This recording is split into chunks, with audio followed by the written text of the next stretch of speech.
Honourable members, the prayer.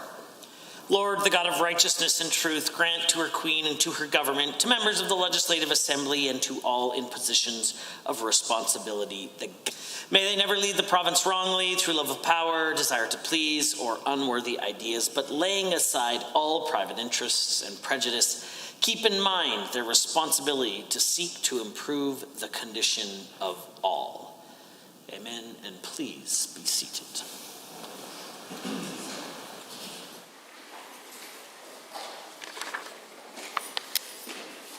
Introduction of visitors. Introduction of guests. Ministerial statements. The Honourable Minister of Indigenous Relations. Well, thank you, Mr. Speaker. I was in Gatineau 1 year ago today to witness the ceremony for the release of the final report on the National Inquiry into Missing Murdered Indigenous Women and Girls.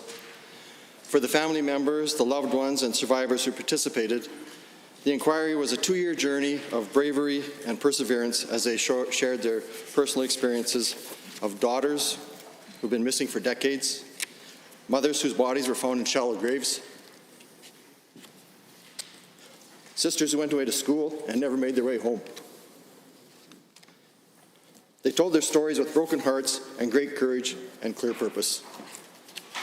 Family members and loved ones spoke to the inquiry about their need for answers, justice, understanding, and action. Mr. Speaker, Indigenous women are 12 times more likely to be murdered or go missing than any other women in Canada. In 2017, the homicide rate of Indigenous females was 6 times higher than that of non-Indigenous females. We have to pay heed to the words and the harsh realities of those who survive. Their thoughtful words must compel all Canadians, governments, police services, the justice system, and communities to take action that puts an end to this national tragedy. When I was in Gatineau, I connected with a mother who had lost her loved one.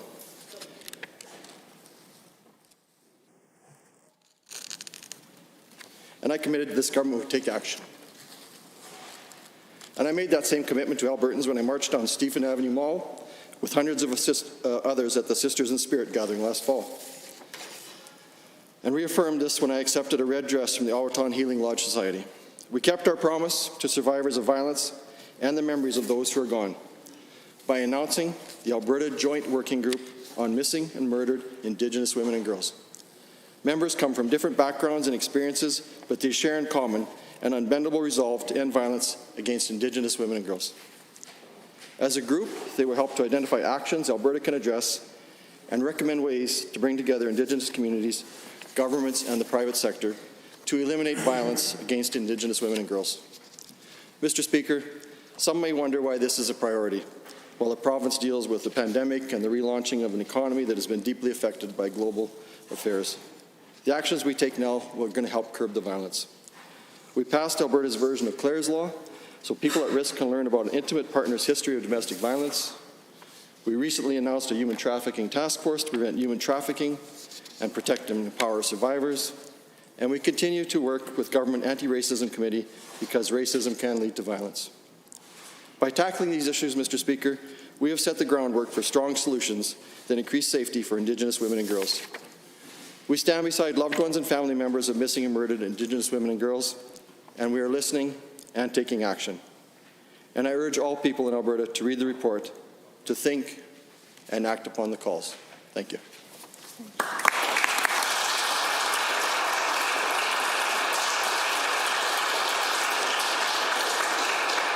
The Honourable Member for Edmonton Rutherford. Thank you, Mr. Speaker. 1 year ago, the National Inquiry into Missing and Murdered Indigenous Women and Girls delivered its final report. It's a powerful testament to the courage and strength of Indigenous women and families and the failures of governments past and present. On behalf of our caucus, I wanted to honour those who shared their deeply traumatic experiences with the Commission. A great responsibility now rests on legislators, officials, and indeed all Canadians, the responsibility to confront these hard truths and to act on them. We are glad that a working group with Indigenous leaders was formed to develop Alberta-specific actions to reduce violence against Indigenous women and girls, even if it did take the government 10 months to do so. We look forward to seeing action While we wait, it is very troubling to see this government make deep and reckless cuts to programs that used to exist for Indigenous people in Alberta. I hope that this government understands that loan guarantees for economic development projects cannot replace action to address systemic racism in our justice system, our healthcare system, our education system, our child protection system, many other government agencies, and indeed, our broader society. We also cannot forget that words have power as well. The UCP continues to avoid calling the murder of thousands of Indigenous women and girls in Canada what it is, a genocide. Last year, Chief Commissioner Marion Buehler told us we had the opportunity to rebuild Canada itself in a real partnership with Indigenous peoples. I'll quote from her preface to the report, quote, "Skeptics will be fearful and will complain that the financial cost of rebuilding is too great, that enough has been done, that enough money has been spent. To them, I say, we as a nation cannot afford not to rebuild. Otherwise, we all knowingly enable the continuation of genocide in our own country," end quote. I invite the government to reflect on these words. Thank you. Member statements. The honourable member for Bonnyville, Cold Lake, St. Paul. Thank you, Mr. Speaker. I'd like to thank the members opposite for finally recognizing the importance of rural Alberta and especially rural physicians. I'd also like to point out the AMA's sudden interest in the plight of our rural communities and their physician recruitment and retention. I understand they even acclaimed a rural physician as president. In the 5 years I've been an MLA, doctor recruitment and retention in rural Alberta has been a huge issue. In fact, it has been an issue for the past 3 decades at least. Where have the AMA and the NDP been all this time? Interestingly enough, I've recently discovered that while the NDP were running things, a deal was made between them and the AMA in 2017-2018. While the member from Edmonton-Glenora was health minister, negotiations took place between the NDP government and the AMA. Those negotiations resulted in an amendment to legislation making AMA exclusive representative in government consultation with regards to physician compensation and benefits. In exchange for this exclusive agreement, the AMA agreed to terminate the physician retention benefit from 2018 onward, a move that directly affected rural physicians at a time when we were already struggling to attract and retain millions of dollars out of their pockets. A quote from the Minister of the Day in a press release, "This legislation was a commitment made as part of the recent agreement with doctors, and we've made good on that promise." Rural doctors and communities have lost their ability to make beneficial agreements directly with their government outside of the AMA that would help in doctor recruitment and retention. Rural Albertans sold out by the NDP and AMA. There is a reason we have separate urban and rural municipality associations in this province. Perhaps it's time to address this with physicians as well. Perhaps it is time that we had a collective body to truly represent rural physicians. Imagine this, rural doctors representing rural doctors and rural communities and the unique circumstances they face day to day. Rural Alberta is the economic engine of this province and this country. Our residents deserve access to good, quality, timely health care without the constant worry of keeping the physicians they have and attracting new ones when needed. Thank you, Mr. Speaker.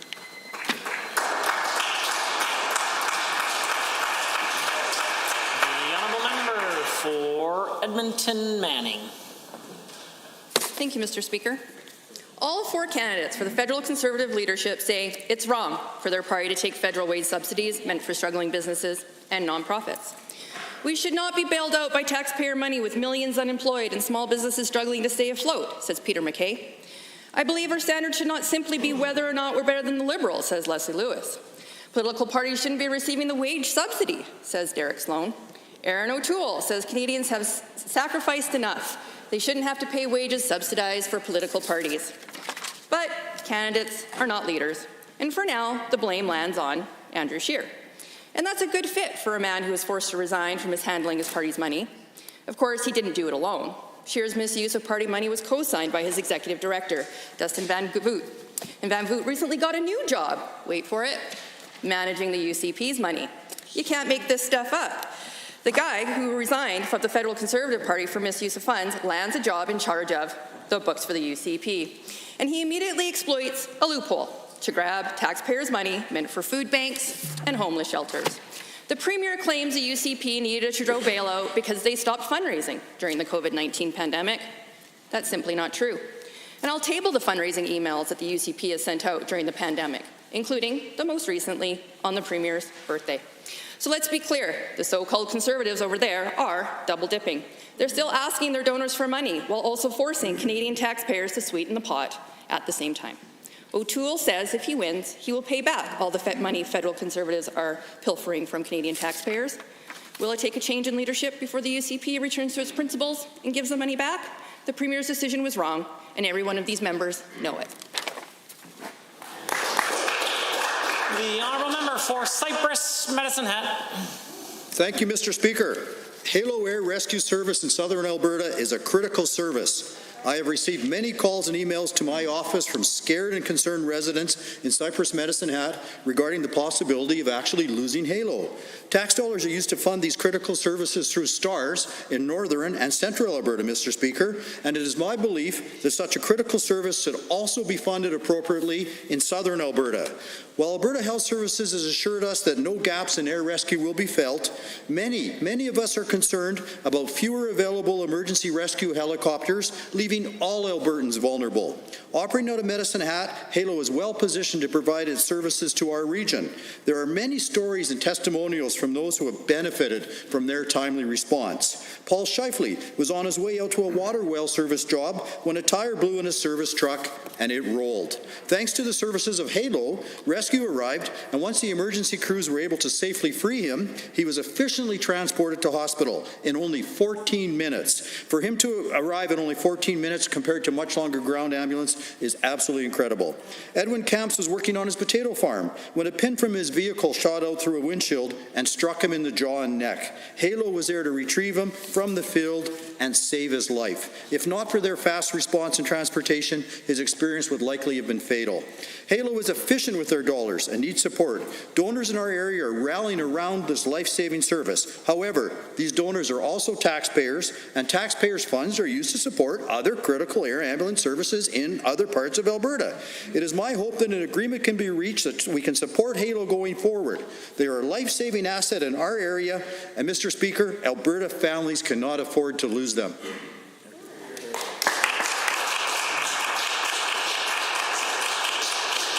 The honourable member for Edmonton Northwest. Mr. Speaker, the COVID-19 pandemic has delivered a blow to both students and staff in Alberta's colleges and universities. Already dealing with rising tuition costs, thanks to this UCP government, they are now having to deal with loss of summer income and a high degree of uncertainty in general. The post-secondary sector has seen particularly hard hits due to associated costs with moving teaching online, and all of this compounded by deep cuts to operating grants by this UCP government. So today, Mr. Speaker, I thought we could maybe take a look at what other provinces are doing and perhaps learn something from them. Recognizing that students need emergency financial assistance, the British Columbia government gave $3.5 million for emergency student assistance. In Saskatchewan, the government made $1.5 million available to emergency bursaries for both domestic and international students. In Manitoba, Mr. Speaker, the government reversed its planned cuts to the sector and is investing more than $25 million more to their colleges and universities. Ontario has completely shelved its plan for a performance-based funding model so that colleges and universities can focus on addressing the biggest shock to their sector in living memory. But here in Alberta, all the government has done so far is to suspend student loan payments for 6 months and deferring the disastrous performance-based funding model. Suspending performance-based funding is a win for everyone who fought so hard against this destructive policy, and I thank them for that. Although with this UCP government, it's important to always be on your guards. The honourable member for Central, Peace Notley. Red Shirt Day is a day to show support for those with disabilities. I'd like to mention a few people who have made a difference in my life. Cathan, who eagerly helps in my Fairview office. My wife's incredibly strong cousin, Joanne, living in Manuel de Lac. And my friend Hayden, rest in peace. But today, I want to direct most of my comments to my grandson, Ezra. When you meet Ezra, you would never know what he has went through. Ezra was born as a twin to his big brother Silas. Things were pretty rough right from the start. As a monochorionic diamniotic twin with twin-to-twin transfusion syndrome, he was born at 28 weeks at a little over 2 pounds. He spent his first 5 months in the NICU undergoing dozens of surgeries and surgical procedures. We never heard him cry until Mother's Day at 5 months after he was born. He was on oxygen support for his first year. He was tube-fed exclusively for almost 2 years, and at 4 years, the feeding tube was removed. In his most recent surgery, doctors took tissue from his rib cage and grafted it to the front and back of his trachea to enlarge and strengthen it so he could breathe and eat easier. That was a tough one for all of us, as he had to be sedated for 10 days for healing, and the week of sedative withdrawal was painful to watch. We could tell Ezra was behind his twin brother Silas, but the reality really hits when you hear the specialist assessment as cerebral palsy, which has varying degrees of severity. Now, I learned many things from my experiences with Ezzy. One was that even though it could have been natural to coddle him, his parents chose to challenge him. Some may consider it tough love, but really it is true love, similar to how a butterfly needs to struggle out of its cocoon to survive. It's hard to watch Ezzy crawling on concrete or other hard surfaces to this day. My knees ache just watching him. Ezzy started to take his first steps at 5 years old, and now at 6.5, he's walking better and better every day. Another thing I learned is how tough Ezzy is. He has fought through multiple surgeries, multiple months of intubations, years of tube feeding, crawling, physiotherapy, and speech issues. He meets every challenge with determination and a smile that melts your heart, and he has quite the sense of humor too. So in closing, please remember those who live with disabilities, not just on Red Shirt Day, but every day. You see their current struggles, but they have extensive struggles in their past and future. And Ezzy, you're my hero, big man. Yeah.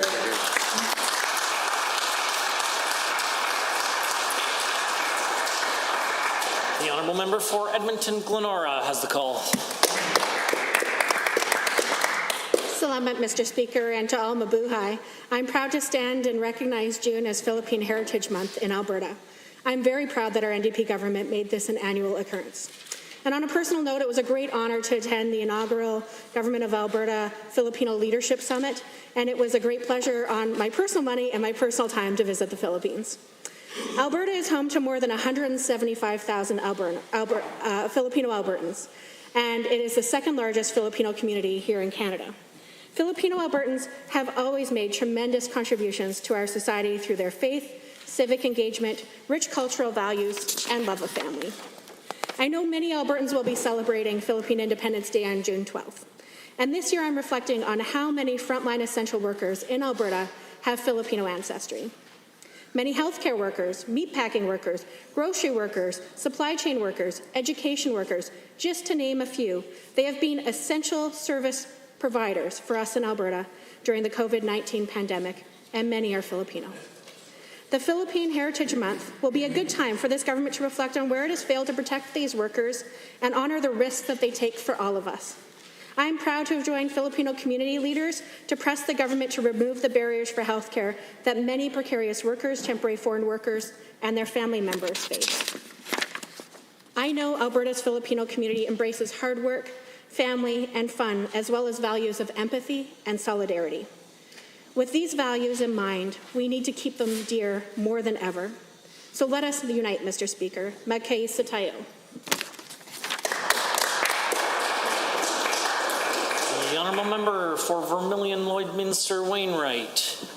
Mr. Speaker, I'm pleased to rise and recognize Red Shirt Day and National Accessibility Week, which takes place from May 31st to June 6th this year. Established in 2017, National Accessibility Week gives us an opportunity to celebrate, promote, and showcase progress towards diversity, inclusion, and accessibility. Today is Red Shirt Day and is organized by Easter Seals Canada. Easter Seals Canada provides direct-to-client programs and services to support in support of Canadians who are living with disabilities or who have diverse abilities. Today, I believe in wearing red in order to express my commitment to help create a fully accessible and inclusive society. As a member of the Premier's Council on the Status of Albertans with Disabilities, I am proud to be a part of this government which continues to follow through on our platform commitments to Albertans with mobility and other challenges. We have provided advice to government regarding inclusive employment, the Persons with Development Disabilities Program, and the impacts of COVID-19 on the disability community. Our government is doing everything we can to build on a more inclusive society that honors and values the contributions of people of all abilities in all aspects of life, here in our province and across Canada. For example, our government is providing $3.5 million annually, an increase of $800,000 over the previous government, to the Residential Access Modification Program, or RAMP program, which helps individuals with mobility challenges to make the modifications necessary to live comfortably in their homes and participate more fully in their communities. Even though this year we have to celebrate differently due to COVID-19, we can still show through days like today how much a more accessible Canada means to us.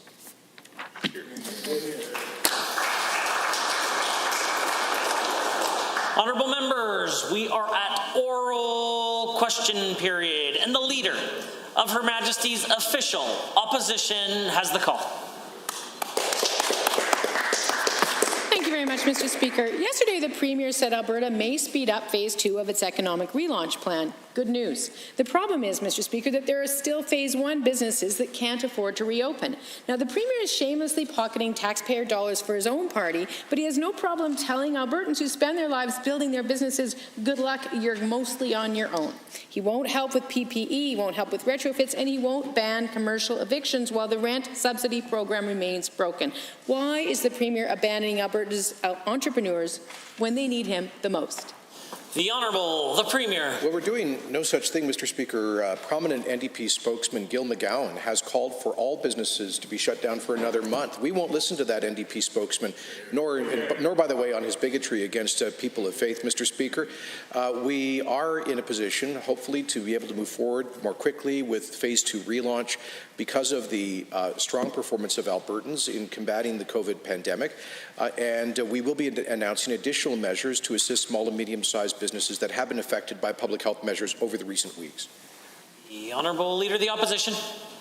Well, Mr. Speaker, thank you. At least the commercial eviction ban is a success. Quote, we've been asking for it since March, so I think it's really good news. It's a common sense move, really. This just gives a little bit more breathing space. That's the CFIB. And quote, taking evictions off the table, well, that can bring the two groups together and get some good relief going to small business. That's the Chamber of Commerce, Mr. Speaker. Whoops, my mistake, though. Those are reactions from BC, where the government has taken leadership. To the Premier, what are you waiting for? The Honourable, the Premier. Well, Mr. Speaker, as the Honourable Leader of the Opposition knows, the Government of Alberta committed to a full maximum partnership with the Government of Canada on a commercial tenant rent relief measure. We've committed $67 million. We regret to see that not all landlords are using that, and so we will be coming forward with an announcement shortly that it demonstrates a greater protection for those tenants of landlords who refuse to participate in that rent subsidy program. Leader of the Opposition. Well, Mr. Speaker, here's the thing. Commercial rent was due 2 days ago, and we've been calling for extra help and the eviction ban for weeks. Small business owners who could not pay are now worried that they'll be evicted. We're calling for the ban. The CFIB is calling for the ban. The Alberta Chambers are calling for the ban. Restaurants Canada, the Retail Council of Canada, all calling for the ban. We've been asking questions over and over, and we're tired of hearing the delays. To the Premier, will you take action today and finally commit and announce to implementing a ban on commercial eviction? The Premier. In fact, Alberta does not have a Commercial Tenants Act, unlike other provinces, and that was true, of course, under the NDP, so it's not possible to, quote, take action today. The government will be moving forward with additional measures to protect commercial tenants. But, Mr. Speaker, we should all recognize that it makes no sense for commercial landlords to be evicting tenants at this time to open up space that cannot be occupied given the crisis in our economy. So we once again plead with commercial landlords to exercise common sense and, wherever possible, participate in the rent subsidy program that will be supported by at least a $67 million by the Government of Alberta. The Honourable, the Leader of the Official Opposition for a second set of questions. Well, thank you very much, Mr. Speaker. To be honest, last week we offered this government to move very quickly on whatever legislation was required to put a ban in place. But the Victims of Crime Fund was set up 30 years ago to support people in the worst times of their lives. It covers counselling, income replacement, child support, funeral costs, and more. These are not tax dollars, Mr. Speaker. This money is for victims. Instead, however, this government plans on raiding the fund using Bill 16 because it refuses to properly fund law enforcement and the criminal justice system. To the Premier, for some families, this is the only support they will see after being victimized. Why are you taking the funding away from them? The Honourable, the Minister of Justice and the Solicitor General. Mr. Speaker, this is not an either-or situation. This is about more, Mr. Speaker. We're increasing the Victims of Crime Fund by 50%, $20 million additional dollars to go into public safety, Mr. Speaker. This is what we heard from Albertans, and when we were out there talking to them, they're living in fear in rural communities, Mr. Speaker. They want action to make sure that their cases are prosecuted, that police will be there to answer the call. Where were the NDP for 4 years when rural Albertans were crying out for help? Those people have been victimized and living in fear, Mr. Speaker. The NDP should be supporting this initiative. The Honourable Leader of Official Opposition. Well, where we were, Mr. Speaker, was funding rural police rather than taking the money out of rural policing. But, Mr. Speaker, the Premier says, or the Minister now apparently says he has to take money from victims in order to pay for police while he takes tax dollars from his political party. Seriously. The President of the Alberta Victim Service Association says the Justice Minister won't even sit down to answer questions or hear ideas. Their minds are made up. Mr. Speaker, no one is arguing that we don't need more police or prosecutors, but it is cruel that of all people, it's victims that have to pay for them. To the Premier, why are you setting this up? The Honourable, the Minister of Justice, Solicitor General. Mr. Speaker, we've consulted with victims groups, and this is why we set up with two MLAs, the MLA for Airdrie East, the MLA for Grand Prairie, to continue that effort to improve the services provided through the Victims of Crime Fund. But again, where were the NDP for 4 years? They could have enhanced restitution powers. They sat on their hands and did nothing. They could have enhanced the ability to have community impact statements in our courts, Mr. Speaker. For 4 years, nothing. They could have proclaimed scrap metal dealer legislation that was sitting there, Mr. Speaker, on the books for 4 years. No action for victims, Mr. Speaker. The Honourable Leader of the Opposition. Well, where we were, Mr. Speaker, was not raiding the Victim of Crime Fund in order to pay for policing. Now, Jan Reimer with the Alberta Council of Women's Shelters says more should be done for children witnessing domestic violence. Quote, instead, they actually have to jump through more hoops, not less. Irini Kalepin, Executive Director of the Stop Abuse in Families Society, said they were recently denied funding to help victims of elder abuse. Premier, why won't you properly fund these organizations instead of just taking money away from them to pay for policing? The Honourable Minister of Justice, Solicitor General. Mr. Speaker, we again look forward to consulting with groups from across Alberta on how we can improve the Victims of Crime Fund. That's why we set up our working group here, led by two of our MLAs, Mr. Speaker. That's what we're going to do. We're going to make sure we improve this and roll out a new program in 2021 regarding that. But, Mr. Speaker, again, here you have the NDP deflecting from their record on crime. NDP justice, Mr. Speaker, in rural communities. People living in fear when somebody drives a vehicle down their dirt road. Shame on them. They weren't there for victims for 4 years. The Honourable Member for Edmonton Rutherford has a question to ask. Thank you, Mr. Speaker. 1 year ago, the National Inquiry into Missing and Murdered Indigenous Women and Girls delivered its final report. This report includes 231 calls for justice, some of which are directed specifically at provincial governments and provincial agencies. Why did the Premier wait 10 months before establishing a working group to respond to the report, and what specific actions, if any, has he taken to answer these calls for justice? Do you have any specific actions, Mr. Premier? Not loan guarantees? The Honourable Minister of Indigenous Relations. Well, thank you, Mr. Speaker. And a few initiatives that we've already taken in response to the calls to justice, including our human trafficking and preventing domestic violence. Our government recently announced the Human Trafficking Task Force. Last fall, our government passed Bill 17, the Disclosure to Protect Against Domestic Violence, Clare's Law. So there can be more protection to those at risk in domestic violence. And last October, I had the privilege of attending a Sisters in Spirit Day and accepting a red dress, if you remember, from the Awaton Society, which I then tabled in this House. It demonstrated a commitment to work alongside Indigenous communities and all Albertans to combat violence against Indigenous women. The Honourable Member for Edmonton Rutherford. Your dress is pretty, but not enough. Examples of calls to action that the Premier could act on immediately include establishing an Indigenous civilian police oversight body, training of Crown attorneys and court staff in Indigenous history, and funding expanded access to legal aid to ensure Indigenous women and girls have meaningful participation in the justice system. This government seems to be able to move swiftly to create a new parole board and a new provincial firearms official. Why are none of these calls to justice priorities for this Premier? Order. The Honourable Minister for the Status of Women has risen. Thank you very much, Mr. Speaker. This kind of rhetoric to be able to use that in this House with such disrespect on a day where this member decides to politicize one of the most important documents that any of us have had the privilege to receive in this House, to find out how to end domestic violence against a group of women who are unbelievably vulnerable in this particular situation. I demand at this point in time, in question period, that this member stand up, apologize to every single Indigenous woman in this country right now. Order.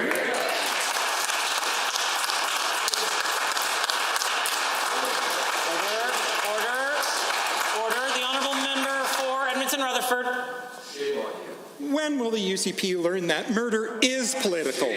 Last year, Commissioner Marion Puller wrote, quote, "In this report, we use hard words to address hard truths like genocide, colonization, murder, and rape. To deny these hard words is to deny the truths of the families and survivors, frontline workers, and grassroots organizers," end quote. I asked the minister in October if he supported the use of the word genocide, and he flinched from this question. So, Premier, you've had a year to think about hard truths. Was the murder of thousands of Indigenous women and girls in Canada a genocide? Yes or no? The Honourable Minister of Indigenous Relations. Sorry, Mr. Speaker, but this is just incomprehensible. This government is deeply committed to addressing the violence against Indigenous women and girls and taking real concrete action to implement the calls to justice that can help Indigenous women in this province. Instead of focusing on symbolic gestures and abstract definitions, we want to take real practical steps in making the province a safer and better place to live for those in the Indigenous community. Members, a point of order was noted at 2 o'clock today. The honourable member for Edmonton Gold Bar has a question. Thank you, Mr. Speaker. This government has moved swiftly to use the COVID-19 pandemic as a cover to sell hundreds of parks that belong to Albertans out from underneath them. Lethbridge teacher Wendy Urquhart said today, quote, "Once this protected land, which has always been available for us to enjoy, is out of the province's hands, Albertans will have no say in the matter." And Wendy hasn't had any say to date because the Premier refuses to consult on this ill-conceived plan. To the Premier, why won't you listen to tens of thousands of Albertans who know that selling parks is a bad idea? The Honourable Minister of Environment and Parks and the Government House Leader. Well, Mr. Speaker, we've been clear that's completely false. The Alberta government is not selling parks. We did listen to Albertans, though, in the last election who voted for this party to be Alberta's government in overwhelming numbers and record numbers, Mr. Speaker. And one of the things they voted for was in our platform, our restructuring process for parks, Mr. Speaker, to make sure we could go forward in positive ways, again, that do not involve selling parks, Mr. Speaker. What they do involve, Mr. Speaker, is stopping practices that were in place underneath the NDP of using helicopters to deliver firewood or having staff drive 6-hour round trips to camping facilities that were not being used, and I'll have more to say about that in a few seconds, Mr. Speaker. The Honourable Member for Edmonton Gold Bar.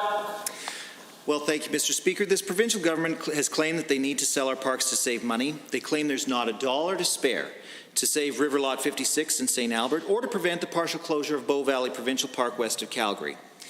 I don't believe this, Mr. Speaker, because while the UCP claims that the cupboards are bare, they're reaching in to snag some federal money to pay the debts of the United Conservative Party. To the Premier, are you really going to put your future political aspirations over Alberta's cherished parks?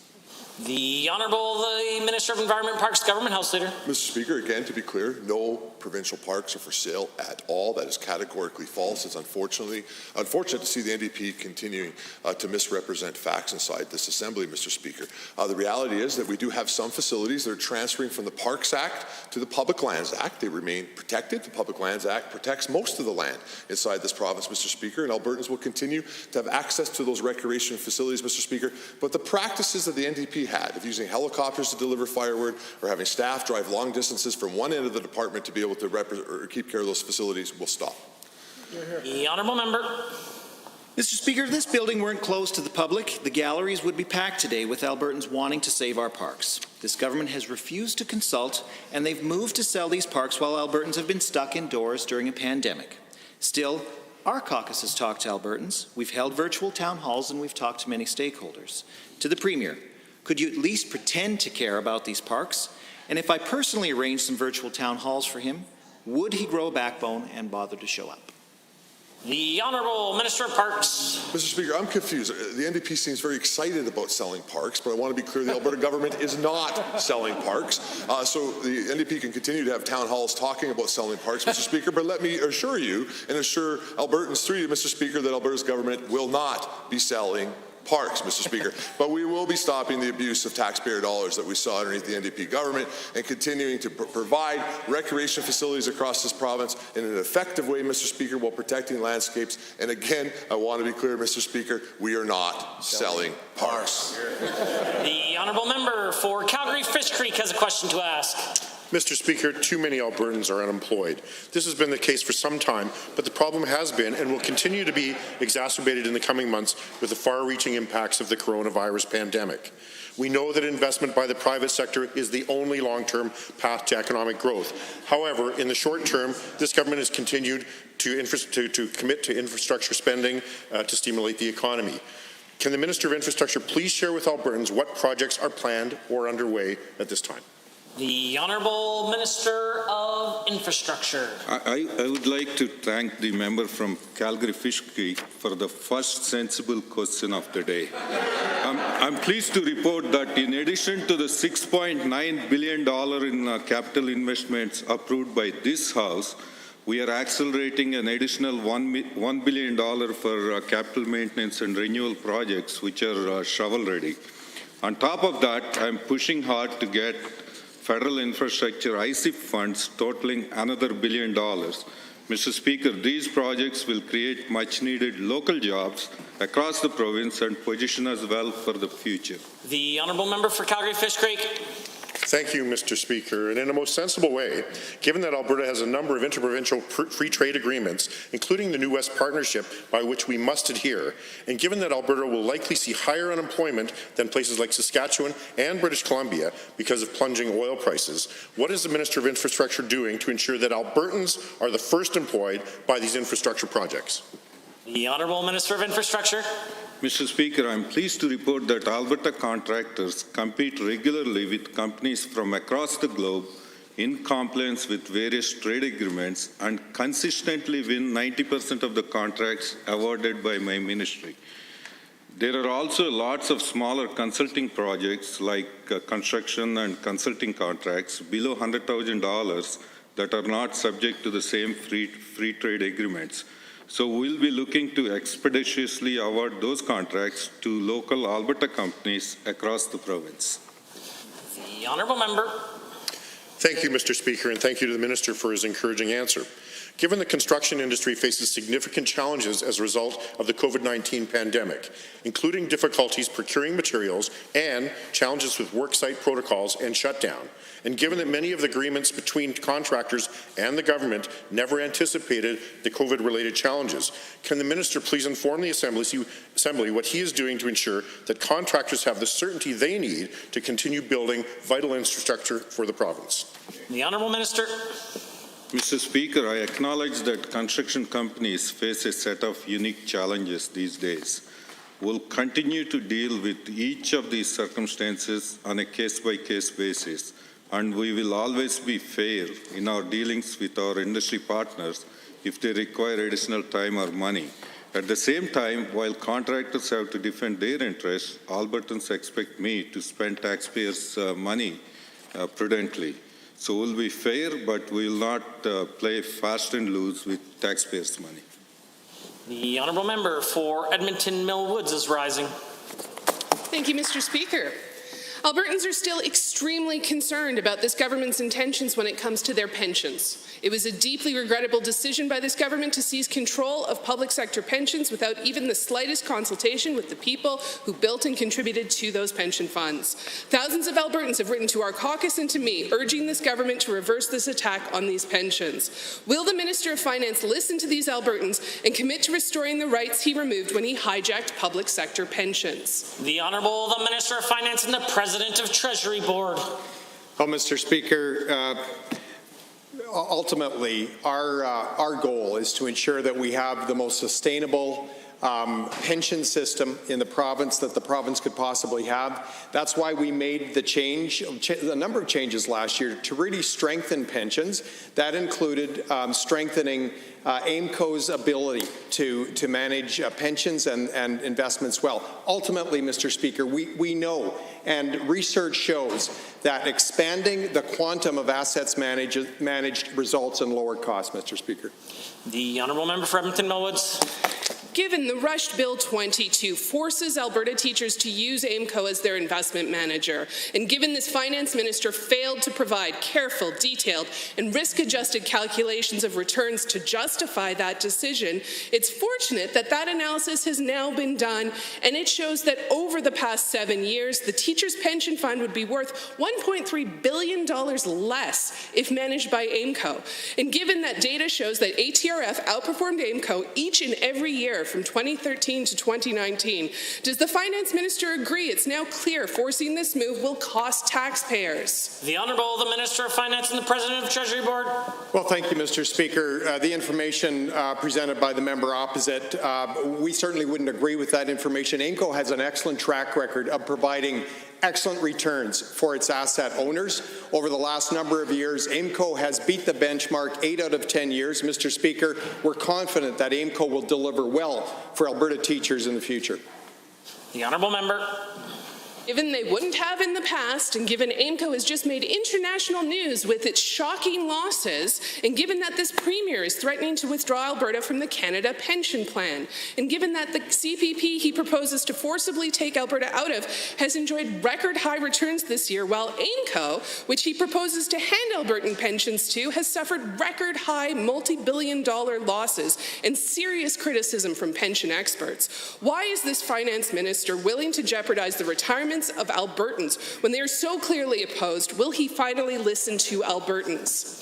The Honourable the Minister of Finance and the President of Treasury Board. Well, thank you, Mr. Speaker. Again, AIMCO has an excellent track record over the years of delivering excellent returns for the owners of the assets that they manage. Mr. Speaker, again, we've made changes to strengthen pensions over the last year, including ensuring that AIMCO has a large asset base to manage, which will ultimately reduce the cost to manage those assets, Mr. Speaker. That will result in improved net returns over time for all the pensions and the owners of the assets. Mr. Speaker, we're confident that changes will result in positive outcomes for pensions. The honourable member for Castle Downs has a question to ask. Mr. Speaker, the UCP bent over backwards and exploited every loophole to make sure that their debt-ridden party got the bailout it needed to stay afloat, but the art sector and artists have been left hanging. Artists were blindsided and disheartened when it was learned that this government was shelving grant applications. Renowned Indigenous artist Adrian Stimson said the elimination of these grants could mean the difference between an artist having a future and no future at all. So will the Minister of Culture provide a fraction of the support that she expects taxpayers to give to subsidize the UCP to our amazing and talented artists? The Honourable Minister of Culture, Multiculturalism and the Status of Women. Mr. Speaker, as always, such a pleasure to stand. And let me clarify again, because unfortunately this member continues to mislead the public and the information that has been put before her on multiple occasions, as she has access to my Chief of Staff on a regular basis. There has been no elimination. In fact, they've just been put on hold for a little bit because some of the programs are not able to run right now. And I'm sorry to say that this member has a problem that the monies are going towards and dedicated to vulnerable populations during COVID. Might just provide a little bit of caution to the Honourable Minister that you wouldn't want to imply that a member is misleading the Assembly. The Honourable Member for Edmonton Castle Downs. Thank you, Mr. Speaker. Given that Stimson, a Governor General Award-winning Indigenous artist from Siksika, told the CBC about the devastating impact these cuts would have on emerging artists, and given that he also said attempts to defend this decision by claiming projects were unviable was, quote, a poor excuse, and given that no consultation was done before this change was announced by the government, why didn't the minister consult with the community before these changes that will hurt the community? Will she apologize for the mistrust and fear she and she alone has created in this community? The Honourable Minister. Mr. Speaker, thank you very much. First of all, we have consulted widely, but I find it rich, and you know, the member brings up Indigenous art. I find that rich considering just 5 seconds ago, her member of her caucus literally took a priceless piece of art, Indigenous art, that celebrates the loss of hundreds and hundreds of Indigenous women in this country and literally said, the dress is pretty, painstakingly made in bead by bead, stitch by stitch to honor a day like today. Honourable member for Edmonton Castledown.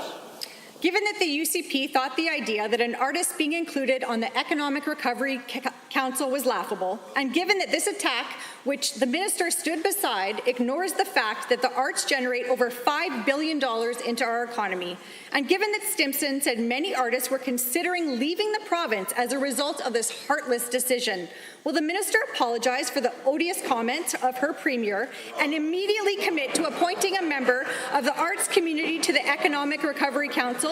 Why should her fundraising get a bailout while Indigenous arts gets nothing? The Honourable, the Minister of the Status of Women. Odious comments. Let me think. Gil McGowan had some pretty odious comments, and I have yet to see her denounce that, nor denounce to her own member that literally took one of the most beautiful pieces of art that we have on display at the federal building and said that the dress is pretty. On top of that, we've done multiple consultations. These are temporary changes. We will have ample opportunity to hopefully work with this community to ramp up and to also clarify, Peter Kiss, who's on the board, is also a member of the FA. They believe that it's not meaningful to have somebody who understands business and art together on that council. I disagree. Hear, hear. The Honourable member for Brooks, Medicine Hat. Thank you, Mr. Speaker. Alberta has a rich history of fighting for choice in education. In fact, protecting Catholic education rights was one of the articles hard fought for when Alberta joined Confederation. This is why I was profoundly disappointed when NDP affiliate Gil McGowan attacked faith-based education. Faith-based education is an important part of the cultural fabric of this province. Can the Minister of Education let us know what is being done to make sure that faith-based parents have someone who has their back in this province? The Honourable, the Minister of Education. Thank you, Mr. Speaker. Former NDP candidate and star appointee of the former NDP government, Gil McGowan's outrageous comments clearly outline why Bill 15 is necessary. Alberta has a long and successful history of school choice. It sets our education system apart from the rest of Canada. Albertans elected us to protect choice and to affirm that parents, not politicians, have the right to choose their child's education. It's been days since this outrageous comment was made. Will the members opposite ever denounce them, or does the NDP believe this type of hateful rhetoric is okay if it comes from one of their close? The Honourable member for Brooks, Medicine Hat. Thank you, Mr. Speaker. Given that we were elected on a strong mandate to protect choice in education, and given that the Alberta Federation of Labour President, Gil McGowan, said on social media recently that choice in education will create nut bar, right-wing warriors, and given that the NDP had ample opportunity to denounce such divisive remarks to the same minister, isn't it high time that the NDP demand the resignation of Gil McGowan? The Honourable, the Minister of Education. Thank you, Mr. Speaker, and thank you to the Honourable Member for the question. I wish I could say I was surprised that a senior NDP affiliate would say such hateful remarks towards parents of faith-based and home-educated children, but I'm not. After all, Mr. Speaker, this is a party whose deputy leader and education critic has called hardworking Albertans sewer rats. If the NDP had any sense of respect for the parents of our students, they would stand up in this House today and denounce NDP affiliate Gil McGowan's hateful rhetoric. The Honourable, order. The only person that has the call is the Honourable member for Brooks, Medicine Hat. Thank you, Mr. Speaker. Given that the AFL and the NDP are one and the same, as 2 provincial seats are given to the AFL on the NDP's provincial board, and given that the AFL President Gil McGowan called the 80,000 children who attend charter schools or homeschools, quote, religious, nut bar, right-wing, warriors. And given that Mr. McGowan represents many union employees in this province who choose to send their kids to these schools, again, to the Minister of Education, how can parents of independent, faith-based charter schools have any trust that the NDP will advocate for their interests when they won't even denounce such blatant bigotry? The Honourable the Minister of Education. Mr. Speaker, it has been 6 days since Gil McGowan attacked faith-based and home education. The NDP have had 6 days to condemn his hateful remarks, but they have failed to do so. Mr. Speaker, since Bill 15 was tabled, the NDP have shown their true character. They don't support parental choice, they don't support faith-based or home education, and they don't support parents who choose those types of education. It's shameful, and the NDP must stand up in support of parents today and condemn their affiliates' remarks.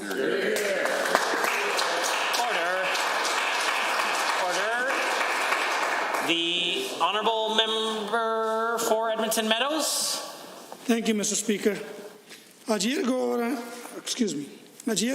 NDP caucus spoke out against the Minister of Advanced Education's attempt to interfere with our academic institutions' independence. This independence is what helps maintain a balance for vulnerable students to coexist with others, especially when marginalized students do not have the same access to freedom of speech. To the Minister, have you crossed the aisle and consulted with groups and organizations outside of John Corpy to gain a holistic sense on this problematic initiative? The Honourable Minister of Advanced Education has risen. Well, Mr. Speaker, the member opposite is correct. On this side of the House, we absolutely believe in free speech and, moreover, believe in the importance of free speech on our post-secondary campuses, which is why last year I required all post-secondary institutions to develop comprehensive policies to demonstrate their commitment, which they were all able to do. But I find it rich, Mr. Speaker, that the member opposite wants to bring up this topic and hasn't taken the opportunity yet to denounce the comments of their affiliate and their boss, Gil McGowan, who called parents of students who go into choice and educational programs religious nut bars and crazies. Let's hear him denounce it. The Honourable the Member for Edmonton Meadows. Given that consultations have not happened outside of individuals with direct lines to the Premier's office, and given that UCP government's weak stance when condemning racist attacks on Chinese consulate in Calgary and their own founding members' racially charged attack on a black federal MP. To the Minister, are you not beginning to see a pattern? Why haven't you condemned any of these racially charged attacks?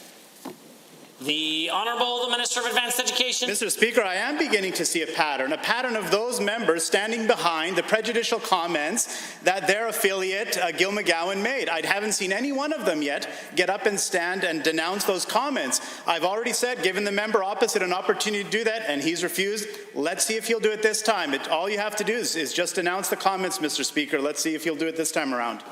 The Honourable Member. Given that we all know that when you're silent, you're complicit. And with this government's track record and your own founding chairman, and within this government's track record in removing grants specifically meant to address racism in our society and change protection for LGBTQ plus students, to the Minister, do you acknowledge that claiming to champion free speech but clamping down on vulnerable groups is counterintuitive? The Honourable Order. The Honourable Minister of Advanced Education has the call. Mr. Speaker, what do I say? I mean, I absolutely agree with the member. The silence is deafening. The silence is highly problematic. I gave him 2 chances already, and he didn't want to take any of them. I'll give him a 3rd chance, Mr. Speaker.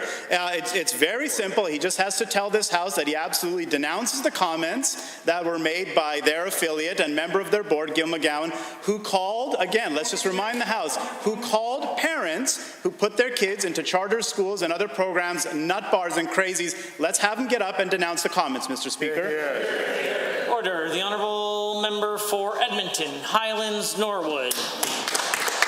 Last week, 115 obstetricians and gynecologists wrote to the member for Calgary-Acadia, noting that the all-important relationship between government and doctors has plummeted into a poison well of distrust. It struck bottom in February with the shredding of the master agreement between government and doctors.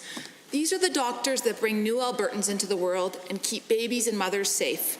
Did the member screw this relationship up so badly by accident, or is he purposely trying to chase these doctors out of Alberta? Might provide some caution to the honourable member that I'm not convinced that screwing a relationship up would be parliamentary language, but the Honourable Minister of Health. Thank you, Mr. Speaker. And I just want to remind the Assembly and the honourable member that our commitment to our physicians when it comes to their compensation is at $5.4 billion. That is the highest level in the history of this province and the highest in the country on a per capita level. And we're very happy to have announced on February 20th a new physician funding framework, Mr. Speaker, which allowed us to have the ability to react very quickly on certain matters, including the rural action plan to help the rural physicians throughout the province be able to serve their patients the best, Mr. Speaker, which would not have been able to happen on the old framework. The honourable member for Edmonton, Highlands, Norwood. Well, let's hear what the doctors have to say. Given that they write, we are deeply worried about the long-term viability of our practices and deeply worried about the well-being of our patients, many of our colleagues have openly called for your resignation as they believe the relationship between you and doctors is irretrievably soured. And given that allowing these practices to fail is a direct attack on women's and children's health, when will the member stand up and acknowledge that he is putting the safety of Alberta mothers and babies at risk? The Honourable the Minister of Health. Mr. Speaker, as I was saying, the rural action plan that we announced on April 24th, big part of that was also specifically to deal with obstetricians throughout the province, including the obstetricians in our rural communities. Now, taxpayers may not know this, but obstetricians have an insurance premium that they have to pay because of their specialty. It is very complicated. It's $47,000. But because of the rural action plan, Mr. Speaker, rural obstetricians and family medicine practitioners who may have to do some obstetrics are capped at paying only $1,000. Taxpayers are going to pay the rest for those obstetricians, Mr. Speaker. The honourable member. This member has quickly assembled a shameful record of attacks on women's health, and this includes plans to close up to 28 rural delivery rooms. That's on page 100 of his AHS review, by the way. But he's only delayed this awful plan until August. Will the member right now commit that he won't close a single rural delivery room? And if not, which of his UCP colleagues will never have another baby born in their hometown? The Honourable the Government House Leader. Mr. Speaker, it's ridiculous to see the NDP continue to attack the Minister of Health. Mr. Speaker, we are late in the order of question period, and they just got around to asking the Minister of Health a question while he is managing the largest pandemic in the history of the province and the first pandemic in 100 years inside this province, Mr. Speaker. Clearly, the Honourable Member and the Honourable Minister is doing a good job, Mr. Speaker. I want to assure Albertans that this government caucus is proud of our Health Minister. We stand with him 100%, Mr. Speaker. And through you to the opposition, start doing your job, Mr. Speaker. Order. The honourable member for Calgary North has the question. Well, thank you, Mr. Speaker. Albertans are struggling to make ends meet as many of them find themselves out of work due to the ongoing COVID-19 pandemic, global recessions, and historic low to oil prices. The site rehab program is a welcome initiative for oil service companies, their employees, and the entire energy sector. Due to very high unemployment rate in Alberta at this time, many Albertans are eager to get back to work. To the Minister of Energy, how can we guarantee that the jobs will be kept here in Alberta for Albertans? The Honourable the Minister of Energy. Well, thank you to the member for his question, and thank you, Mr. Speaker. The site rehabilitation program is a $1 billion program using federal funding to for the abandonment and reclamation of inactive wells here in Alberta. It's expected to support over 5,300 jobs in the oilfield service sector, a sector that is badly impacted by the economic downturn caused by COVID-19 and the price destruction of oil. We want to maximize job creation here in Alberta, so to qualify for the application, the application must be for a well here in Alberta, site located in Alberta, and established. The honourable member for Calgary North. Thank you, Mr. Speaker, and thank you to the Minister. Given that this is the first round of applications for the site rehab program, and there is $100 million allocated for grants during this phase.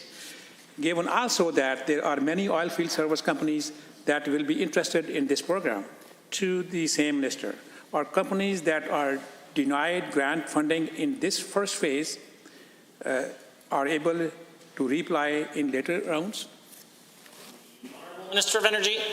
Well, thank you, Mr. Speaker. The member from Calgary North correctly pointed out that round one of the application process has been rolled out. The good news is that there's been over 36,000 applications, which is phenomenal. The challenge is that round one is oversubscribed, so not all of the applications will qualify for round one.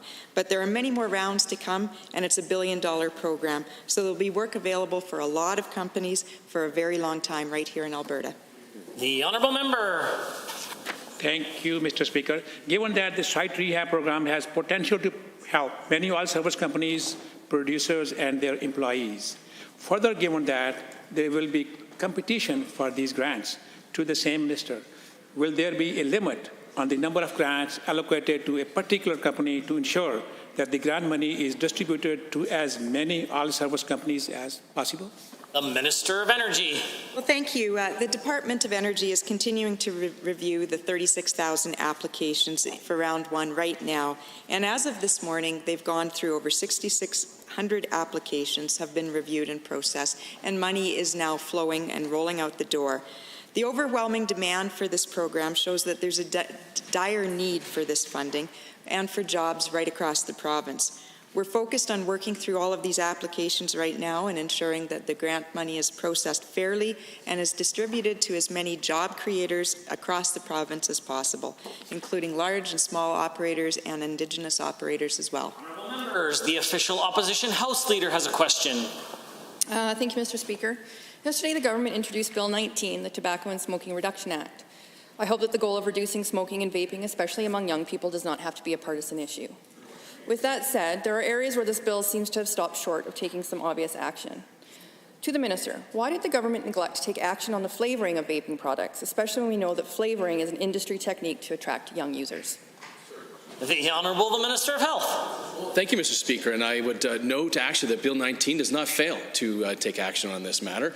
Section 11 does enable, through regulation, the development of regulations to deal with flavoured vaping products, Mr. Speaker. So that's in Section 11, I think it is, of the bill. So we are taking action, or at least enabling the possibility for that to happen. But I do take the comment from the opposition that we could go farther in the steps we're taking this point, or at this time with Bill 19, Mr. Speaker, which is to say, I suppose, that we're only doing most of what they failed to do in 4 years, Mr. Speaker. The Honourable, the official opposition House Leader. Well, given Mr. Speaker, I thought I was being fairly puffbally in my question. I'm not quite sure why the minister felt the need to respond. And given that British Columbia has done much of this work already and passed into legislation in November, and given that it would not have created any further delay to the bill to simply adopt the standards already in place in our neighbouring province, and given that British Columbia also took action regulating the concentration of nicotine in vaping products, why is the government also delaying action on nicotine concentration, which is the most important factor in the addictiveness of these products? The Honourable, the Minister of Health. Well, thank you, Mr. Speaker, and I would note that the Federal Canada Consumer Product Safety Act does set a limit of 66 milligrams per gram. Mr. Speaker, vaping products with more than that amount are already prohibited in this province. Health Canada and as well, our ministry are going to continue to monitor the situation when it comes to nicotine levels in vaping products, and if there is a need in the future for us to take action on that, we will at that time, Mr. Speaker. Opposition House Leader. Thank you, Mr. Speaker. So given that our government moved quickly to ban flavoured tobacco products early in our mandate, specifically menthol, and given that I was prepared to present a private member's bill that would have moved quickly to protect young Albertans, and given that a great deal of research and policy information is already available in Alberta and across Canada, as the minister has indicated, can the government say it will provide Albertans with these unnecessarily delayed protections? The Honourable Minister of Health. Look, Mr. Speaker, I think what we had, what we announced yesterday, and what Bill 19 proposes with the changes to the Tobacco Smoking Reduction Act is for us to be able to take steps. I think they're fantastic first steps. Obviously, the situation when it comes to tobacco and smoking and vaping as well, and our steps as a province to be able to reduce it for the entire province, including to take steps to reduce the rates amongst our youth. They're first steps, Mr. Speaker, and our ministry is going to continue to monitor the situation in case there are further steps that need to happen down the road. The Honourable Member for Edmonton Ellerslie is risen. Mr. Speaker, for many Albertans, getting a driver's license is a rite of passage. It allows them to get to a job and have the freedom to get around our large and beautiful province. For good public reasons, the Minister of Transportation has suspended road tests in March. But that decision came with a big cost, and Albertans are getting fed up. It's now been more than 2 months, and the Minister is a no-show. So to the Minister of Transportation, what is the plan? When will it be released? And why are you dithering on this critical issue for so many Albertans? The Honourable Minister of Transportation. Well, thank you, Mr. Speaker, and I thank the member for the important question. I'm just a little disappointed that he thinks doing the right thing makes me a no-show. But anyways, having said that, Mr. Speaker, I guess let me say this. We know that a lot of Albertans need a driver's exam. We know they need driver testing. We need to get school bus drivers trained for this fall. We need to get agricultural workers trained to get the crops out of the field, and just ordinary Albertans to drive so that they can have a job or live their lives.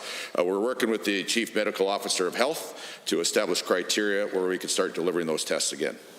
The Honourable Member for Edmonton Ellerslie.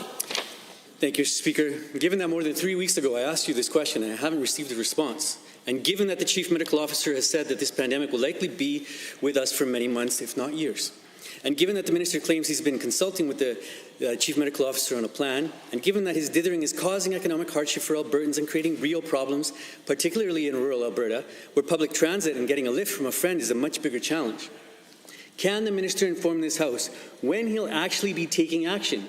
What is the backlog of road tests in this province? And can the Minister prove to this House that he's a competent manager of his department and share the plan to get through? The Honourable Minister of Transportation.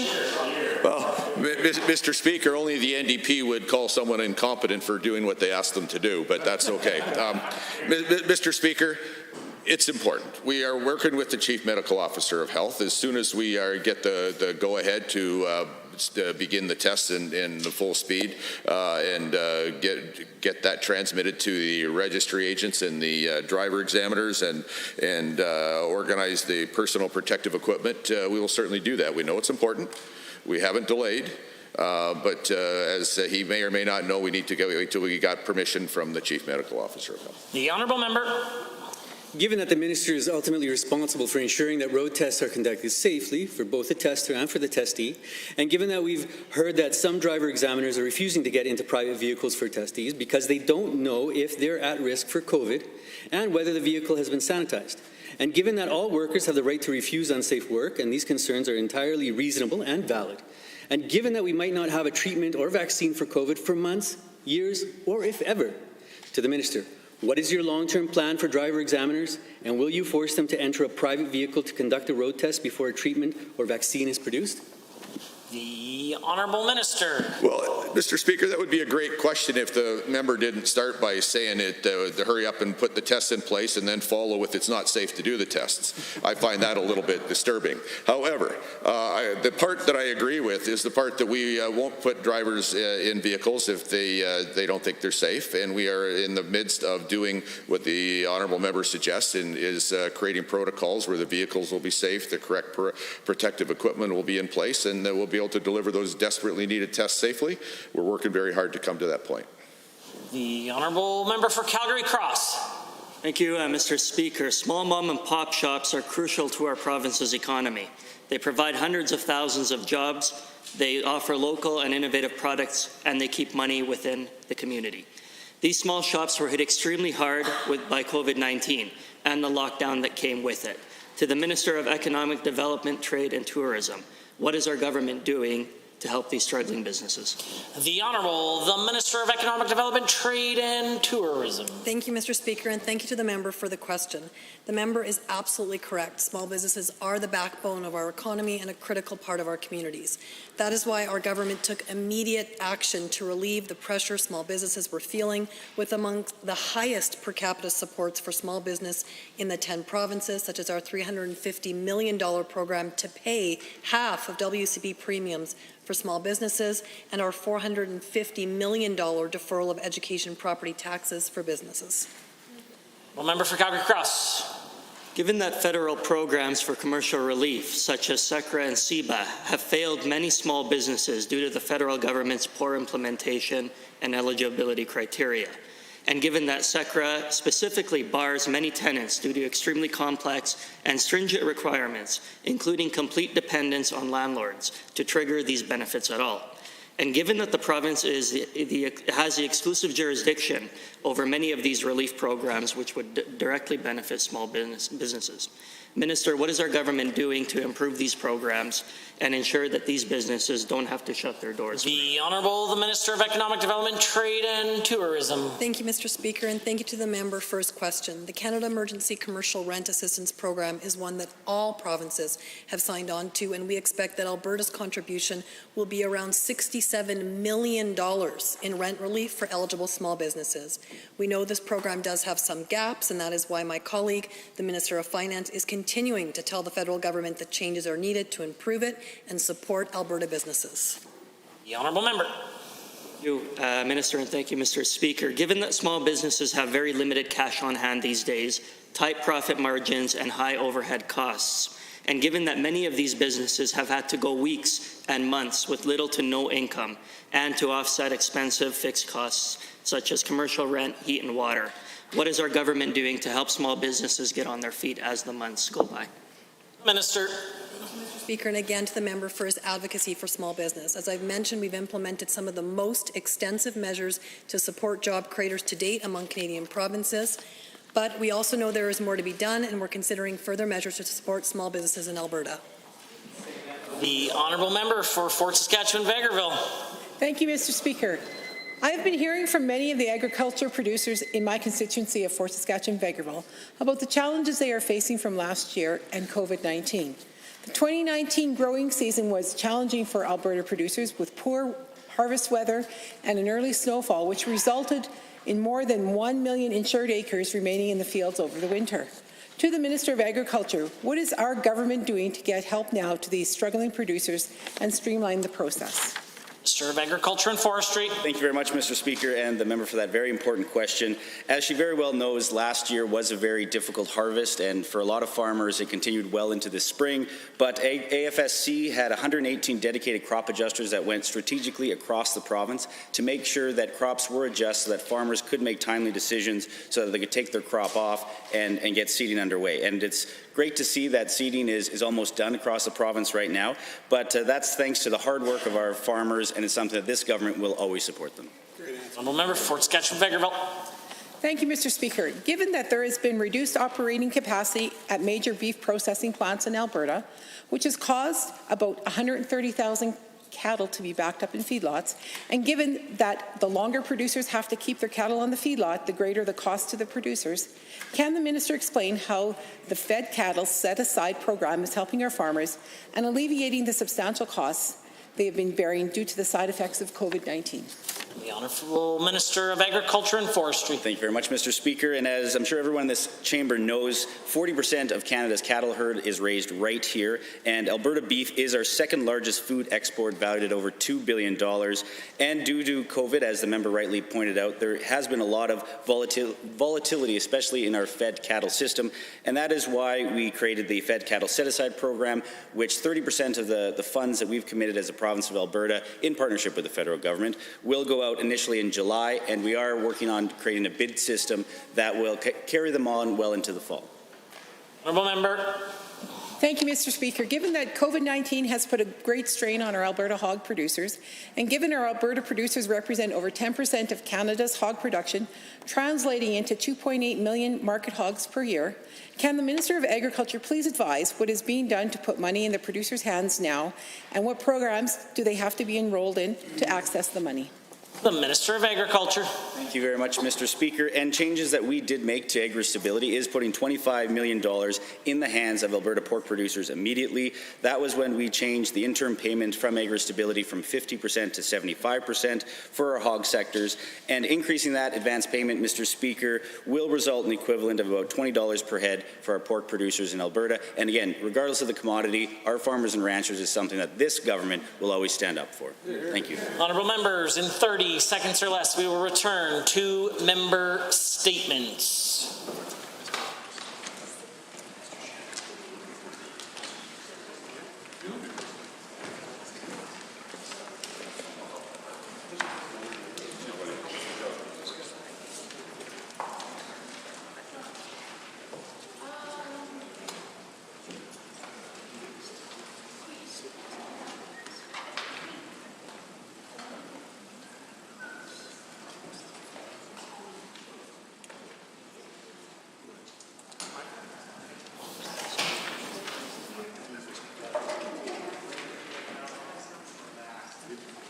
The honourable member for Edmonton Ellerslie has a statement to make. Thank you, Mr. Speaker. I've been receiving countless calls from seniors dumbfounded that because of the UCP government cuts, AHS will no longer cover the cost of seniors' driver's medical exams. It is unbelievable that this government continues to nickel and dime Albertans by increasing the cost of fees and adding new ones. But unfortunately, the $85 cost for the base exam is more than just nickel and diming our seniors. Many seniors live on a fixed income, and driving is crucial to keep them active and independent. Without a license, the pharmacy, grocery store, and a trip to visit friends and family becomes far away. And the added fee, $85, will be a barrier for low-income seniors to keep their license. While this government cuts funding to seniors, the UCP exploits the loophole so that they can take taxpayer money. It is shameful that this UCP government does not think Alberta seniors are worthy of public funds, and their independence is not valued enough for investment by this government. But Jason Kenney and the UCP have no issue taking Canadian taxpayer money for their own party, and the UCP's partisan work is a worthwhile investment of public funds. When a senior calls my office, I can proudly say that I strongly disagree with this cut and that our NDP caucus will continue to fight for what is best for seniors in Alberta. While the members on the other side are ignoring the struggles of thousands of Alberta seniors on fixed budgets, all the while pocketing hundreds of thousands of hard-hit taxpayer dollars to bail out Jason Kenney's political party. Honourable member will be very well aware that the use of proper names inside the Assembly would be wildly inappropriate. I expect he will govern himself accordingly in the future. The honourable member for Leduc Beaumont. Thank you, Mr. Speaker. Just last week, Gil McGowan, former NDP candidate and president of the NDP-affiliated Alberta Federation of Labour, said on social media that choice in education will create nut-bar right-wing warriors. These are hurtful and shameful comments that need to be apologized for, because not only do parents have a right to choose a path of their child's education, but it also implies that those who are religious are not capable of making reasonable decisions for their children. Is Mr. McGowan also offended by those who put their children in Sunday school? Do you know, Mr. Speaker, that Islamic, Christian, and other religious individuals have asked for school choice? Also, parents who are looking for alternative programs without a religious aspect have asked for choice. Mr. McGowan and the NDP will only accept you if you believe in one way, and that is their way. I'd expect Mr. McGowan, who represents roughly 170,000 Albertans as president of the AFL, to respect the diversity of those in his own membership, to respect those within the AFL who want school choice. How many union members of the AFL does Mr. McGowan feel are nut bars? And when will these members call for Mr. McGowan's resignation? I would expect that the NDP would also condemn these remarks, to respect diversity, and to stand up for people who simply want choice in education of their own children. The NDP's silence on this is deafening, and as the member from Edmonton Meadows said, when you're silent, you're complicit. Mr. McGowan's AFL holds 2 seats on the province's NDP council that oversees the party and their operations. With a range of choice within my own riding, from Catholic and Francophone and Independent, how many of those parents is Mr. McGowan trying to insult and disparage as not having the ability to choose for their children the type of education they receive?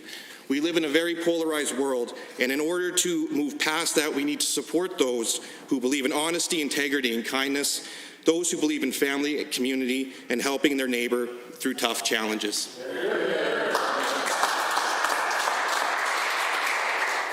Presenting reports by standing and special committees. Presenting petitions. Notices of motions. The Government House Leader has a notice of motion. Thank you, Mr. Speaker. I do have a notice of motion. I wish to provide oral notice of Bill 21, the Provincial Administrative Penalties Act, sponsored by my friend and colleague, the Honourable Minister of Justice and Solicitor General. Introduction of bills. The Honourable the Minister of Service Alberta. Thank you, Mr. Speaker. I rise today to request leave to introduce Bill 20, the Real Estate Amendment Act of 2020. Mr. Speaker, this bill continues the work that we started last fall with Bill 15, which addressed problems with the Real Estate Council of Alberta, or RECA, by dismissing the full council. The changes proposed in Bill 20 will allow for a restructuring of RECA to ensure greater transparency, increased accountability, and improved governance of the real estate regulator. These changes will prevent RECA from regressing to the state of dysfunction it was in before our government intervened. Thank you. The Honourable, the Minister of Service Alberta has moved first reading of Bill 20, the Real Estate Amendment Act 2020. All those in favour of the motion for first reading, please say aye. Aye. Any opposed, please say no. In my opinion, the ayes have it. That motion is carried and so ordered. Bill 20, Real Estate Amendment Act 2020 is now read a first time. Tabling returns and reports. The Honourable, the Official Opposition House Leader, has a tabling. Thank you, Mr. Speaker. I have the requisite copies of a letter that I have provided, a hard copy as well as an email to the Honourable Government House Leader in response to his memo, in all correspondence being in writing. I've notified all members of my caucus to follow his request. I also have the requisite number of tablings in regards to some fundraising emails that were sent out, specifically one for March 30th. During the beginning of COVID-19, where the UCP is requesting financial assistance to pay their bills with a deadline of March 31st. Thank you to the Official Opposition House Leader. Just as a reminder of the new process of tablings, after you've completed your tabling, you can place it into the tabling boxes on the tabling tables. The Honourable Member for Edmonton Ellerslie. Thank you, Mr. Speaker. I rise to provide the appropriate number of copies of a roundtable report that I referenced during debate on Bill 16, Victims of Crime, Strengthening Public Safety Amendment Act. That was done by the Institute for Research on Public Policy, called Rethinking Criminal Justice in Canada. Are there other tablings? The Honourable Member for Calgary Fish Creek has risen. Mr. Speaker, I rise to table the requisite number of copies of correspondence received in support of Bill 201, the Strategic Aviation Advisory Council Act. First, I have one from State Southern Alberta Institute of Technology from President David Ross, who expresses his strong support in support of their programs for aircraft maintenance engineers and also their other technical and operational programs. Secondly, I have one from Angel Flight Alberta, a nonprofit group who has volunteer pilots and operators to assist Albertans in attending medical appointments around the province. This is from their board of directors and volunteers as well. Thirdly, I have one from West Peace Aviation Association based in Beaver Lodge, Alberta. The West Peace Aviation Group President, Mr. Lloyd Shirk, is offering his support and also notes that Bill 201 will enable the sector to meet future demands and requirements. And last, I have one from Periton Canada Corporation, Vice President Jim Gillespie. Periton is a prime contractor to the Department of National Defence and also to the Canadian Air Force, and also is involved with an organization called Sky Census, which is a leader in UAS and UAV technology research and commercialization. So I have these for the... Other tablings? Seeing none, the clerk. To the clerk. Honourable members, we are at points of order, and at 2:01, the Government House Leader raised a point of order. Well, thank you, Mr. Speaker. I rise on 23 HI and J, in regards to insultive language and language that will create disorder in the chamber, Mr. Speaker. At the time that I am referring to, Mr. Speaker, I will certainly think that you will have noticed that disorder was created as a result of the insulting language. Now, Mr. Speaker, the honourable member was asking a question in regards to a situation, a very tough situation that is taking place inside our country around murdered Indigenous women and missing Indigenous women inside our province and in our country. It's a serious issue, Mr. Speaker. And then referred to a dress, a red dress, Mr. Speaker, that had been provided to this chamber about a year ago officially by Indigenous communities to recognize as a symbol towards that very, very serious issue. And that honourable member, in response to an answer to his question from the Indigenous Affairs Minister, who had referred to that dress, called the dress, and I quote, a pretty dress. It might be a pretty dress. Now, Mr. Speaker, I do not have the exact blues. I do have an early transcript, but the gist of that language, that was the point of what he said. And Mr. Speaker, that in and of itself, saying pretty dress, would not be, I'm sure, in any book anywhere that says that's unparliamentary language. The words pretty and or dress, or pretty and dress together, certainly in and of themselves would not be insulting language, and nowhere, and I'm aware, in the history of this chamber or anywhere within parliamentary democracy have those words been ruled out of order or inappropriate for the chamber. But used in the context of the way that they were today, referring to that object, I think, were certainly insulting language, Mr. Speaker. I just briefly want to talk to you about what that red dress was, because I think it proves our point of the importance of that dress to communities inside this province and what it means and why that language would be insulting, and why I think the honourable member should apologize for that remark.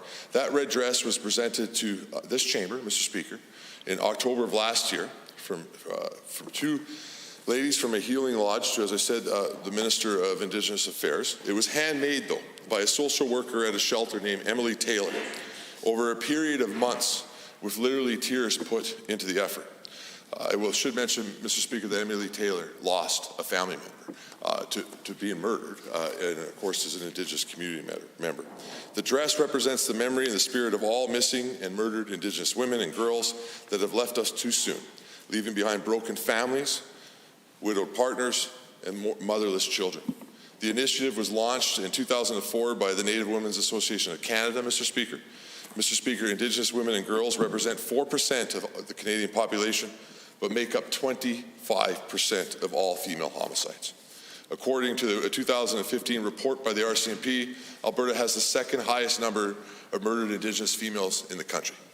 Indigenous women have traditionally held sacred roles within their community, Mr. Speaker, as I know that you know. They were and are revered as life givers, caregivers, teachers, and healers. The red dress honors those loved ones who no longer walk amongst us, but whose energy and spirit continue to guide us. Mr. Speaker, from my perspective, it is beyond disbelief that that member would say that in this chamber in regards to that object in any way, particularly given that he is the former Indigenous Relations Minister of this province. Mr. Speaker, he certainly understands the importance of that object, of the symbolism of that object, and what it stands for, Mr. Speaker. And referring to it was certainly insulting language that will cause disorder inside this place, Mr. Speaker, and I think it is incumbent upon him to rise in his place, apologize for that language, Mr. Speaker, so we can move on. The honourable member for Edmonton Rutherford. Thank you, Mr. Speaker. I welcome the opportunity to address the problem of my words in this House. People know that I've been a social worker for many years and worked in the area of family violence for over 30 years, and am very passionate about the issue of violence. I've been working with the Indigenous communities around red dress events for many years, even before I was elected, I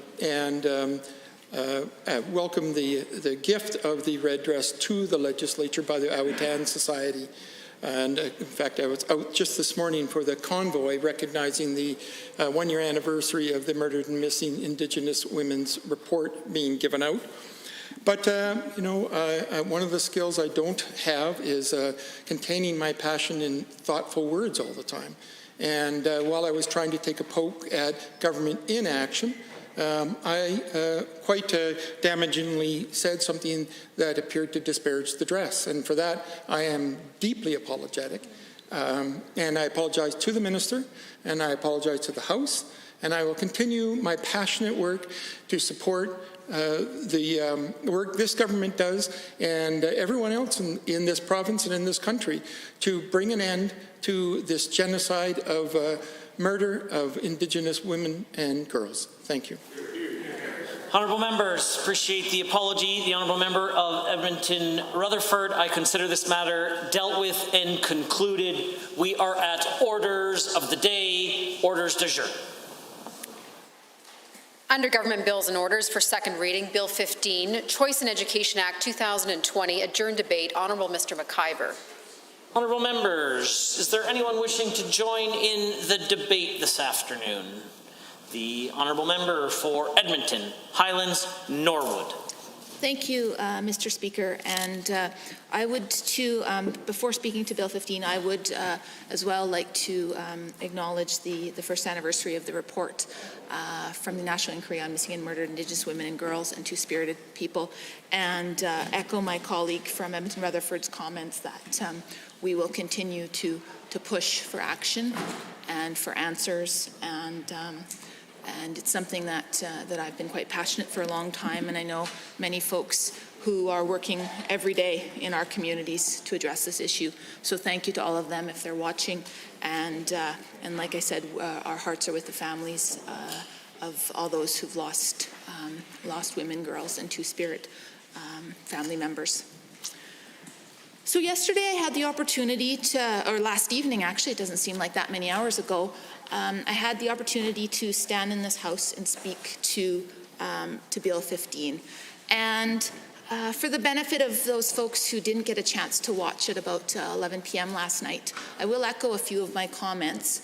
And I want to talk a little bit about why I'm so passionate about public education. I noted yesterday that I'm a proud product of the public education system, as are, I would bet, most folks in this chamber. I grew up in rural Alberta. I spent most of my life actually in rural Alberta. I was born and raised in Barhead, Alberta, and went up through the school system there, and quite proud of the education that I received out in rural Alberta. And I was inspired by just so many of the fantastic public school teachers that I had, and in fact, some pretty incredible social studies teachers in particular inspired me to ultimately become a social studies teacher, and perhaps as well initiate a love of politics, and well, here I am today. But the reason why I talk about why I'm always so keen to share my love of public education isn't just because of my own experience as a student, but as well my experience as a teacher. So not only did I grow up in rural Alberta in Barhead, I taught in rural Alberta as well. I taught in two rural communities, Balf, Alberta, and Forestburg, Alberta.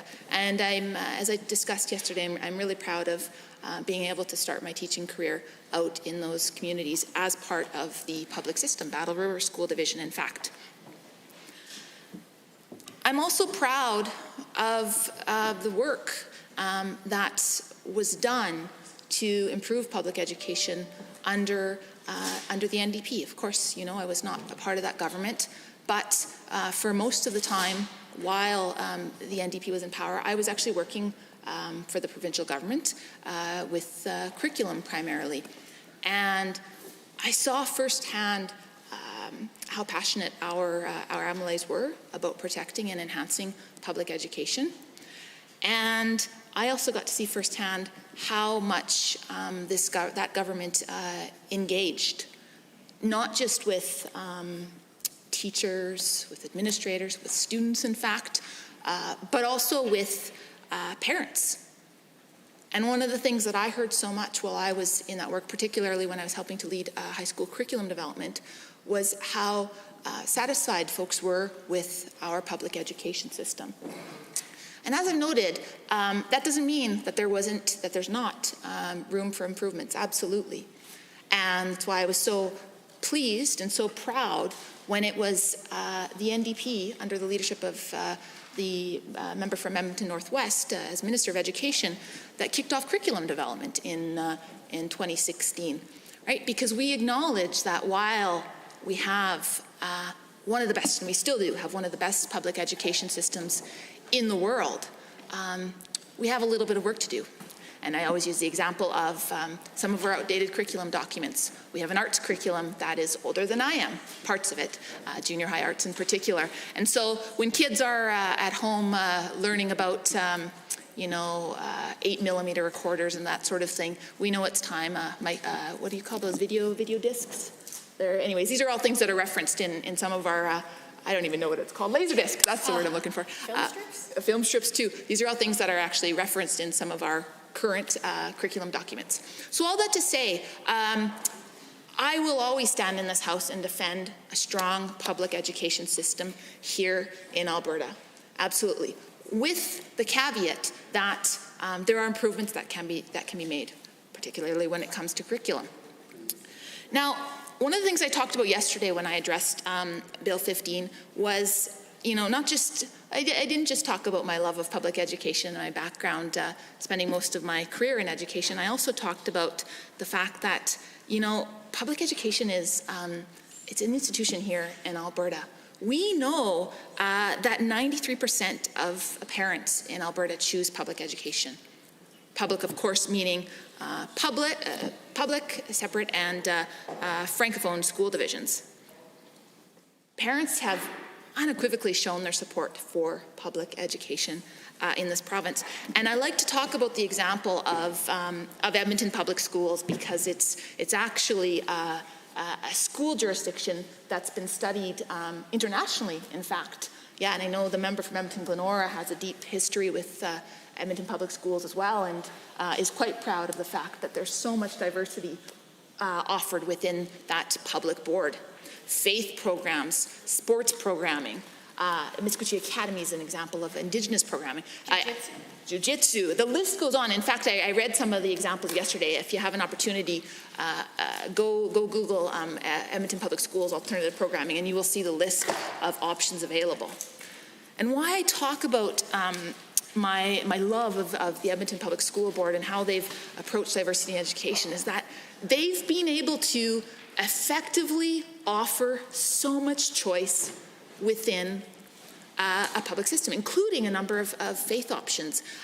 One of the neat schools that's located in Edmonton Public is the Edmonton Christian Schools, and there's a couple of campuses actually. Again, those were prior, I don't actually know when that happened, but they were absorbed into the public school board and have hundreds of students across the city that go to those campuses. So a number of faith options as well.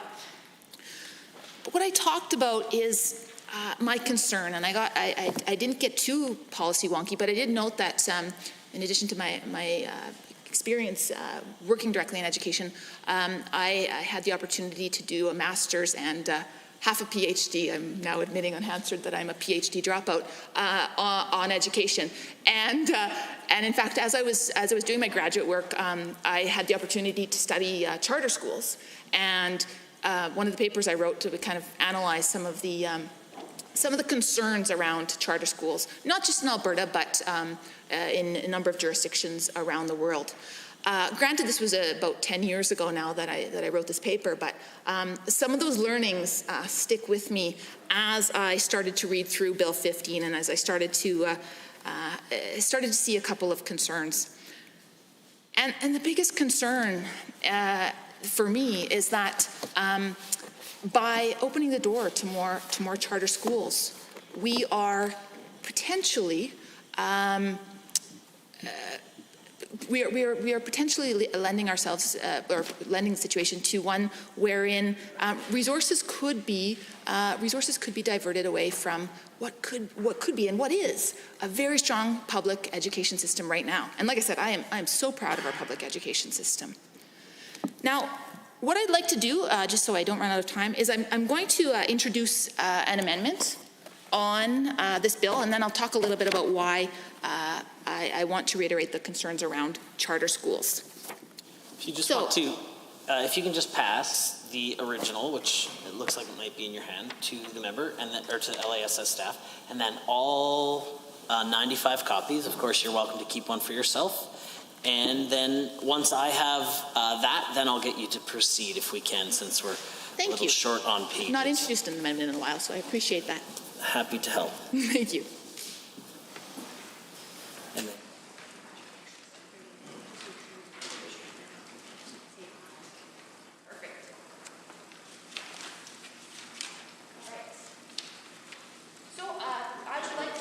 hang on, we're just going to make sure everything is in order, and we'll give it a name.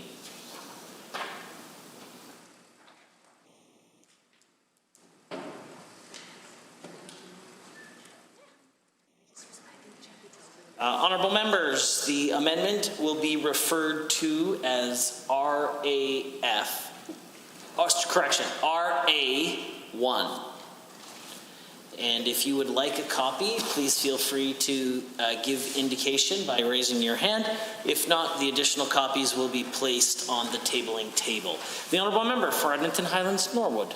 Thank you, Mr. Speaker. So I would like to, for Bill 15, the Choice in Education Act 2020, I would like to move that the motion for second reading of Bill 15, Choice in Education Act 2020, be amended by deleting all of the words after that and substituting the following. Bill 15, Choice in Education Act 2020, be not now read a second time because the Assembly is of the view that the engagement document entitled Choice in Education provided by the government during its media release in respect of Bill 15 does not support the content of the proposed legislation. So, allow me to have some time to explain why we are suggesting that Bill 15 not be read a second time.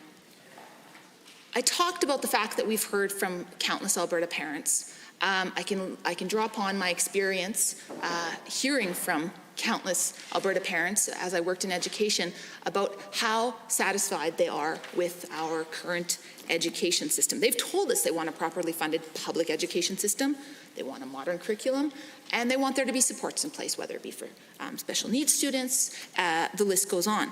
And our concern is that when you look at the engagement undertaken by this government, there are a lot of questions. And in fact, I've taken the time, without being, I won't get too nerdy here on methodology, but I would encourage the members opposite, if they haven't yet, to read through the survey that I acknowledge in the amendment, the engagement document called the Survey Highlights Choice in Education. And I'd like to draw those members' attention to some of the things that we see most concerning. Now, this government claims that they've put forth Bill 15 based on what they heard from these survey results. Now, first of all, let's look at some of these. Results. These results. First of all, I'll try not to get too wonky here, but they're not generalizable to the Alberta population because, of course, folks are self-selected. We have 74,000 Albertans who access the survey in a number of formats. Now, duplicates were removed, and after that, there were just over 57,000 respondents. I don't have the number in front of me, but I know when I was doing more research last night, I was trying to pull up the numbers of parents that we'd engaged in some of our past engagements, including in curriculum. And I say we because while I was not a part of the NDP government, I was, of course, working on curriculum development. And I know we engaged over 100,000 Albertans in a variety of ways. So to say that 57,000 Albertans, to begin with, is an overwhelming representation of Alberta, obviously this government cannot argue that. I'm not saying they are, but they could not argue that. Now, let's look at some of these other numbers. And again, I'd urge you to pull up the entire document, if you will. What's most concerning is when the survey gets into the actual question around choice. And this is why we're discussing this bill today. I mean, the bill is all about choice. And as my esteemed colleague from Edmonton-Glenora pointed out last evening at a quite late hour, this government is an interesting perspective when it comes to choice because they're clearly quite pro-choice on this topic, but not pro-choice when it comes to other matters. I digress. Here's where we raise the most concerns. And I will direct you to the survey results that say the overall satisfaction with the amount of choice available, 62.1%. The point being that most Albertans who were surveyed are satisfied with the choice available in this province. And I'd like to also point out that there were a number of survey responses that came in that were deleted, that were not considered in these responses because, according to the ministry, they said that, let me just quote them, they said that they analyzed some of those duplicate surveys separately. They didn't want it to impact the demographic components of the overall analysis. Now again, I'm certainly not an expert in methodology, but I do have some background, and so I'm concerned when a large number of responses are eliminated from a survey, are treated separately. And it was the minister, in fact, who claimed that these responses were all from a special interest group that wanted to, quote, hijack that survey. Well, I find it troubling when a group which is made up of a number of passionate parents from all across the province, that their opinions are seemingly dismissed. It's quite concerning. We also know that every person who submitted a survey response, they had to submit their own email address. They had to have an individual IP. So to say that all of these were, or to imply, I should say, that a number of survey responses were kind of shipped in bulk is absolutely incorrect. Each of those survey responses should be included in that survey. And if somebody in government can explain to me more clearly why those responses were excluded, I'd like to hear it, but I cannot see a reason for that. Let's look at some of the other concerns. Parents raised, oh boy. I was hoping to have the opportunity to hear completed remarks. The Honourable Member for Edmonton Highlands Norwood. Thank you, Madam Speaker, and thank you to the member from Edmonton City Centre. I was just getting into some of the other issues that I may have said parents a couple of times. I should say stakeholders, because of course it was open to more than just parents. So forgive me if I did say that. What's interesting is some of the responses that folks provided are about choice, but have kind of an interesting take. So I want to share the first one. So resources. Some responses identified specific concerns related to resourcing and costs, like transportation costs. So parents aren't saying that we need more choice in education. What they're saying is, hey, this is an opportunity that this government is engaging me. I want to tell you that we need resourcing. We need resourcing, whether that's investments in transportation, whether that's investments in supports for students with special needs, whether that's investments in curriculum. They took this as an opportunity to show what they wanted. What else did they say? They flagged the removing of duplication of services. They flagged some of the concerns around, the language of efficiency and cost savings. They raised their concerns about cuts to education. They talked about overall funding for education. They talked about the need for support for diverse populations. So I'm calling on this government to take the time, if they've not done so, to read through the survey, but to also read through the emails that you've received in your offices from parents around education. I can only speak for my office. But I can tell you that I've received countless emails on education. What are those emails about? They're not about school choice. They're about the cuts to education. They're from parents who've lost EAs for their children. Parents who are concerned about the ongoing cuts, about the need for updated curriculum, about the need for investments in some of the schools in my riding that we've got a number of old schools that have had some great renovations done but could use more. I get a number of emails about school nutrition programs. But I can tell you, I'm not getting emails asking for an expansion of charter schools. I'm getting emails asking for an investments in our public education system. So again, I call on this government, and this is why we're asking for this bill not to be read a second time, because we feel that the engagement does not support this bill. And again, I welcome the members opposite stand up to show me the data that they have that supports the overwhelming need for an expansion of charter schools. And when I get an opportunity again to speak on this, I'll talk more about some of the concerns that I have around an expansion of charter schools. And again, as I talked about yesterday, and I was in fact mocked and laughed at by members of this government when I said that you're accusing us of fear-mongering. You're telling us to just trust you on this one, that it's not a big deal. And I said, trust you? Trust the government that said they were going to invest in education and then fired 20,000 EAs who were working so hard to help students as they transition to online learning? We can't just trust you on this.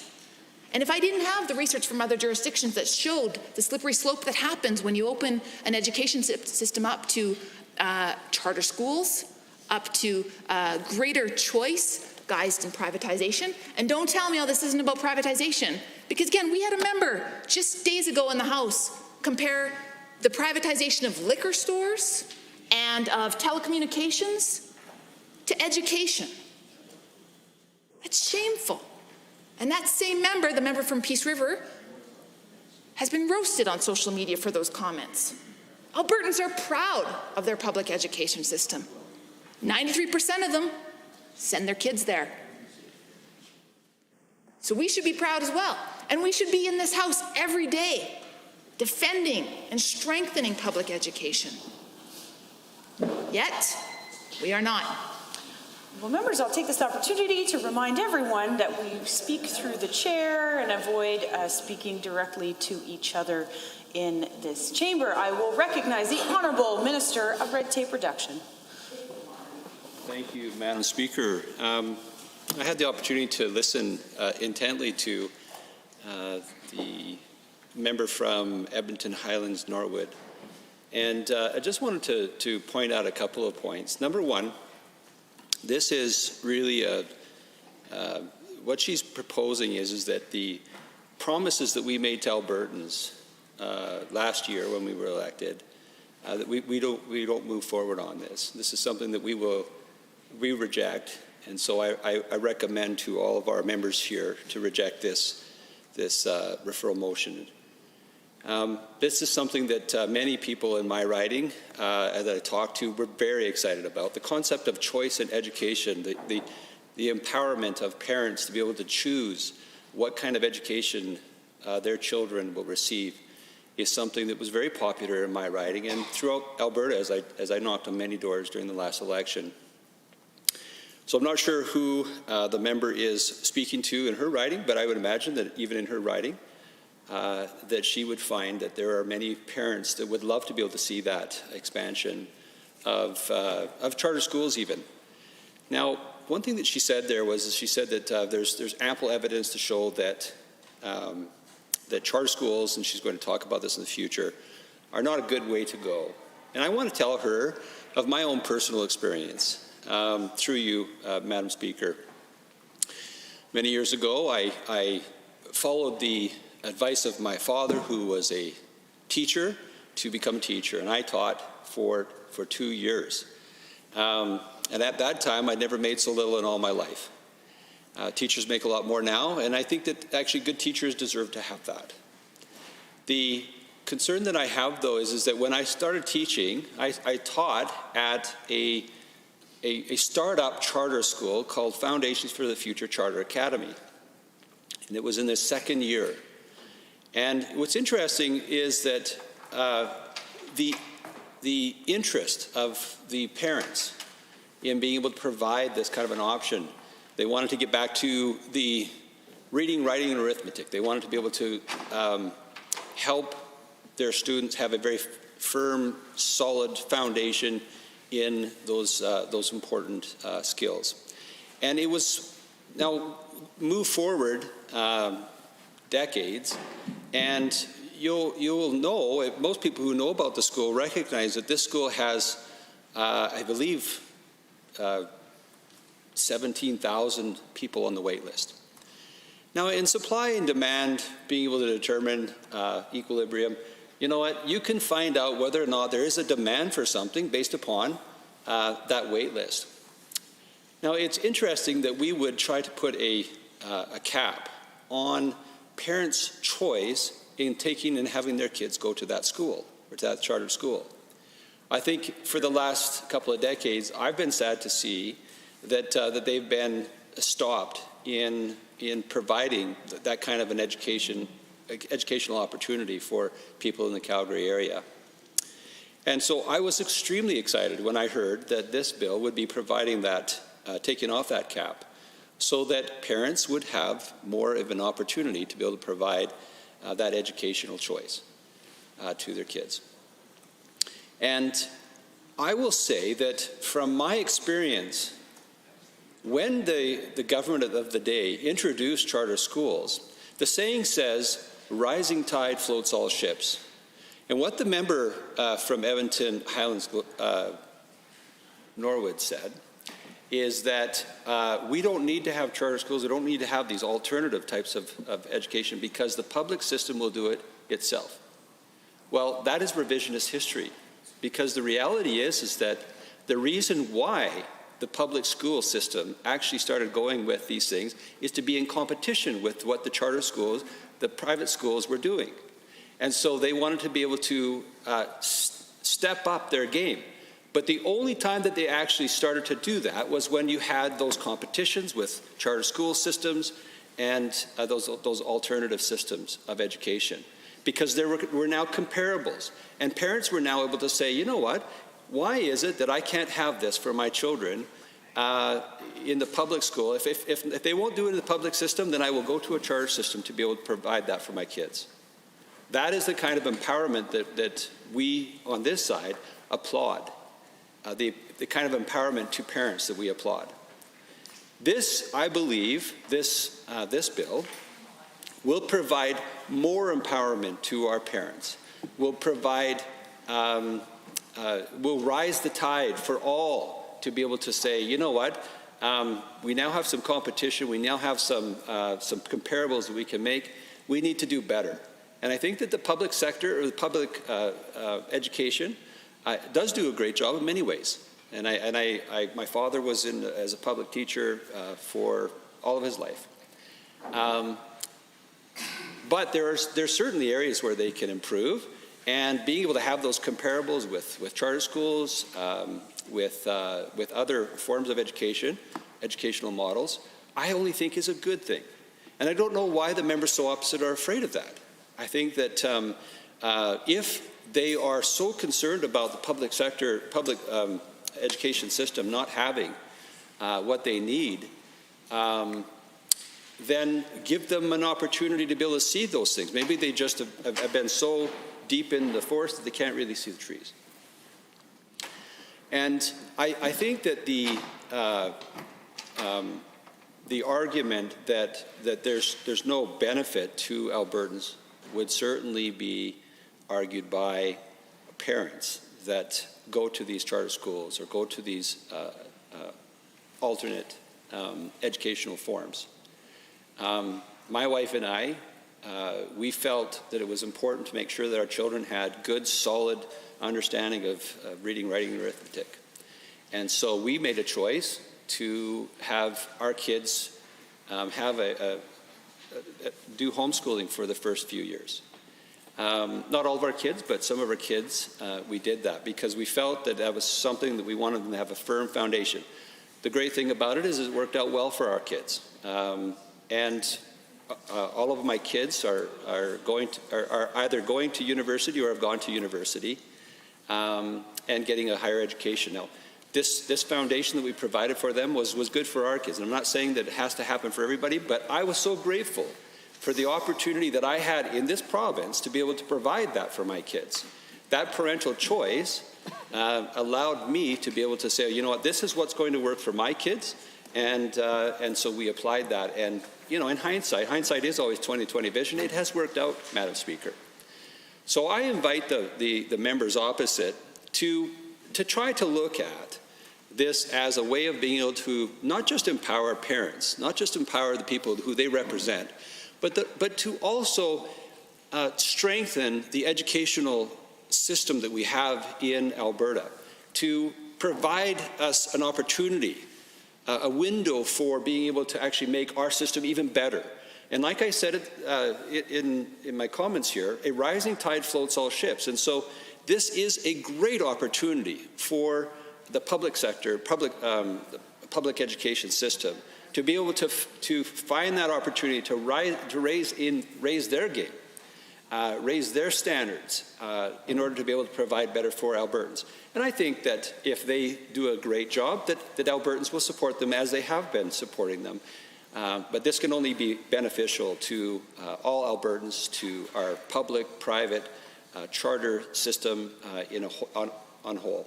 So I hope that the members would be very interested in looking at this bill in that light.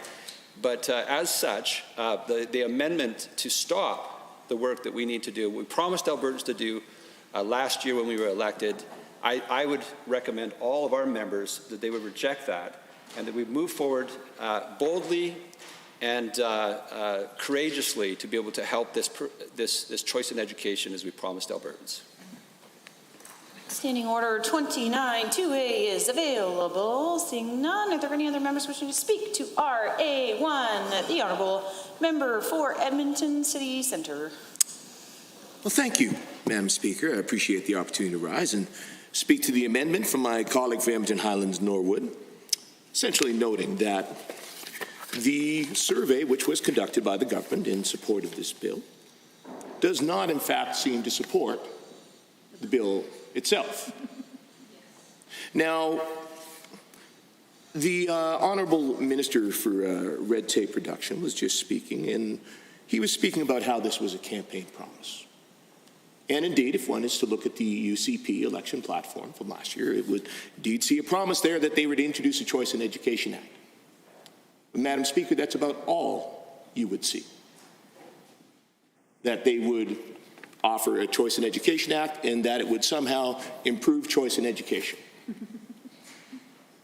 That is the sum total of the depth and detail to which they offered the Alberta people. Now, perhaps the Honourable Minister or some of his colleagues provided a good deal more detail about what they actually intended to do when they were out campaigning and talking to their constituents. And perhaps indeed then those constituents he spoke with who he said wished to have more choice in education appreciated the detail he provided. But the majority of Albertans were not provided with anywhere close to what we have here in the bill today.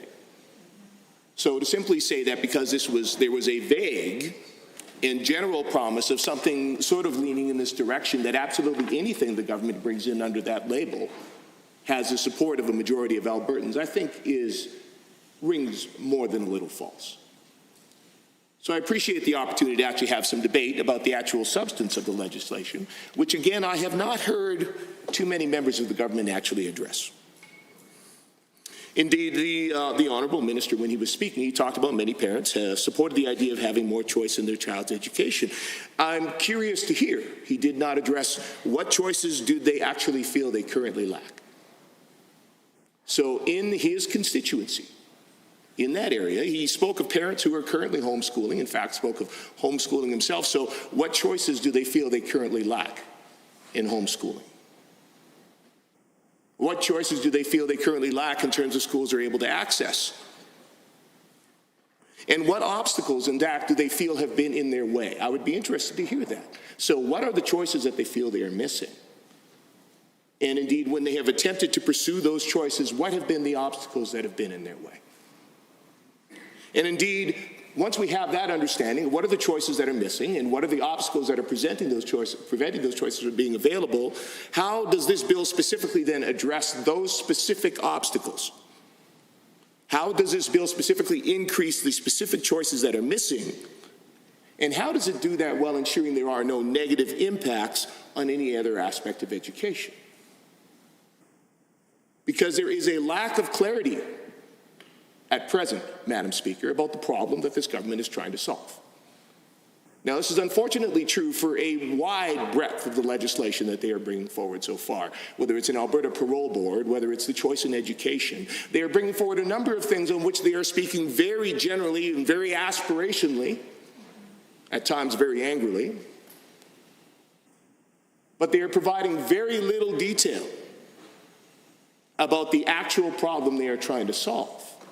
And frankly, Madam Speaker, we are not here in this House to debate lovely platitudes or aspirations or things that make people feel good.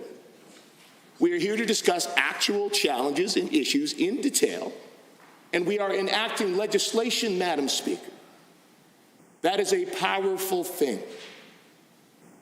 So if we are unclear about the problem that we are trying to solve, how can we possibly give due diligence to the solution that's presented? And in far too many times with this government, Madam Speaker, my concern is that they will only speak in these general platitudes because they do not want to speak to what their actual intent is.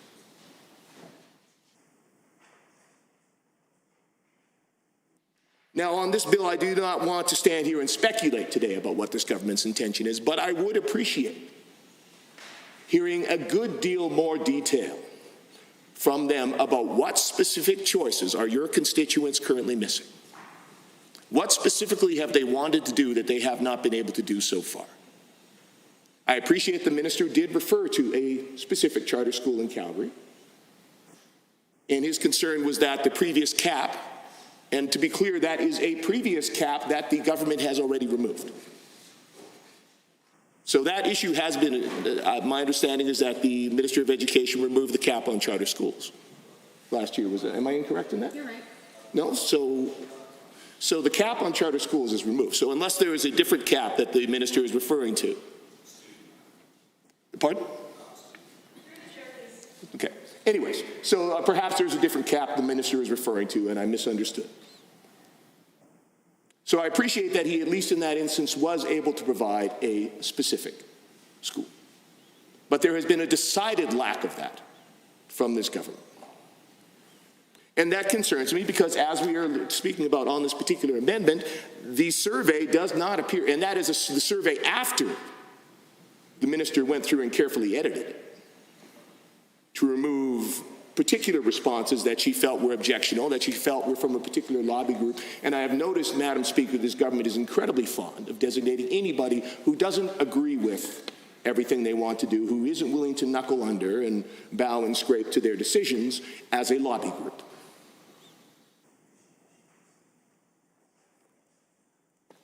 So the government is pushing this forward and has yet to provide clarity when this very survey that they put out specifically for the purpose of establishing that this bill was necessary does not support that conclusion. So that leads me to question then, what is the actual intent and why is this bringing this forward? I would appreciate hearing that from this government. The minister spoke about how a rising tide floats all boats. Now, I'm not one to belabor an analogy, but there's a number of problems with that. And again, it is one of those vague and happy phrases, Madam Speaker, which communicates very little actual information and says very little about the realities. What we know is actually a complex world, and particularly the education system is a complex system where many things interact. It is not simply as simple as dump in more water, everybody gets up. There's a question of how well built is each of those boats? Which of them have been left neglected to develop holes? So it doesn't matter how much more water you put under them, they're still going to have to bail to keep afloat. Who's allowed on each of those boats? Yeah. Charter schools are allowed to reject any students they like. So what happens then when charter schools decide that they want to pick and choose which students they're going to admit? And that's not casting any aspersions on any current charter schools, but just simply recognizing that this is not a fully equal system we're talking about, and there are considerations to be had.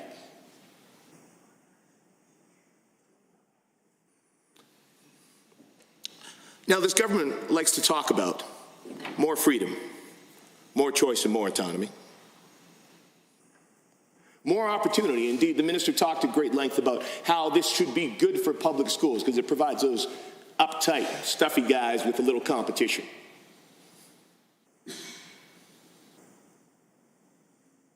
Now, I'm not saying that there aren't times when things become bureaucratic, Madam Speaker. Hey, I'm in government. I'm an MLA. I served on the government side. I served on the opposition side. I've been involved in many different organizations. Any organization over time needs to be refreshed, Madam Speaker. Indeed, I would note that the governing political party did just that with its two legacy parties. But what I would say is so far I have not seen that this has been a Minister of Education who has been interested in giving more choice and more autonomy to our school boards in the province of Alberta. I have not seen that she's been working to empower them to make better decisions or to be able to innovate or indeed even to look after their schools the way they feel they should. Indeed, she has done quite the opposite. And that is a habit that is becoming incredibly troublesome with ministers of this government, and that is trying to consolidate more and more power in their hands and take it away from elected representatives from the people of Alberta. That is what I see happening with this Minister of Education. That is what I see with our Minister of Health,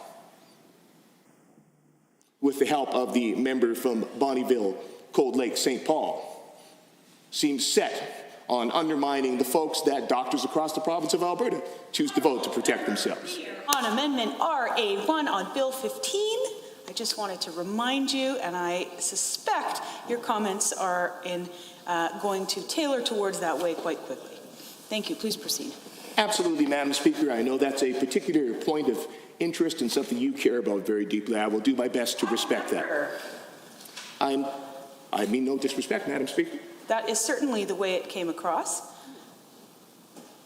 I would expect comments directed at the chair to be kept inside of yourself instead of aired out in the public. It is a very serious matter to challenge the chair in this assembly in any way, shape, or form.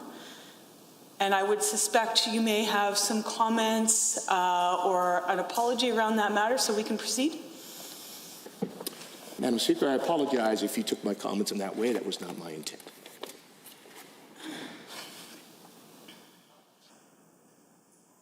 Honourable Member, I hope this pattern does not continue throughout the rest of the afternoon, and I would surely like to give you the benefit of the doubt in what was not really an apology, but I will take it as such, and I will ask that you please proceed with the debate at hand, which again is Amendment RA1 on Bill 15. Thank you, Madam Speaker. And continuing then to discuss this amendment, which is discussing the fact that the survey which this government conducted towards this bill does not in fact support this bill. And indeed, I was making comparisons with other steps that have been taken by other ministers of this government, which align in a similar way to this very amendment, which we are discussing on this education bill, about the survey not supporting the actions of the government, much as many other decisions are not supported by those which this government chooses to interfere. And indeed, on this, as the Minister of Red Tape was speaking in his debate on this bill, speaking about the choice of freedom, and indeed continuing to observe that this government does not seem to support freedom in many other respects, whether that be in the education system or the healthcare system or others. Indeed, this survey does not support what this government is claiming for this bill, much as I've yet to hear any support for this government's decisions around healthcare. And the idea that the government feels that in this case, in education, we need to have more choice. And indeed, that it should not matter what is actually needed in a particular area, or rather that decision should be the sole province of the minister with no consultation with, say, a local school board as to what services are currently available or whether those programs could be accommodated under the current funding and the current systems available. Which is likely why this survey does not reflect what this government says needs to be done. Much as in the same way, as this government insists that we must curtail the number of doctors in the province of Alberta. Now, we must have free choice in education, which this survey does not support the government's claims that there are a majority of parents that are concerned about this. So the suggestion that it should be the sole province of a minister of the Crown to determine where a doctor can practice in the province of Alberta, but that when it comes to education, that a charter school or whatever should be able to set up anywhere without any consideration of what is actually needed for that community. That we can declare that there are too many doctors in Calgary, and therefore there must be legislation to force more to go and work in other parts of the province. But that in education, it should be a free-for-all. Now, of course, again, we do know that in this case it would be at the whim of the Minister of Education,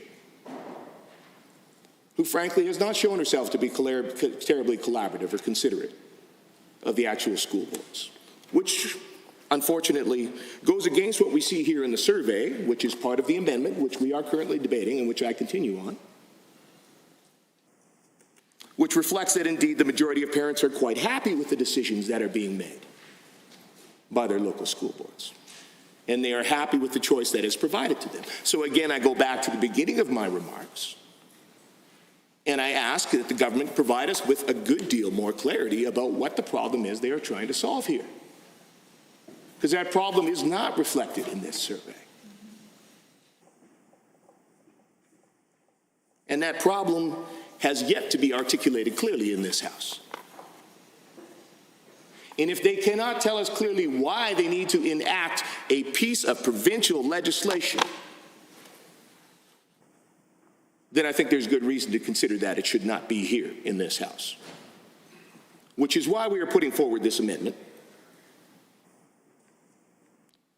pointing out that the survey that the government did on this particular bill does not in fact reflect the changes they are bringing forward. Now, indeed, that is also the view of many who actually operate the school boards and the school system. And I recognize that the Minister of Education indeed herself served as a school trustee, and I wonder if at that time she felt that the government of Alberta needed to take more power away from her and had to make sure that the people of Red Deer who elected her should have less say in what actually happened in the education system in that city.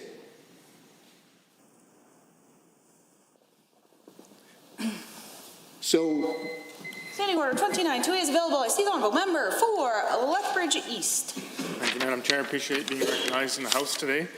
I just want to begin my comments that I'm very proud to support Bill 15, the Choice in Education Act, because it was a platform promise that I ran under. And in the very first line of the bill, it pretty much sums up what that promise was, that whereas parents have a prior right to choose the kind of education that may be provided to their children. For me, that's very, very simple.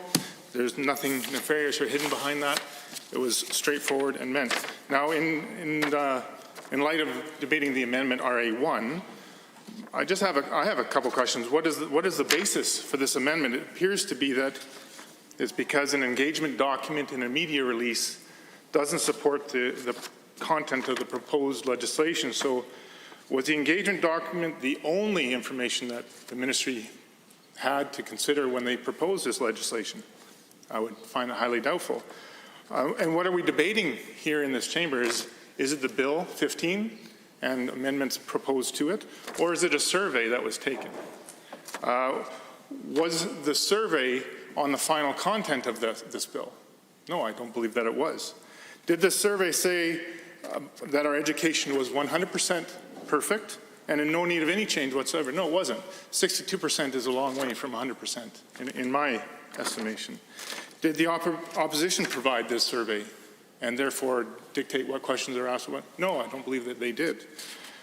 Therefore, are the opposition the best ones to trust in terms of interpreting the results of that said survey? No, I don't believe that they were. I believe the ministry was. So, therefore, just having said a few of those simple facts, Mr. Chair, will I support this amendment? No, I will not.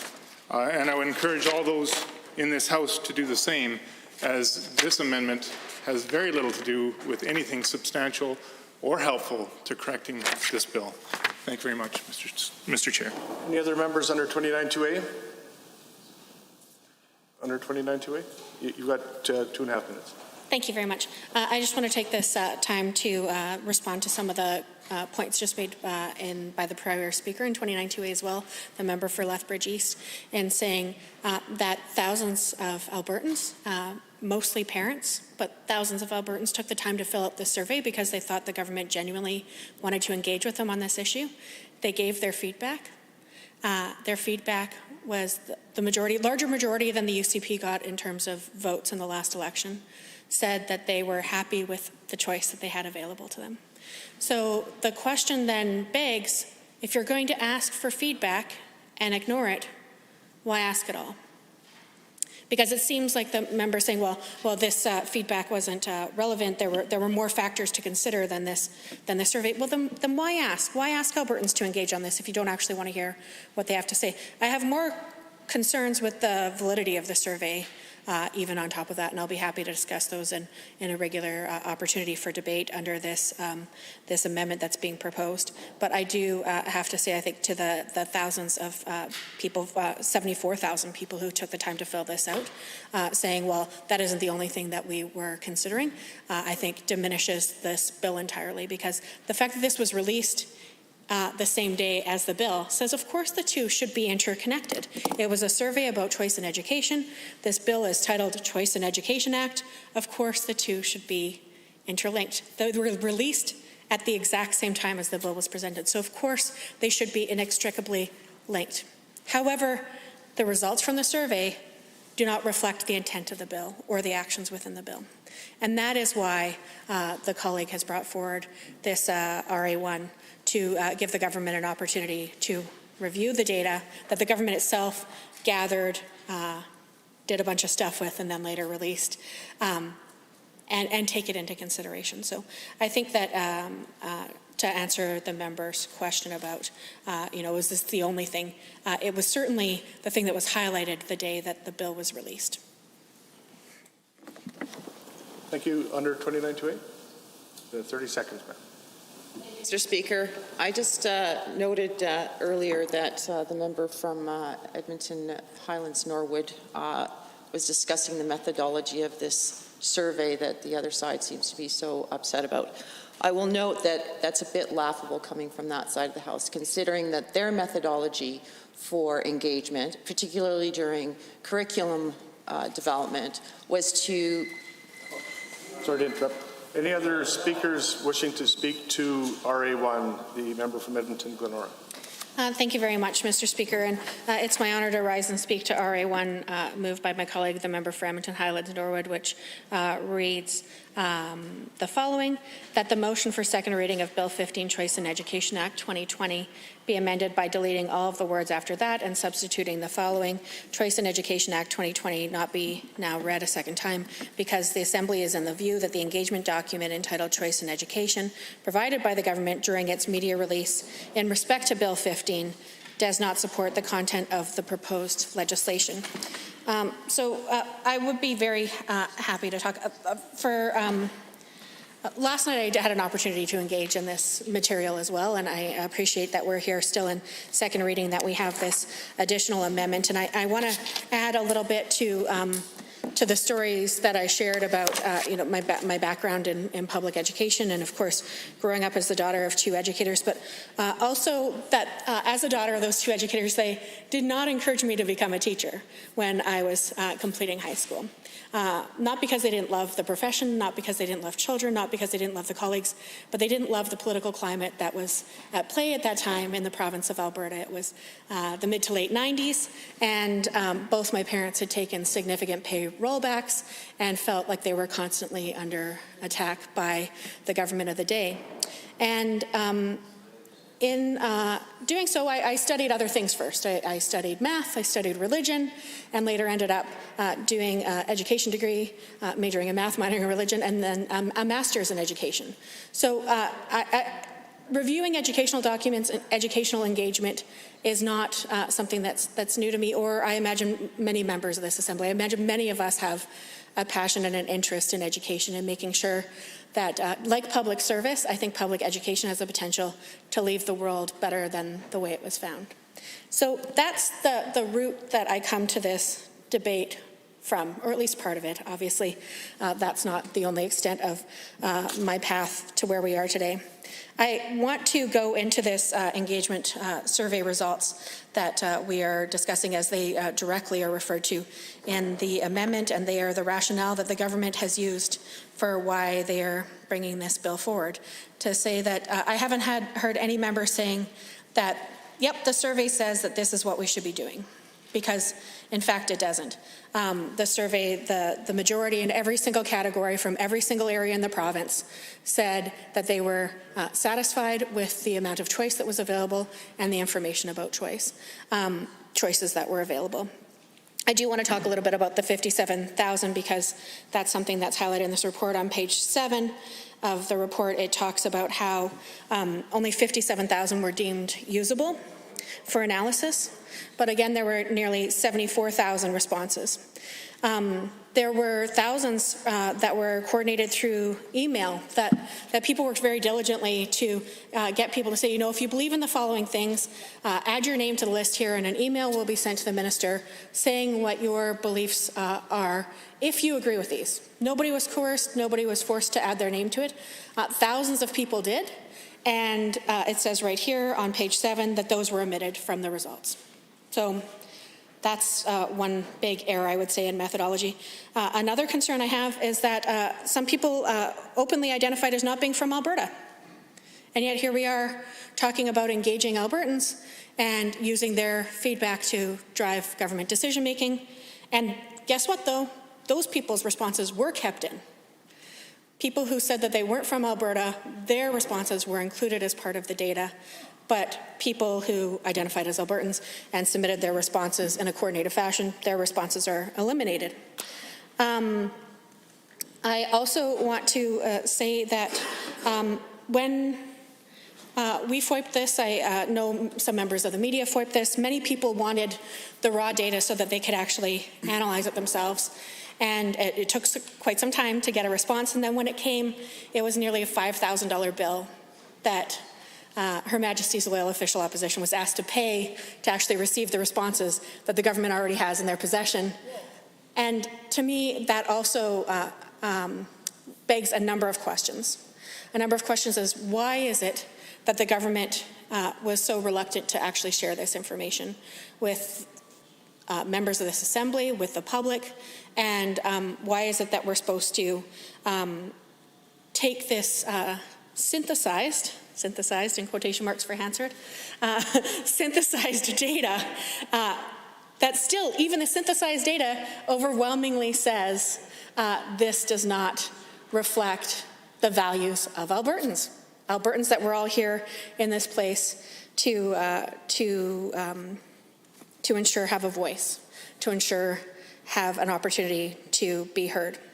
So the one thing I also want to add around the email responses that were left out, the organization that was gathering these signatures to add to the email correspondence is a Calgary-based organization primarily. It serves people all across the province, but that's a large number of Calgary voices likely. Again, we don't have the data, so we can't say definitively. We're going based off footnotes in the analysis section of a summarized survey. But that's a lot of Calgary voices that are being silenced from this survey and therefore from this assembly. I find that concerning. Let's talk about the 57,000, though, that were taken into consideration in gathering this summary for presentation to the media as well as to us here today. The majority, or not majority, but nearly 19,000 were identified being from the Calgary region, 17,500 identified being from the Edmonton region. And it's interesting because this was gathered all at the same time that there was a very focused and intentional attack on, I would say, the Calgary Board of Education and their credibility.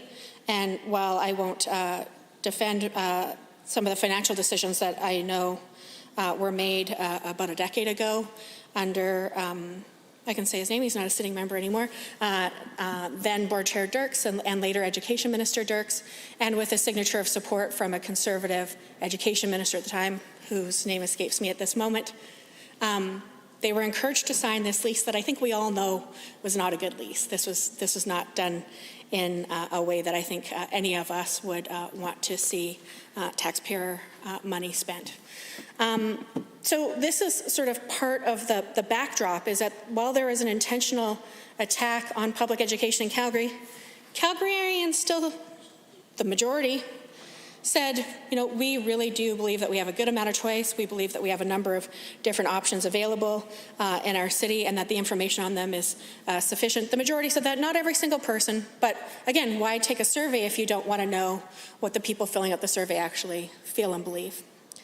So that's a little piece on Calgary. I do want to, the Minister for Red Tape Reduction said, well, the reason why there's so much choice is because of competition. And that is certainly one way to analyze this and look at it. But I would say one of the reasons why there's so much choice in Edmonton, where I was board vice chair and chair for 5 years, is because there was an intentional focus to welcome choice into the public system. As is evident by Telmatora being one of the first private schools to enter Edmonton Public, the longest consecutive running Jewish day school in North America. Many people would assume it would be in Montreal or in New York, but it's right here in Edmonton. We have the longest consecutive running Jewish day school program, and it is under Edmonton Public now because there was an intentional focus on welcoming choice and diversity from the private school system into the public school system, in the riding of Edmonton-McLean. Thank you, Honourable Member. So that is one. At the same time, there was also a Ukrainian program, a Ukrainian bilingual program, that also entered into the public system, either in Highlands Norwood or Beverly Clearview. I'm not entirely sure which, but at the same time, and this was many, many decades ago, long before this government put some inflammatory language into a platform and into a campaign strategy. So, and the results show that the folks who filled out the survey, thousands of them, feel that there's a significant amount of choice available right now. Some people say, well, it just doesn't go far enough, and then so be it. So find ways to encourage and support choice while giving students, staff, and families the rights that are awarded to them under the systems that we do have. I will say that I know a number of families who choose to homeschool, and I met some new ones while I was door knocking in both of the last 2 election cycles. And one of the things that some of these families who homeschool say is, I chose it because I didn't want my child learning in a classroom for a variety of reasons. Often there are parents who have children with special learning needs and didn't feel that they were getting enough support. That's definitely the case today, having more than 20,000 educational assistants who were tethered to students and to schools be discharged by the Minister of Education at the beginning of the pandemic. So many will say, well, we chose to homeschool because we wanted to figure out what other resources were available to us outside of a traditional school environment. And one of those resources is actually being connected to a school. I often call them an anchor school, somebody that helps you feel grounded. You've got the flexibility to move around, but you've got a connection back to a school. So one of those in Edmonton is Argyle School here, which serves thousands of students who learn remotely all across this province. And one of the things about being connected to a physical school and actual teachers is that when you hit stumbling blocks, you know somebody's accountable to give you some support. Somebody is there to help support you in your home education. So there was one mom who was talking about learning science and how there were so many additional costs now that she'd chosen home education. She really wanted her child to be able to engage in using a microscope, but a microscope's mighty expensive. And I said, did you know, I think you can borrow some supplies from Argyle School, or at least go in and use some of their supplies in the school building at a time that works for you. And she followed up, and she was able to access those additional supports to support her in home educating her child, but not have additional financial pressures, because there was a school that she was accountable to and that was also accountable to her. So there are a number of things that this bill is considering doing, and we'll get into those at another time, because of course we're focused on the connection to the survey results, as the amendment says. The survey, the data that's being presented to us, I would love to get all of the data. I would love to see the Minister of Education table all of the responses. Feel free to strike personal contact information. I don't think any of us need that, but I think it's fair and reasonable for us to say there were 74,000 responses. Why did you only choose 57,000? What were the voices that weren't heard? in that remaining, nearly 20,000 responses? What were the voices that weren't heard?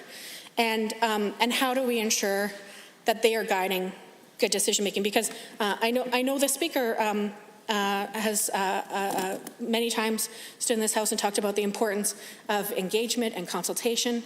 And the engagement and consultation that was done here does not reflect the bill that is being produced. So not doing consultation, I'd say, not good. Doing consultation and ignoring the information that is responded to in that consultation, I'd say, is probably even more disrespectful to citizens. Either way, we all want good, thorough, thoughtful, engaged consultation. And I want to commend the member from Edmonton Highlands, Norwood. I know that somebody was criticizing the work that was done around engaging Albertans on curriculum. It was by far the most extensive consultation process. It started, I think, the first year I was a trustee in 2010. Yeah, under PC government. Under then probably Dave Hancock as education minister, with the Inspiring Education consultations. And I had the honor of attending some of those as a citizen and as a board member, and I spent many hours engaging with many parents, many educational experts, both in the K-12 system and in post-secondaries, a variety of post-secondaries. The amount of engagement with folks around the concept of lifelong learning and being on career pathways, I think, was something that I was really excited about. So does this bill reflect the survey results? Not at all. Does this bill reflect the engagement that was done over many years under many different governments? Not at all. So then why are we considering this bill in this form at this time? That's the question that we're here asking ourselves. And I think there are probably deeper answers, but I will tell you it's definitely not because of this survey results, because the survey results don't validate the bill that's being brought forward. They do not. So if there are other survey results, the nearly 20,000 that were eliminated, that do, then rightfully so we should have the ability to see those as well. There are a lot of people feeling uneasy about there was an award given not that long ago for being the most secretive government in Canada from the media to this current government. This is an opportunity to turn a new page, to present the full and robust data that is available, and to honor Albertans. Standing order 29-2A is available. I see the honourable member for Edmonton McClung. Thank you, Madam Speaker. I've always enjoyed the enlightened comments of the member from Edmonton Glenora when she speaks on any matter in the House, but particularly with respect to education. Her experience in the field is something that everyone in this House and anyone listening to her will benefit from. And I certainly know that she's enlightened me on this occasion with respect to her comments regarding the survey results, as well as the lack of continuity with the results and the actual legislation that has been brought forward by the government. So I'm just wondering if indeed she might want to comment a little bit on the intent of the bill as far as who the bill is designed to serve. If indeed the survey results don't bring a clear message forward as to a demand for this legislation, just who might she determine this government is trying to serve by bringing the measures forward today? The honourable member for Edmonton Glenora. Thank you very much, Madam Speaker, and to the member for the question. And I certainly don't want to assume false or unavowed motives to any member of this Assembly, but I will be happy to revisit some of the history that brought us to where we are today. In terms of the most recent election, provincial election, a little over a year ago, there was definitely a lot of rhetoric and accusation around motive for the then government and what was happening in education. And I'll tell you what was happening in education. Every single new student who showed up to school was funded. Every single new student who presented themselves to any school district, public, Catholic, Francophone, charter, private schools, you name it, homeschooling, you name it, they walked in the door, whether it was the door of their own house or whether it was the door of a school building, and money followed that student to that school authority or to the individual family to ensure that they could receive the education that their family had chosen for them. So it was around, I would say, guys, there was a commitment made to maintain or increase education funding, but of course we've seen that has not happened. The finance minister about this time last year committed in this House that new students would get new dollars, and of course that wasn't the case. That was not funded in the budget.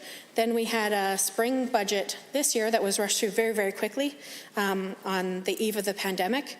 And the minister a few days later said that schools need to be shut down under the advice of the Chief Medical Officer of Health, but not to worry that the budget that had just been passed just a couple of days earlier would stay intact and that those funds would still go to whether it's the parent who's doing home education or the private charter Catholic Francophone school, public school, that there would be maintained, the 2019-20 funding would be maintained. But then just less than 2 weeks later, that wasn't the case. That funding was cut. $128 million, in fact, was cut, taken away from mostly educational assistants who were employed to support students who have special needs. And these aren't just students who are learning in public schools. They are students who learned at home. There are students who learned in private schools. There are students who learned in charter schools as well. So I do believe that there is a significant effort to change the channel from the record on education and to actually direct false motives onto the official opposition. And we see that every day in this Assembly during question period right now, for sure. When the truth is that there seem to be two different sets of rules, one for the government and one for everyone else in this province, especially when it comes to taking taxpayer dollars. We were told there just weren't enough taxpayer dollars to keep kids who have special needs well educated, that we just couldn't do that and invest in healthcare to address the pandemic. But at the same time, the government was firing more than 20,000 educational assistants.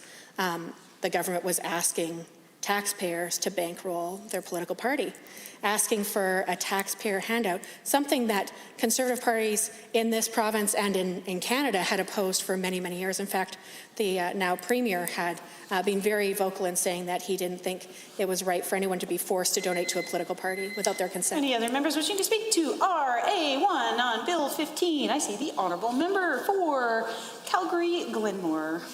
Thank you, Madam Speaker. I will pick up where I left off just recently.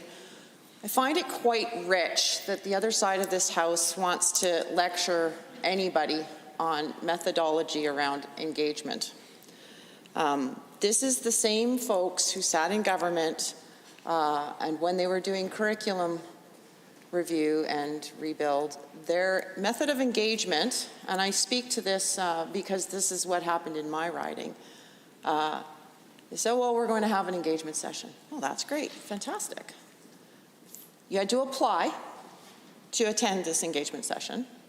You were vetted to figure out who was on side and who wasn't on side. They only let certain people in to the engagement session, whereupon they were handed the K-3 curriculum in paper on a table, given a few minutes to read through the whole curriculum. And then the papers were taken away from the parents and they were told they could go around the room and ask questions to various people in the room. That's supposedly engagement. That's the methodology that they used to verify that they were on the right track with curriculum. So I'm not going to take any lectures, nor should anybody on this side of the House take any lectures about methodology around engagement. Secondly, let's talk about resourcing. We hear a lot of noise about resourcing.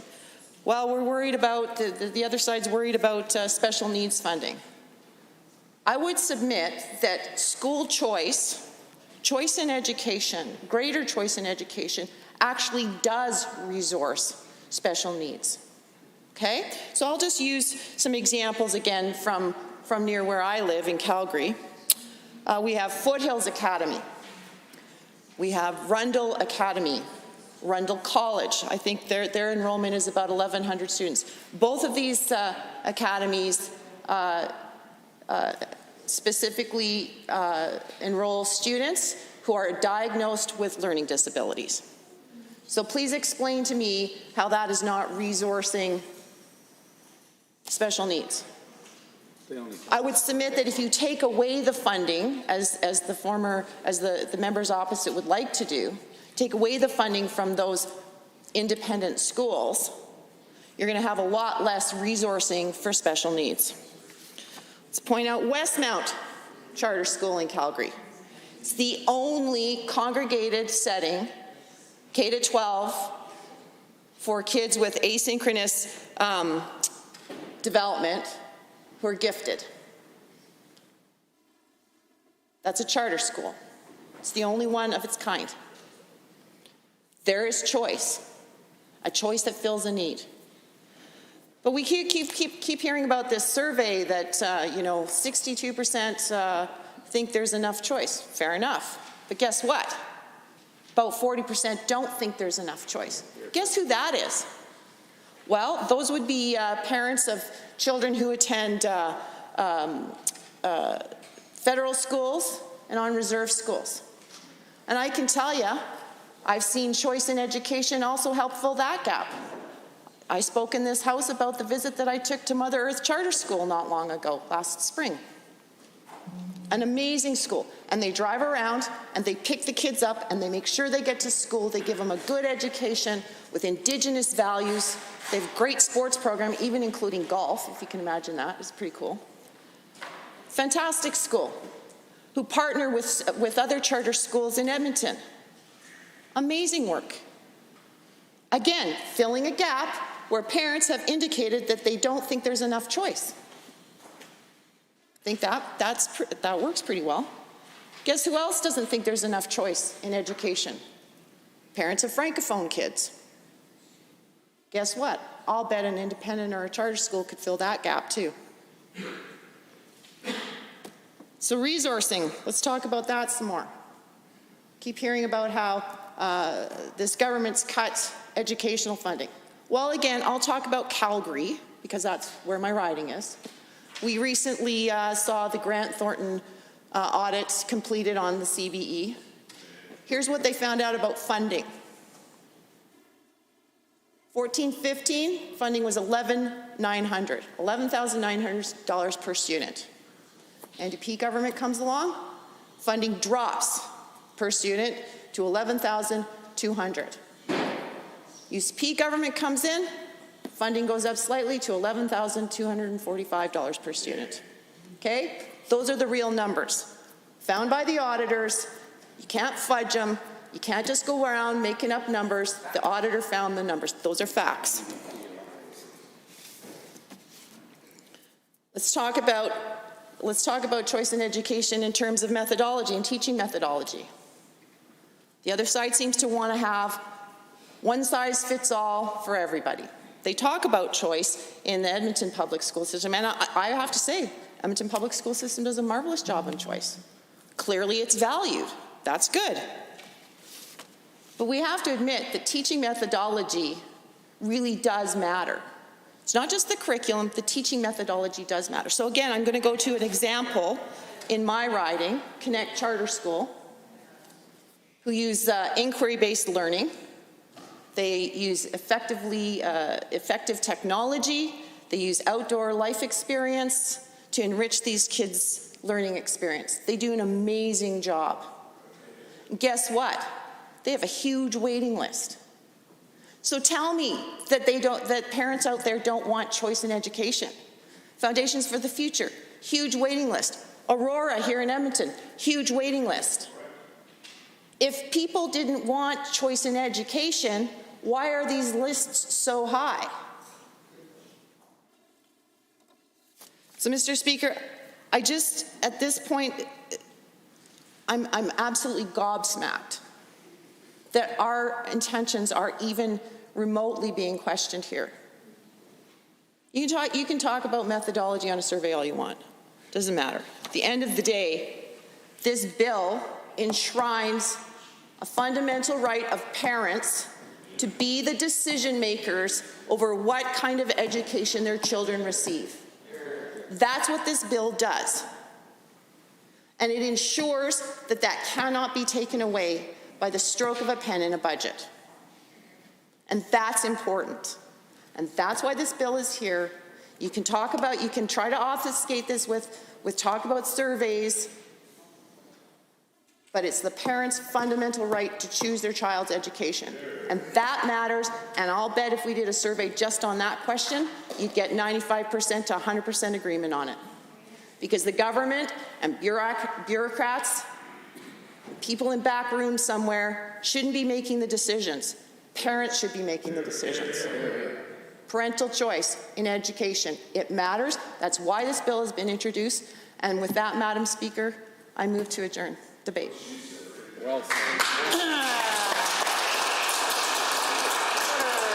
Having heard the motion to adjourn debate, all those in favor, please say aye. Any opposed, please say no. Carried.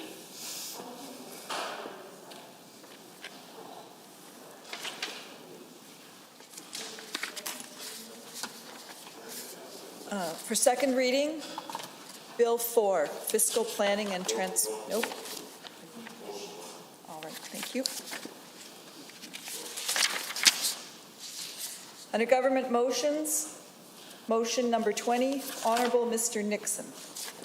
The Honourable Government House Leader. Well, thank you, Madam Speaker. I must say it's great to see you in the chair today, and I appreciate the opportunity to rise and move an important motion on behalf of the government that is currently sitting on the order paper in my name. Of course, Government Motion 20, as said by the table, Madam Speaker, and I'll start with that.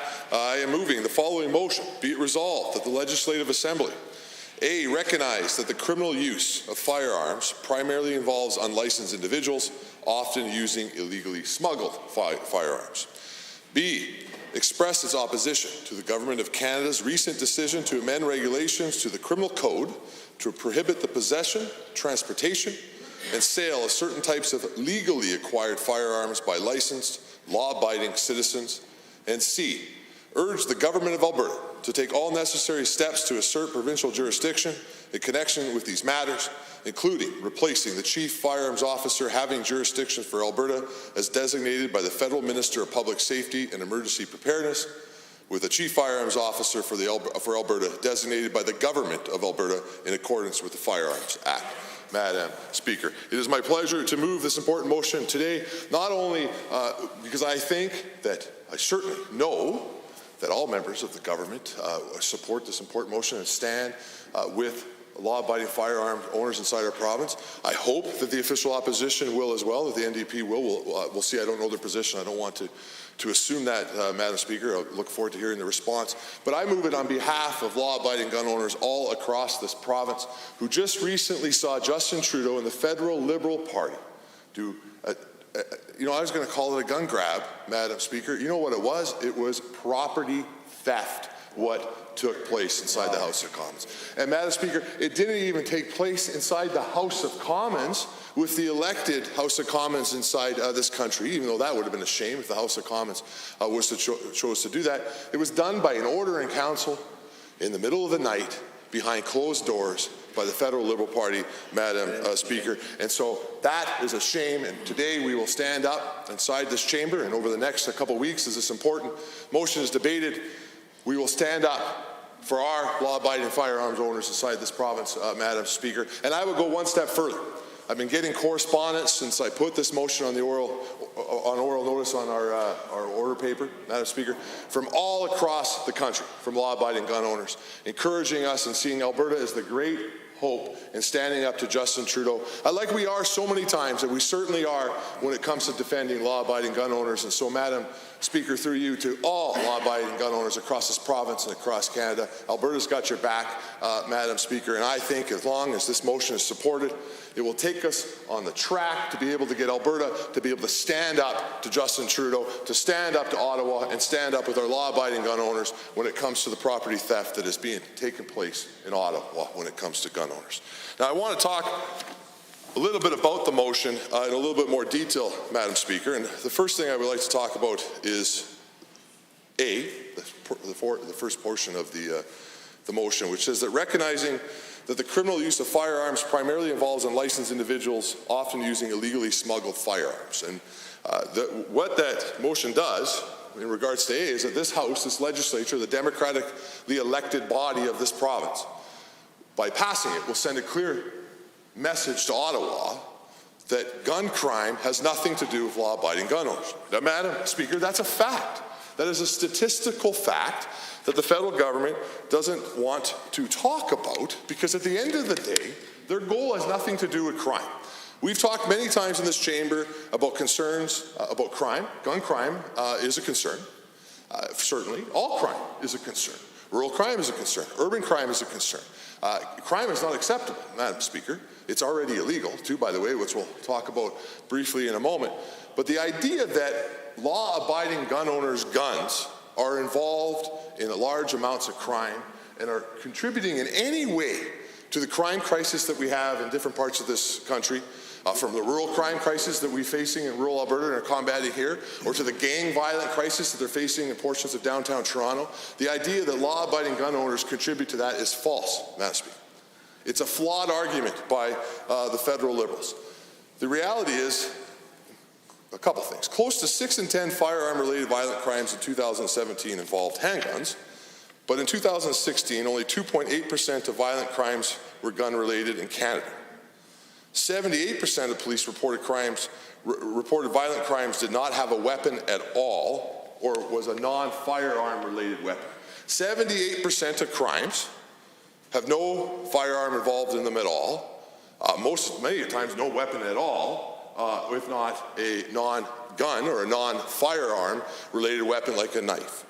When there is, and this is what I meant with my first point, Madam Speaker, when there is a crime that is involving a gun, the vast majority, over 60% of them, involve handguns, not long arms. Now, Madam Speaker, I want to be clear. I'm not against handguns either. I'm a proud restricted firearms owner inside the province of Alberta, Madam Speaker. And that, to be clear again, does not mean because if you are a law-abiding gun owner and you own a handgun, that your handgun will end up in a crime, because the stats just don't hold true when it comes to that. In 2016 and 2017, about 1/4 of all homicides were gang-related. That was up from 16 to 17% over that period, or over the year previous, Madam Speaker.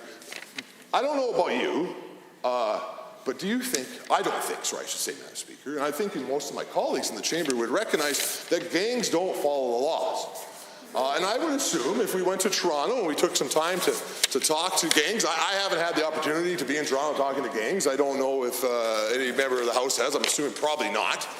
But if you were to ask the gang people, well, actually, that's a good point. The Honourable Government Whip, the Honourable Chief Government Whip is a police officer, so maybe when he rises to speak on this motion, he'll be able to tell us about his interaction with gangs and how many times when he's arrested a gang member, either involved in a crime involving a handgun or a gun, or not, if they had a license, if they had registered their restricted firearm, if they had acquired it through legal means. I'll be interested in hearing that, because the fact is, Madam Chair, they won't have, because gang members don't follow the law.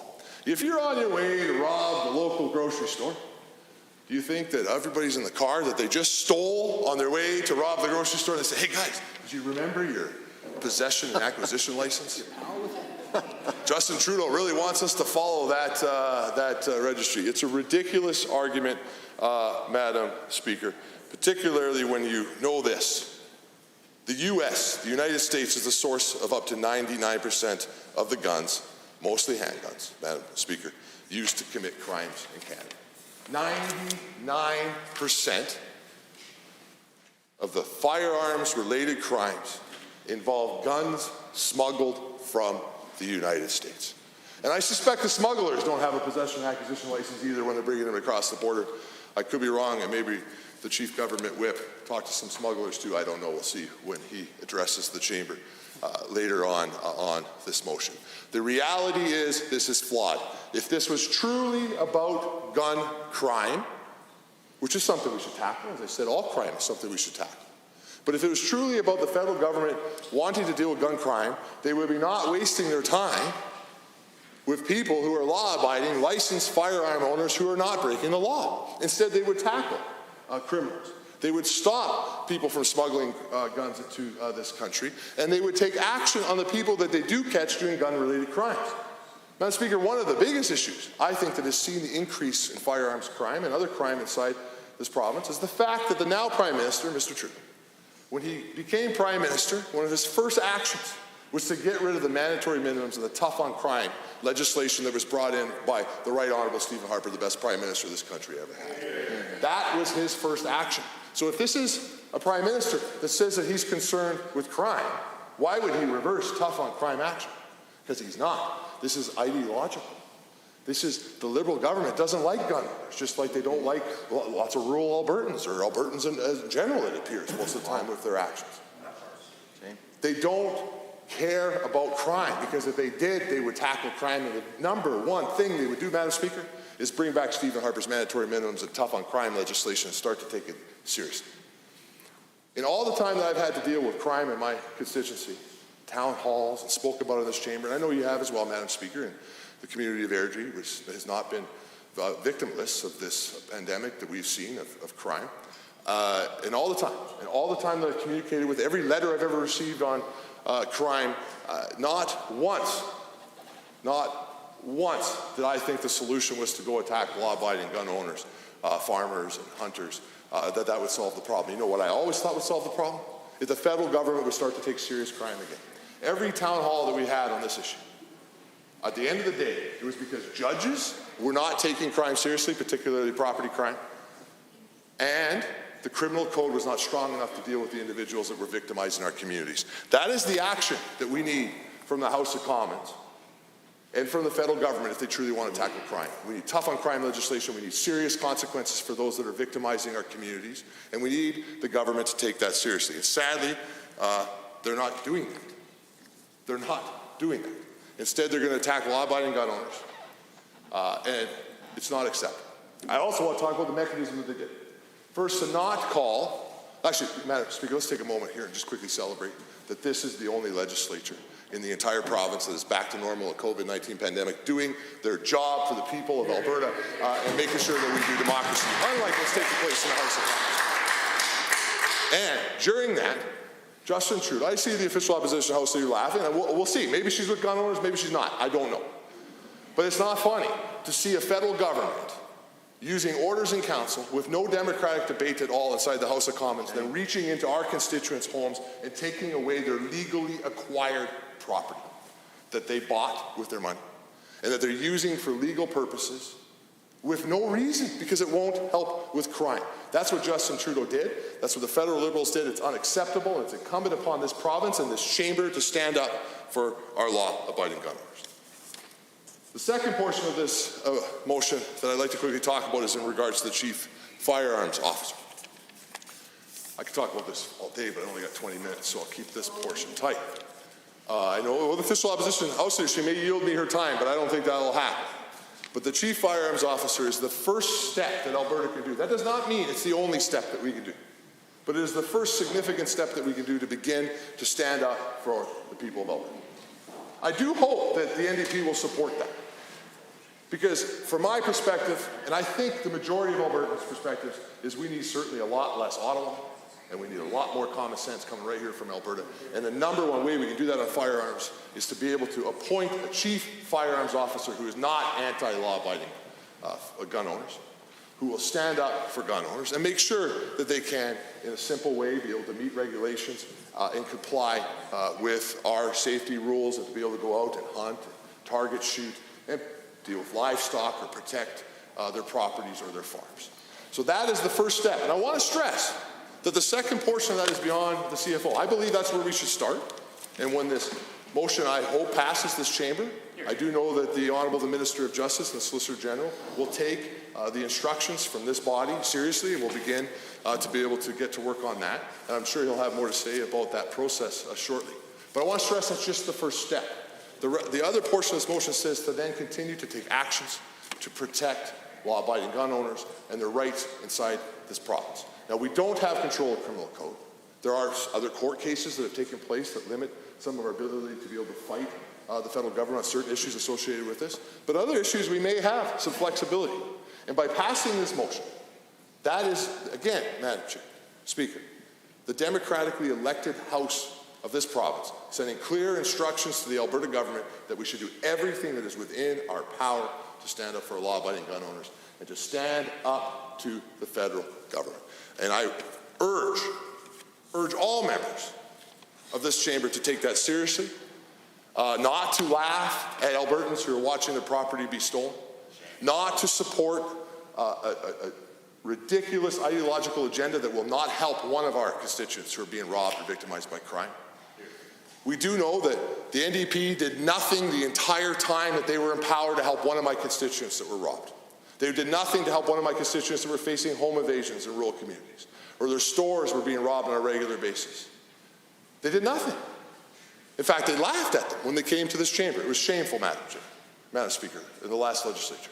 But this is an opportunity where they could at least stand up for their constituents who acquired property legally inside this province and who used that property for legal purposes inside this province. And I certainly hope that they will do that, and that for once in the NDP's time in this chamber, that they will stand apart from their close ally, Justin Trudeau. That they will stand apart from their close relationship with the federal Liberal Party. I know we saw how hard they worked when they were in power to be able to work with Justin Trudeau to bring in things like the carbon tax that punished our constituents, to fight against pipelines, to protest against Keystone, to take the steps that they did to be able to stand with Justin Trudeau repeatedly in this chamber. And that was shameful, Madam Speaker. It was shameful. Just like it's shameful when they stand on the legislature steps with Extinction Rebellion and protest against our largest industry. But when it comes to this is a fundamental right, and not just my constituents, your constituents, it's their constituents too. It's their constituents too.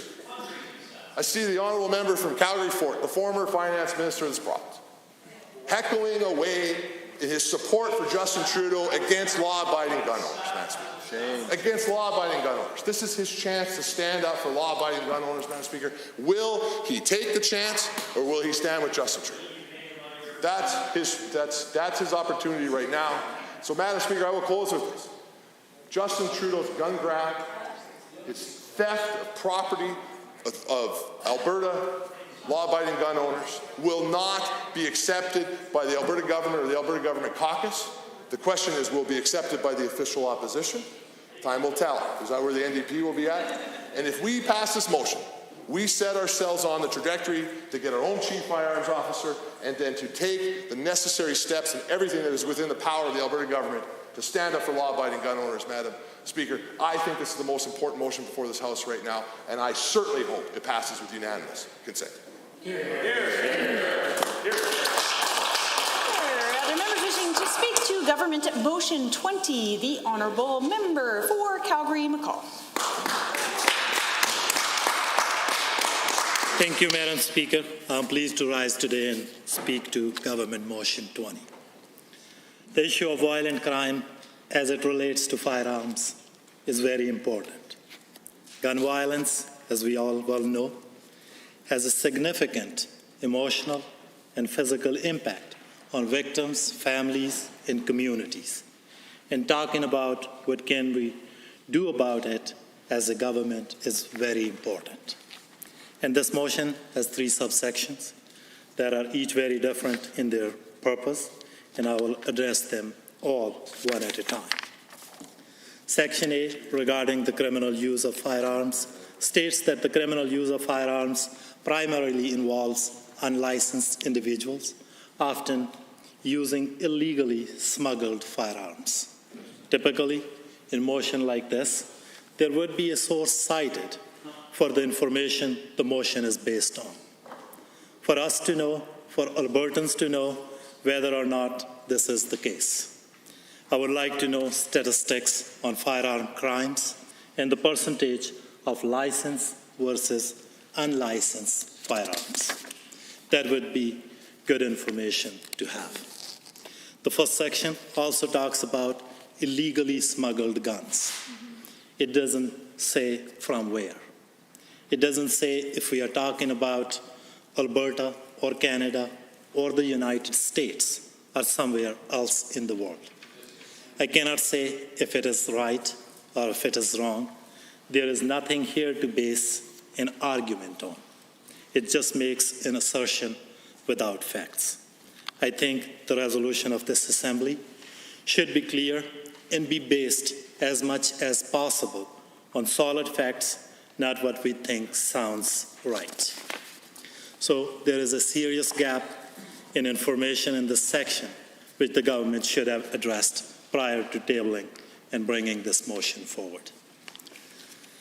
With respect to Section B, which speaks to action taken by the federal government, there can be no doubt that the issue of the federal ban on military-grade assault-style rifle is a very important one.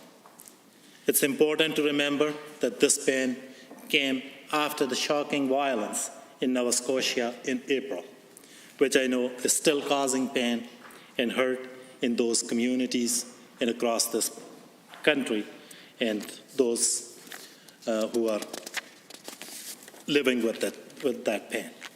I think we can all agree that gun violence is not just in cities, but it's also a danger in smaller towns and rural communities alike. So the question becomes, should we do anything about it, and what do we do about it? This conversation is difficult, but I hope we can all agree we must do something about it. And when it comes to what do we do, I recognize that means having conversations. That is why I would say Ottawa's decision to ban assault-style weapons, firearms, must be done in consultation with gun owners. It must be done in consultation with law enforcement. It must be done in consultation with racialized communities. And it must be done in consultation with First Nations, and there must be clear objectives. The way it was announced didn't inspire confidence or clear understanding. We cannot have this issue be subject to political calculation and closed-door decision-making. When it comes to issue of gun rights and issue of public safety, there need to be public conversations. We must strive for a balance that keeps public safety paramount while respecting the rights of Albertans. Albertans have a right to own rifles to hunt or engage in traditional harvesting activities, or to defend their livestock from predators. With that being said, I have to be clear, the proposal by the federal government doesn't appear to impact weapons used for those purposes. It doesn't impact the ability to hunt or to trap or to protect the family farm. It is the position of our caucus that owning a weapon is a point of personal responsibility as much as it is a right. But when it comes to assault-style weapons, I hope we can all agree that no one has the right to own a weapon that discharges 600 rounds of ammunition in less than 60 seconds. These assault-style weapons do not serve a purpose other than someone's personal amusement, or as we have seen time and time again, the mass killing of large number of people. Giving up the former to help prevent the latter is not an unreasonable overreach on one's right. It's against that backdrop we support the intent of the federal ban. But we completely agree that we need to have a deeper conversation. And as the government house leader mentioned, that we should be representing our constituents, so that's where I also want to talk about my riding and Northeast Calgary in general. I'm sure many in my riding would want to be part of these conversations. Gun violence has been a deep concern for quite some time. There were more than 75 firearm-related calls in my riding alone last year, over half of which were deemed to be targeted attacks. I have attended rallies, I have attended community meetings, and Madam Speaker, I have attended funeral linked to this violence. Families in the community want an end to it. This is why we need to have a real conversation which includes people that have been impacted by gun violence. We cannot stand on side with this government for a blanket prohibition on these conversations, because there is clearly a need to have these conversations, and we owe it to those families and victims of gun violence that we do everything we can. This motion shuts down those conversations. We cannot support this as it stands now. With respect to Section C, which deals with provincial jurisdiction, we take no issue with this section. I understand these officers are responsible for enforcing federal laws, and therefore the federal government bears the costs. And the government move here, for the most part, is symbolic. As long as Alberta taxpayers are not asked to pay for a service the federal government is already providing, we are fine with this government asserting Alberta's jurisdiction wherever they deem appropriate. We are also happy to support the creation of an Alberta Firearm Examination Unit. We believe this is a good step, and we support the government in making it a success to efficiently prosecute gun crimes. However, when it comes to Alberta Firearm Advisory Council, we are disappointed. The membership of the council appears to be exclusively composed of gun owners, and it has to include those with different views, such as who have endured violence and lost loved ones, and those who have experience with domestic violence, those who have background and expertise in public safety. As it stands now, it excludes more people than it includes. I can think of several people in my own community who would be able to provide an important perspective to this council. So as it stands today, this council is missing many perspectives, and its expertise is narrow. So in conclusion, Madam Speaker, based on the reasons I outlined, we believe that we need to have these important conversations, and the way this motion is drafted, it has the impact of shutting down all those conversations which Albertans clearly want to have. So therefore, we will not be supporting this motion, and I urge all members of this legislature to not support this motion and engage in these important conversations, because Albertans want us to do so. Thank you. Other members wishing to speak to Government Motion 20. I see the Honourable Member for Calgary West. Well, thank you very much, Madam Speaker, and I'd like to thank the Government House Leader for bringing this motion forward. I'd like to thank the Honourable Member opposite, of course, for his comments, but not surprisingly, coming from the members opposite, they are somewhat inaccurate. Not surprisingly, right? Because fully automatic weapons are already prohibited, Madam Speaker. That's not what Justin Trudeau did. This is fully automatic weapons, or something, as he indicated, 600 rounds in 60 seconds, which maybe consult with my honourable colleague who is also a police officer. I certainly have never in my years seen a weapon like that, other than maybe the military or watching American news. Maybe one of the Americans have a weapon of that particular magnitude, but certainly anything that is automatic is already a prohibited weapon. So right there, when we talk about credibility, I would argue that the argument that he has made is in my opinion, already been discredited. That being said, the Government House Leader is correct in that, yes, I have spoken to gang members. I have arrested gang members. I've worked downtown in the streets of Calgary during a very violent time in Calgary's history, which is the early to mid 2000s, where we had gun violence on a weekly basis, where we had violent crime stabbings that were occurring. And quite frankly, many of you in this room are probably fully aware of what is known as the gun suppression teams, or sorry, the gang suppression teams. My apologies. It's called the gang suppression teams, which was actually originated here in Calgary, or sorry, not here, but it was originated in Calgary. And of course, I know that I think Edmonton has their own version of the gang suppression team. But this was actually started in District 1, where I had worked, and it was led in an operation actually by myself, Madam Speaker. And we had called it what was known as Operation Bounced. And what we did is, in my belief, I believe that gangs and the gun violence and the people that were living in fear, that shouldn't happen. Good, honest people had a right to go out and have a drink with a friend. Good, honest people had the right to go out and have coffees. They should not live in fear of guns and gangs and violence.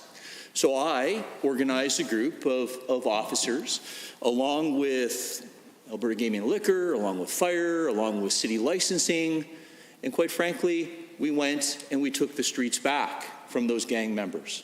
So I've had a lot of experience in dealing with gang members. In every interaction that I came across, every gun that I was a part of, whether it be as a supervisor, whether it be as an officer who sees that gun, these are not law-abiding gun owners. It wasn't even remote. In fact, if I reflect on all the times I've been in situations where there has been some form of gun violence that is used in a situation that is not, we'll say, related to, we'll say something personal, like those horrible situations we deal with, God forbid, suicides and stuff like that. But I'm talking about outright violent crime, robberies, muggings, all that sort of things that are considered violent crime. Those are not guns that are used by law-abiding gun owners. Now, law-abiding gun owners might have their guns stolen by the criminal, which may have then turned be used in an offense. But to be honest with you, for the most part, those guns are smuggled. They're smuggled in from the United States. So you need to ensure that those borders, that we are doing the proper checks to ensure that we have proper border security. In fact, when I listened to the Prime Minister, he wasn't really even citing any cases of extreme gun violence by lawful gun owners. I think he was referencing certainly some horrible situations in the United States. And again, it's two different countries, Madam Speaker. What is going on in the United States is actually horrific. And I know that, on this side, we certainly condemn all sorts of bigotry and hatred and racism. My last partner before I retired in the Calgary Police Service was from Sierra Leone. Awesome guy. Love him to this day. Probably haven't spoken to him in a little while, probably because I've been up here. But I tell you, I couldn't ask for a better partner. I want to talk, a little bit about, there was a concern the members opposite had in regard to credibility. I see on the list here of biographies of members of the Firearms Advisory Council, and I noticed this, Rick Hansen. Police Chief Rick Hansen. And they're concerned about credibility of people. This guy was recognized as probably one of the top police chiefs, not in Canada, Madam Speaker, in North America. The progressive values that he brought in to Calgary have not only gone across Canada, but have gone across, I would argue, internationally. He was the president of the Canadian Association of Chiefs of Police. Anyone in my travels who, when I mentioned I was a member of the Calgary Police Service, always goes, "Oh, did you know Rick Hansen?" "Yeah, I knew Rick Hansen." How do you think we've had all this positive and progressive, we'll call it, when we're dealing with people that have mental health and addictions issues? That was Rick Hansen. That wasn't anybody else. When I started in the Calgary Police Service, it was frustrating. We had people with mental health and addictions problems, and we had no supports to help these people. And it was Rick Hansen that came in and said, "You know what? We need to identify those people. We need to help those people." But don't get me wrong, there's people that are bad, and we're going to identify them as well, and we're going to make sure that they go to jail. But we're going to help those people with mental health and addictions. So to somehow characterize him as some gun, he's a good friend of mine, actually. I'm not even sure he even owns a gun, to be honest with you. But to characterize him as some sort of gun-toting, part of, we'll call the use, I know that anybody even wants to talk to a UCP member, it seems the people on the left seem to attack. It's actually embarrassing that member opposite would even have any concerns regarding Police Chief Rick Hansen. The things that he did for the Youth Advocacy Center, children all across Calgary, and I would argue even just outside of Calgary, that go and we have a youth advocate center to learn, not just to learn about, it's not about a museum about learning the history of crime, the history of the police service. It's about understanding, again, you've heard me say this in this house many times before, the principles of education, prevention, and intervention. And making sure that those kids understand. In fact, you go into that advocacy center, Madam Speaker, you will see gang members that I dealt with who stood up, that are on video for these other children to see, that sit there and go, "Yeah, I was young, I was stupid, I made mistakes, don't follow down my path." And what he has done for the people of Calgary, I would argue, is almost immeasurable, because I know the bureaucrats and all the accounting type people, they want to see the stats and they want to. But I can tell you, when you apply those principles of education, prevention, intervention, you save money. You save money by helping those people, because that is what helps to prevent those people falling into some sort of a life that may lead down the road to guns, which is what this is about. So, yeah, I support this motion. I support the lawful gun owners and their right to have their guns. But what I don't support is going after the lawful gun owners. And I can tell you in my conversations over coffee with Rick Hansen, as I've known him obviously since I started in the Calgary Police Services, going on, it's kind of scary, Madam Speaker, I think almost close to 2 decades now, quite frankly, since I've known this gentleman. When we talk about the public safety aspect of things, it's not the lawful gun owners, it's the criminals. And those criminals do not care what Justin Trudeau did. They don't care, quite frankly, what we're doing in here. That's why they're criminals. They have no intention of following the law. They have no intention abiding by any sort of registry for a weapon.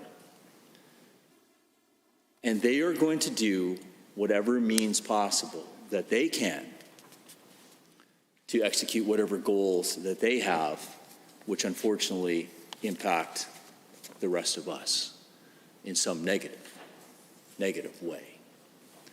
So yes, we need to send that message out to Justin Trudeau.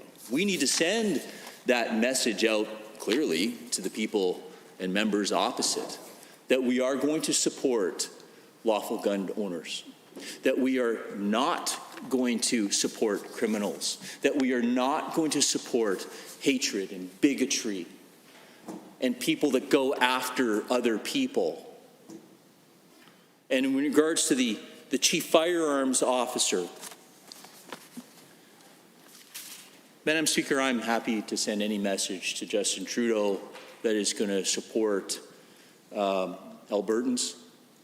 And, you know, obviously is one of the only people in this room, I guess, that maybe has a more intimate understanding of we'll call it the Chief Firearms Officer and their role to administer the PALs, to ensure that we have that relationship with the federal government, so that people lawfully can, of course, acquire their firearms licenses and ensure that those law-abiding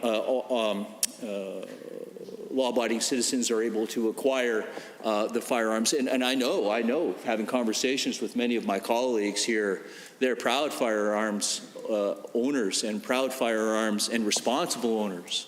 I mean, we've heard our member and friend from Lac-La-Biche St. Anne, I believe it is, who's very passionate and an avid gun enthusiast. I mean, I know he's very proud of you know, being able to have that right as a lawful gun owner. He's not a criminal. But those that are, again, they're not going to care what Justin Trudeau has to say. It's tough enough as a police officer or a former police officer getting them to care what I had to say when I was on the street. But I will say this, Madam Speaker, because I want to reflect on this, and I think it's important. I know I'm probably running out of time, but sometimes I don't get the opportunity to express the importance of the pillars again, and I will restate this, of education, prevention, intervention. That was created by my friend Rick Hansen. And I think everybody in this chamber, I think every Albertan, and I would argue everybody in the opposition, should feel very privileged that this gentleman is on this committee. He will provide a sober second thought. He has a wealth of experience, and he is respected, again, not just in Calgary, but in Canada, and I would argue North America. So, Madam Speaker, with that, I will thank everybody for the opportunity to speak. I know there's others that would like to speak on this particular motion. And I will say that I encourage all members of this House to support this. Thank you very much. Standing Order 29-2A is available. Seeing none, I'm looking for a speaker. I saw the Honourable Member for Lacombe-Panoka. Speaker, and it is an honor, in fact, it's an urgency to rise in support of Government Motion Chapter 20, Motion 20. It really is my duty and privilege to stand up for legal gun owners in my home riding of Lacombe-Panoka against the federal Liberals' shameless use of a New Brunswick tragedy as cover for an attack on legal gun owners. This is an event that they're using for cover that was perpetrated by a deranged individual with illegal guns that was in many ways botched by the police service at the time, all of which is clearly delineated in two recent articles in Maclean's magazine. Anybody who actually wants to read them should. And yet the Liberals shamelessly will use this event as cover for them to make an attack on legal gun owners. The majority of guns used in crime are smuggled, stolen, and unlicensed. That is a fact. Legal gun owners, on the other hand, go through rigorous background checks and extensive training, and that is a fact. And our firearm industry operates to the highest safety standards and employs thousands of people in this country, and that is a fact. And so why then, Mr. Speaker or Madam Speaker, I have to ask, are the Trudeau Liberals waging an all-out attack on legal gun owners and not real criminals? Indeed, they dismantle the laws that would hold criminals accountable and, in fact, go the other way and create laws to protect the so-called rights of violent and criminal individuals, while at the same time being perfectly willing to create a system of law that victimizes good citizens, innocent people who are not doing anything illegal. The answer is simple.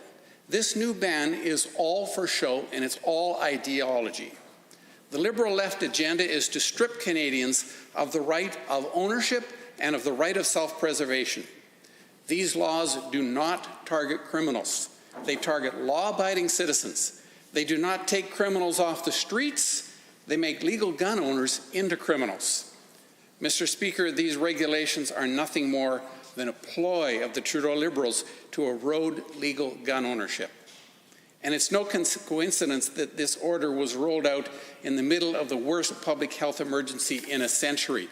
The Liberals wanted to hide this undemocratic order under the cover of a pandemic and use a terrible event as cover as well to try and push it forward. Well, I have news for them. We have heard it loud and clear in the West here, and we will speak out against it. People in my constituency, Lacombe-Panoka, know how much of a farce this order really is.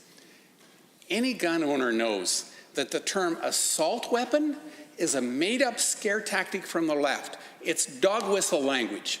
And it's shameful that the opposition members would continue to use that same false language for weapons that have been illegal in this country for decades, that are not being used. It's just simply dog whistle language to try and scare people and try and push an agenda.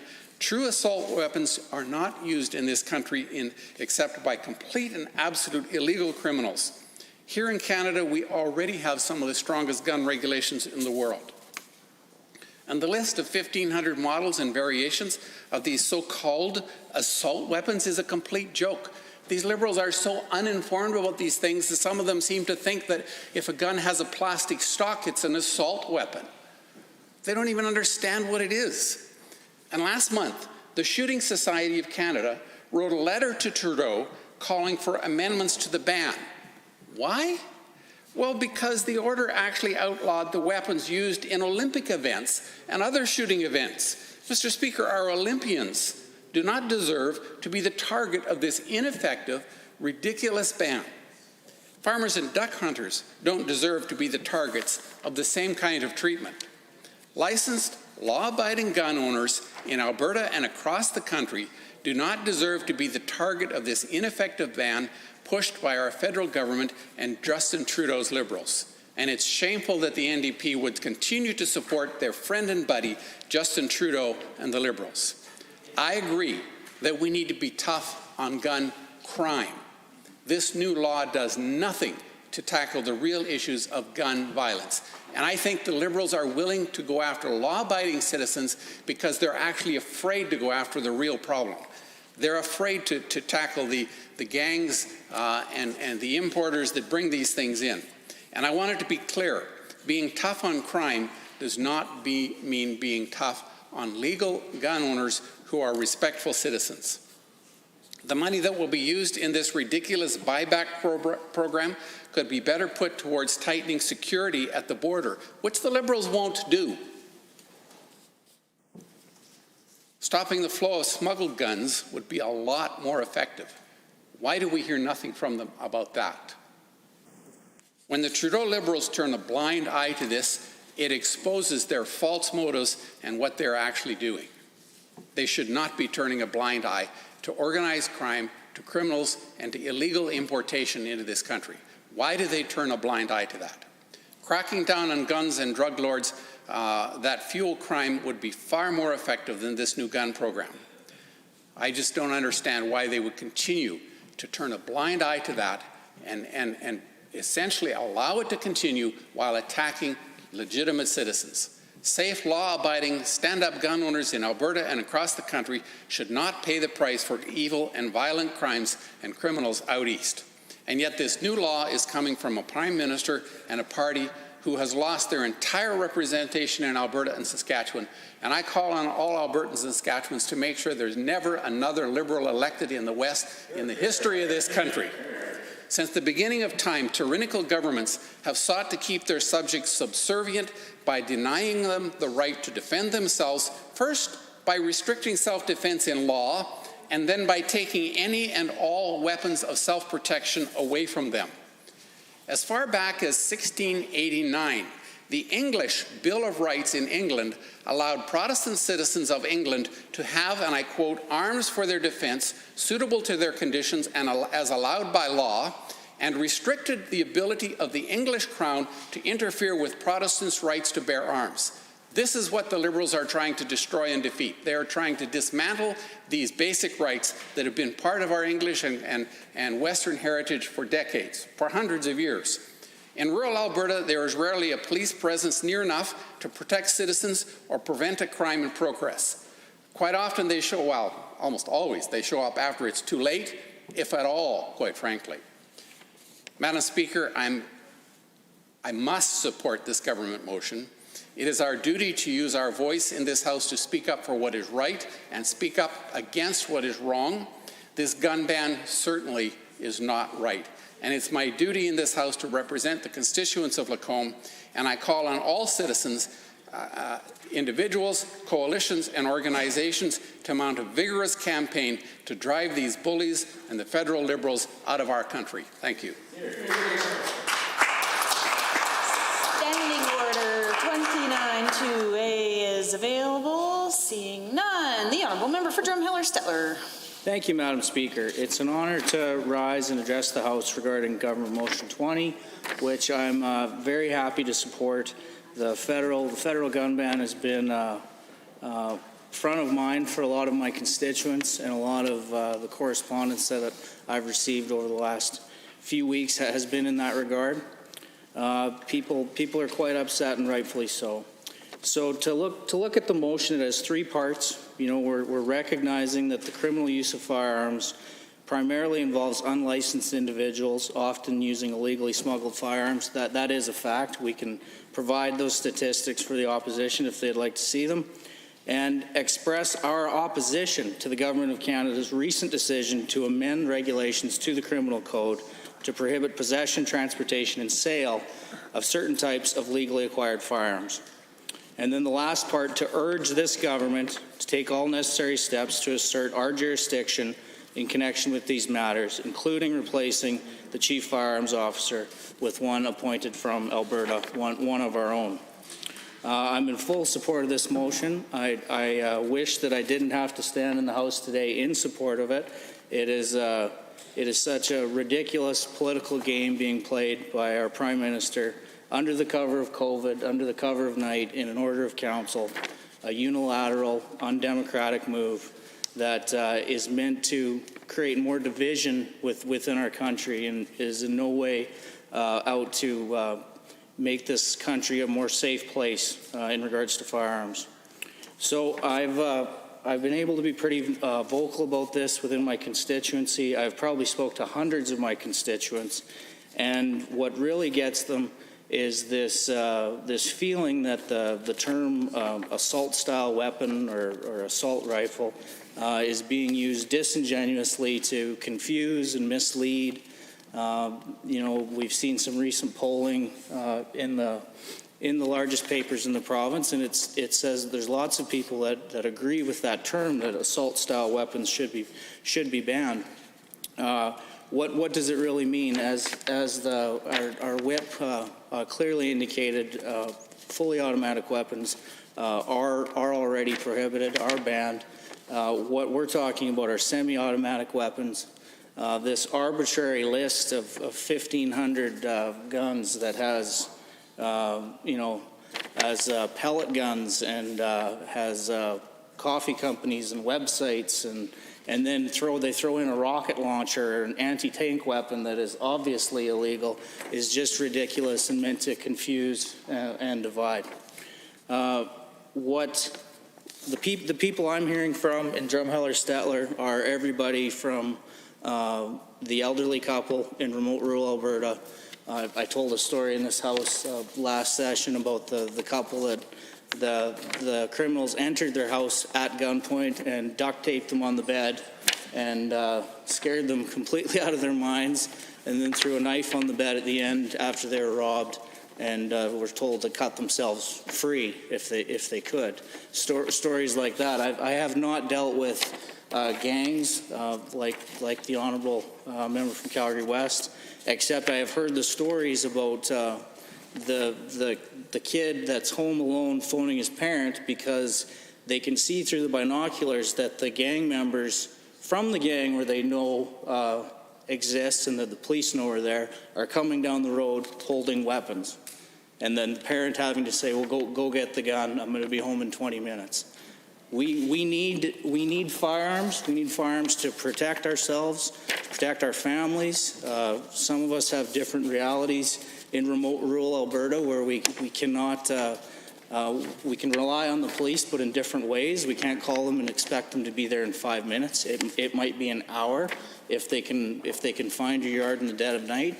So we have a responsibility to protect our families and our people.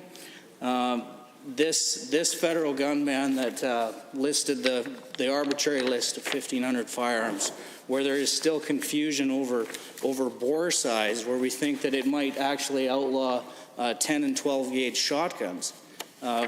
Every competition shooter, every hunter, these firearms are owned lawfully, and they're owned to provide, sport, recreation, utility. I'm a rancher. There's firearms on our place. If you have livestock, you have dead stock, and you have and you also have at every phase in between. Animals get sick. Animals get hurt. Animals require that care from me as their guardian. Sometimes you have to put things down. It's not pleasant, but that's part of my responsibility in that role. The other thing is about property. Do you support this liberal minority government from arbitrarily deciding that someone who has been honorable, law-abiding their entire life, the next morning they're a criminal? Is that something that we want to pursue in this country or stand up and speak against in this House? This is a common sense motion. I think everyone in this House should support it. I think the opposition should reconsider supporting it. The claim that these weapons can fire 600 rounds in 60 seconds, I don't know where Machine Gun McCall got that, but that would be impossible, as you would have to pull the trigger that fast. That is how it works. A semi-automatic weapon discharges a round every time you pull the trigger.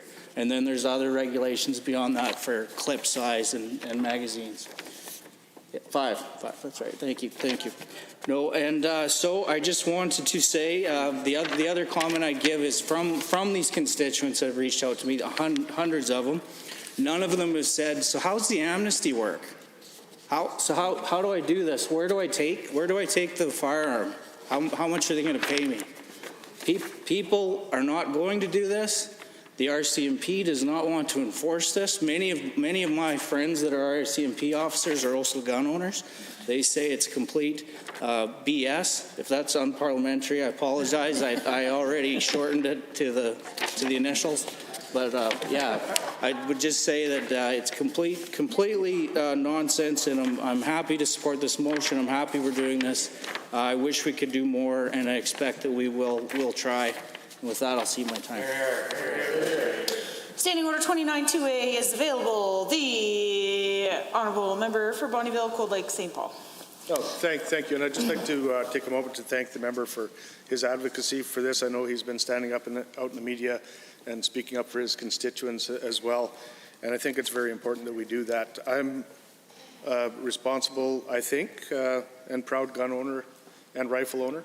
Have been ever since I was a little kid. I think my first real weapon of choice was a .177 caliber crank barrel pellet gun, and I think the most dangerous part about that gun was the pounds and pounds of lead that I left around the neighborhood or out in the farm there, because we used it all the time, constantly as kids, and got a lot of experience on gun safety and proper gun use with that gun. A lot of my friends and neighbors are responsible gun owners, and they've been very, very affected by this liberal assault style gun ban. And I'd just like I'm going to make a couple comments, and then hopefully if you'd like to comment on that as well. One of the rifles that the big concern is the AK-47 assault rifle, which If you owned an actual AK-47 assault rifle, I guess it would be illegal here in Canada as it is. But that same rifle, that same style of gun is available in a .22 caliber single shot semi-automatic. So just because you dress something up to look that way doesn't make it that way. I used to have a security guard worked for me when I took care of a facility here in Edmonton, and he used to like to, at nighttime, he would get dressed up in a ninja suit, and it actually had the toes and everything, right? But just because he dressed up like a ninja didn't make him a ninja by any stretch. I can guarantee you that. No more than dressing Trudeau up like Einstein would make him an Einstein. Anyway, but also that AK-47 assault style is available in a paint gun. So is that next on the list? Is this how far down the road we're going to go? This is how ridiculous the Liberal government is when they put this ban in place. They had absolutely no credibility because they have absolutely no experience in this, and they didn't consult anybody before they put this ban in place. They just took advantage of a situation and floored this. I'd just like to, if you want any further comments about your constituency or the folks that you're representing, or the style of weapons that are being banned and how ridiculous this is. The honourable member for Calgary West. And I just want to add to, thank you for that, member. I want to add another question. If I could just go briefly, because I know that we're limited in the amount of time for the member from Drumheller-Stettler, but he just touched on violent crime in his speech and home invasions and people being tied. I don't think people realize the extent of the violent crime that is occurring in rural Alberta. And certainly I know the NDP didn't quite understand that. During the last session, we attempted to do an emergency debate on rural crime, which they did not agree to, so they weren't able to hear the stories from the people who had violent crime, violent home invasions with weapons that were certainly, I would question, although I wasn't the investigating officer, but I certainly would question that they were lawfully obtained. So if you can touch a little bit more about the violent crime in that neck of the woods. Thank you. Member for Drumheller-Stettler has approximately a minute and 20 seconds remaining. Oh, thank you, and thank you to the member from Calgary West for that question. It's really sad to see the level of fear that there is in rural Alberta, especially in certain areas and hot spots where it's almost tragic. Business owners that are not even trying to reopen anymore, and this was before the COVID crisis and our economic pain we're feeling now. They're just scared. They're fed up. They've been robbed at gunpoint enough times that they're willing to move on and try something else, and it's quite sad, especially when you're out in rural Alberta. You're doing what you love. You're proud of where you live, what you do, but you do in doing so, you know that you can't rely on the police in that same way. That you have to protect yourself and your family, and then these stories. They are scary. We have young families out there. We have to rely on ourselves, and sometimes we rely on firearms to ensure that they're safe. Thank you, Speaker. Honourable members, the time for 29-2A has elapsed. Is there anyone else wishing to join in the debate for government motion? The member for Highwood. Thank you, Mr. Speaker. I want to start by saying myself, I'm a licensed, proud, law-abiding firearms owner, and that's why it's an honor to rise here today to speak in support of Government Motion 502. This motion was introduced by the government to represent our opposition to the recent federal government gun ban. The federal government recently introduced an unconstitutional ordering council gun ban on thousands of law-abiding gun owners. Prime Minister Justin Trudeau made swift action to move forward with his ideological agenda, and in doing so, classified thousands of legal gun owners as criminals. Myself and my caucus members have a deep concern about violence and gun crime, all crime, actually, that occurs in our constituencies and across Canada. Yet this new law does nothing to properly address the issue. It only punishes law-abiding gun owners. I want to make this clear. The new federal gun restrictions do nothing to tackle the real issue of gun violence in our country. And I want to touch a little bit on just what the member opposite, the member from Calgary McCall, was talking about before. I have a lot of family. My entire mom's side of the family grew up in Nova Scotia and New Brunswick, and my heart and sympathy and condolences go out to all the people that were affected by the recent situation in Nova Scotia. But I think he brought out something that I want to talk about that actually backs up what we're talking about here. A lot of the misguided information, both of the weapons used by that particular individual, including the Ruger Mini 14, were illegally obtained. And in that situation, the RCMP noted that they were brought up through illegal means across the U.S. border. And I think that supports what we're talking about here when we're going to address this situation. The majority of gun-related crimes come from these illegally smuggled guns that come across or through our borders. And I can't stress enough, as a government, we should be prioritizing our resources and our taxpayers' dollars for going after the criminals who continue to break the law and smuggle thousands of illegal firearms into our country. Criminals and smugglers who will continue to obtain illegal firearms and distribute those firearms even with this ban. That's the reality. They don't care about this ban. They will not stop doing what they are doing today. In my riding of Highwood, I have many law-abiding gun owners that are engaged in legal firearm activities, skeet shooting, clay shooting, hunting. And many of those newly banned firearms, many of my constituents who are on farms use every day in their life. Many of whom have reached out to me and expressed their deep concerns about what's going on with this. To put it mildly, the law-abiding gun owners in my area are displeased, angry, and overall, they feel violated due to this recent federal government decision. Mr. Speaker, I could stand here all day and share some of the very unparliamentary language that individuals have shared to me to express their frustrations about what's going on right now, but I will do my best to stay parliamentary.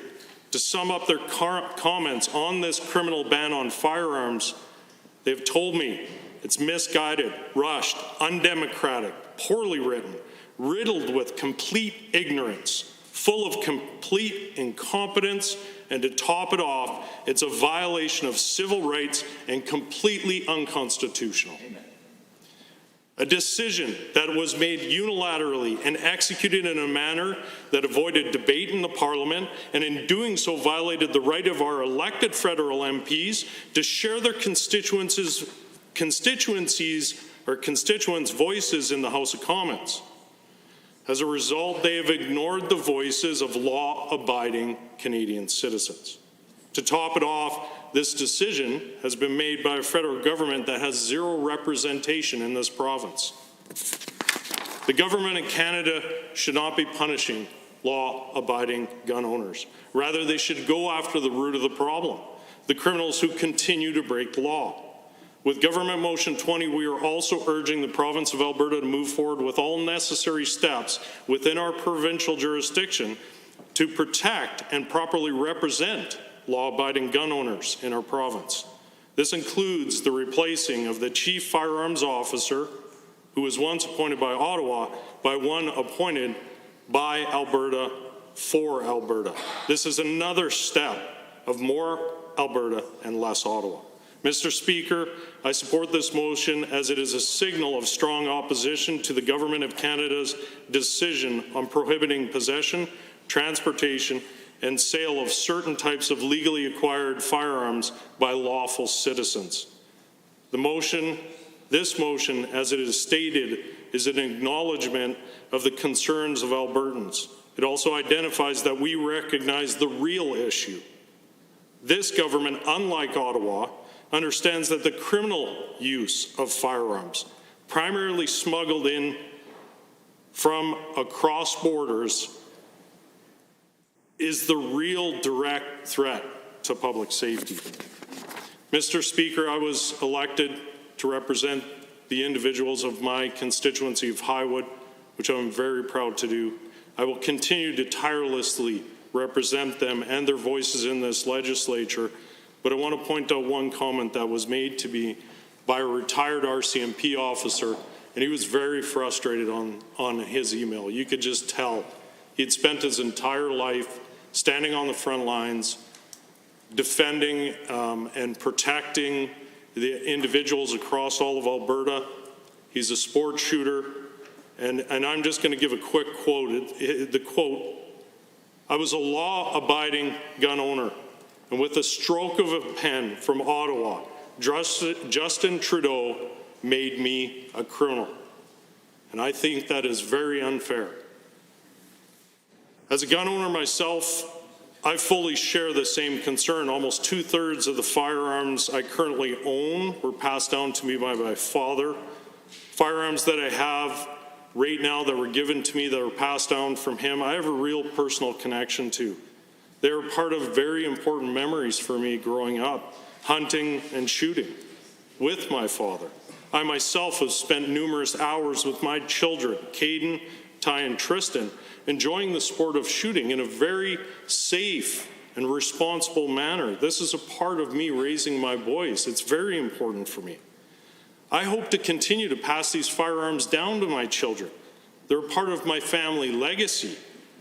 It infuriates me to think that some of these firearms now stand to be taken away due to the complete ignorance and the complete misguided ideology of our federal government.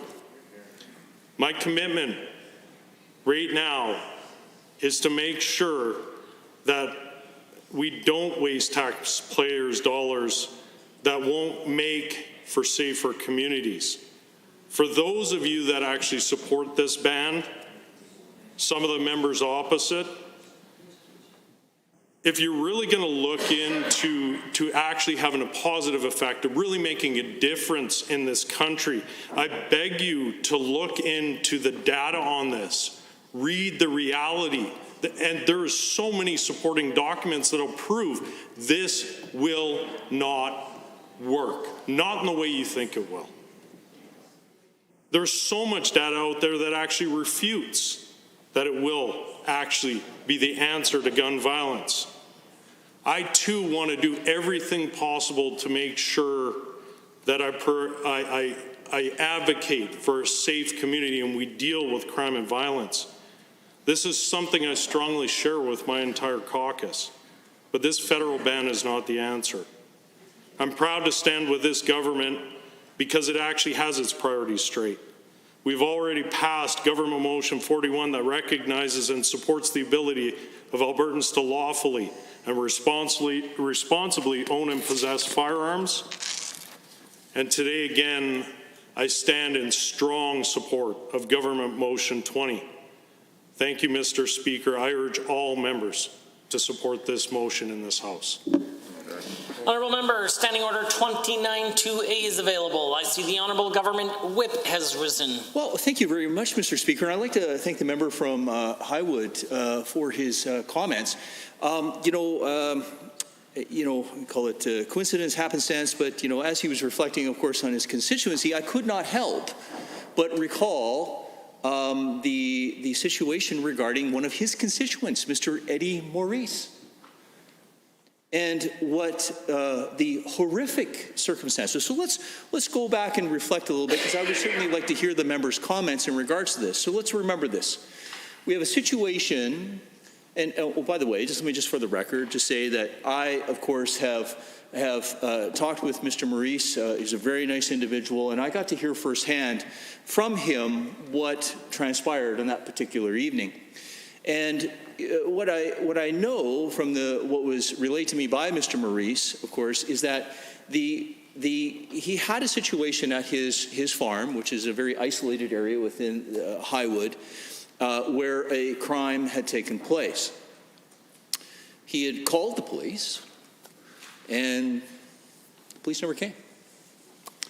And that was concerning for him, and he's a good person. In fact, Mr. Speaker, he had, prior to being arrested, and we'll get to those charges in a moment here, he'd never received as much as a parking ticket. This was your good, upstanding citizen in the province of Alberta. Not a criminal, but a good Canadian Albertan within the province. Now, that being said, the police never responded. And then there was the infamous night where he was at home alone with his daughter. His daughter, a very young child, and please correct me, I remember 3-4 years old at that particular time, certainly a very young toddler. And the little girl had gone to bed, and his wife was out of town, and Eddie was there at home by himself, with his daughter, protecting his daughter, of course, when some security lights had gone off on his property, and that raised a concern. And then next thing you know, Eddie's looking out his windows, and he's noticing that people are rifling through one of the cars in the front of his house. And now, unbeknownst to him, of course, at that particular time, but what we learned down the road that these individuals were on drugs, and I'm trying to recall here. I believe that crystal meth might have been the drug of particular choice of those individuals at that particular time. But I'd like the member from Highwood to reflect now. I, of course, and as many of you have talked to me, and I've spoken at town halls, Mr. Speaker, I've spoken at a town hall for you, quite frankly. I, as a police officer, will never tell anybody what to use in regards to use of force. The only thing that I will say is that the law will state that you use the reasonable force that you believe necessary to protect your property and, of course, your family in this particular case. Now, I'm not going to question, I'm not going to judge, but Mr. Maurice, fearing for his safety, understanding that only a short time earlier he had an incident in his house, at which point the police never showed up, went out to confront those assailants. It's not for me to judge. It is certainly the choice that he made. He used a firearm. So I would like to ask that individual from Highwood, this MLA, my friend, my colleague from Highwood. Eddie had a weapon. It was a gun. Now, I don't know. I've never asked him what the gun specifically was, but let's maybe assume it's now on the prohibited list of the federal government and Mr. Trudeau. But now you take that gun away from him. Is he supposed to knowing full well, under the totality of the circumstances, that he had no faith that the police were going to show up because only a short time earlier the police didn't show up? What's he to do? He's worried about his daughter. He's worried about his property. He's been the victim of crime. Is he just going to go out and confront these individuals who clearly, according to I believe the records, were high on drugs, which I believed again to be crystal meth? What is he going to do? I'd like to know what the member from Highwood has to say on this. Thank you. May like to know, unfortunately, the time has expired for 29-2A, and we are on Government Motion 20. Is there anyone wishing to join in the debate this evening? Seeing the honourable member for, holy cannoli, Peace River in this case. Thank you, Mr. Speaker. I'm very happy and honored to rise in this House to speak to this motion. I implore all members, government or otherwise, to support it. Mr. Speaker, I'm a firearms owner. I am. Mr. Speaker, I'm also offended by the recent regulations from the Trudeau government. But I'm not offended because I'm a firearms owner. That's not it. It's not the whole story. I'm offended because violent gun crime disgusts me. I'm offended, Mr. Speaker, because I believe genuine action should be taken in this time, especially given the circumstances we've undergone in this country. I think there needs to be real, meaningful action in limiting access to these illegal firearms that are the cause of so much of the tragedy, the absolute devastation and carnage that happens because of illegal, violent gun crime. And that is the root of our problem, Mr. Speaker, in this country. I mean, in this caucus, we have mothers, we have police officers, we have teachers. We represent a good number of individuals across this province who have an interest in limiting violent gun crime. That's what we care about, Mr. Speaker. That's why we're standing here now. The problem we have with the actions taken by the federal Liberals and the Minister of Public Safety is that these actions are not limiting it. And that's why I'm offended. That's why I'm disgusted by the fact they've had an opportunity and they're not taking it. Not because I'm a firearms owner. I believe that the vast majority of these legal firearm owners are equally concerned. Not because just the fact that their firearms are at risk, Mr. Speaker, it is because they too, like Canadians across the country, like Albertans in this House, are outraged by violent gun crime. And it's not being addressed again. I want to take a few moments, Mr. Speaker, to highlight some of the chronology of the concerns I have and why I don't trust the Trudeau government and the actions they're taking against law-abiding gun owners and not taking against illegal, violent gun crime that tears apart families and takes lives of Canadians sooner than they otherwise should be. So first, I want to look at the announcement they made on May 1st, where Minister Bill Blair said, quote, "I want to assure hunters and farmers and target shooters that in this country, that nothing we are doing today or in the future is intended to interfere with this lawful, responsible, legal activity. However, we are today ending the ability of weapons that are not designed for hunting or target shooting." Seems like he made his policy position very clear in that speech.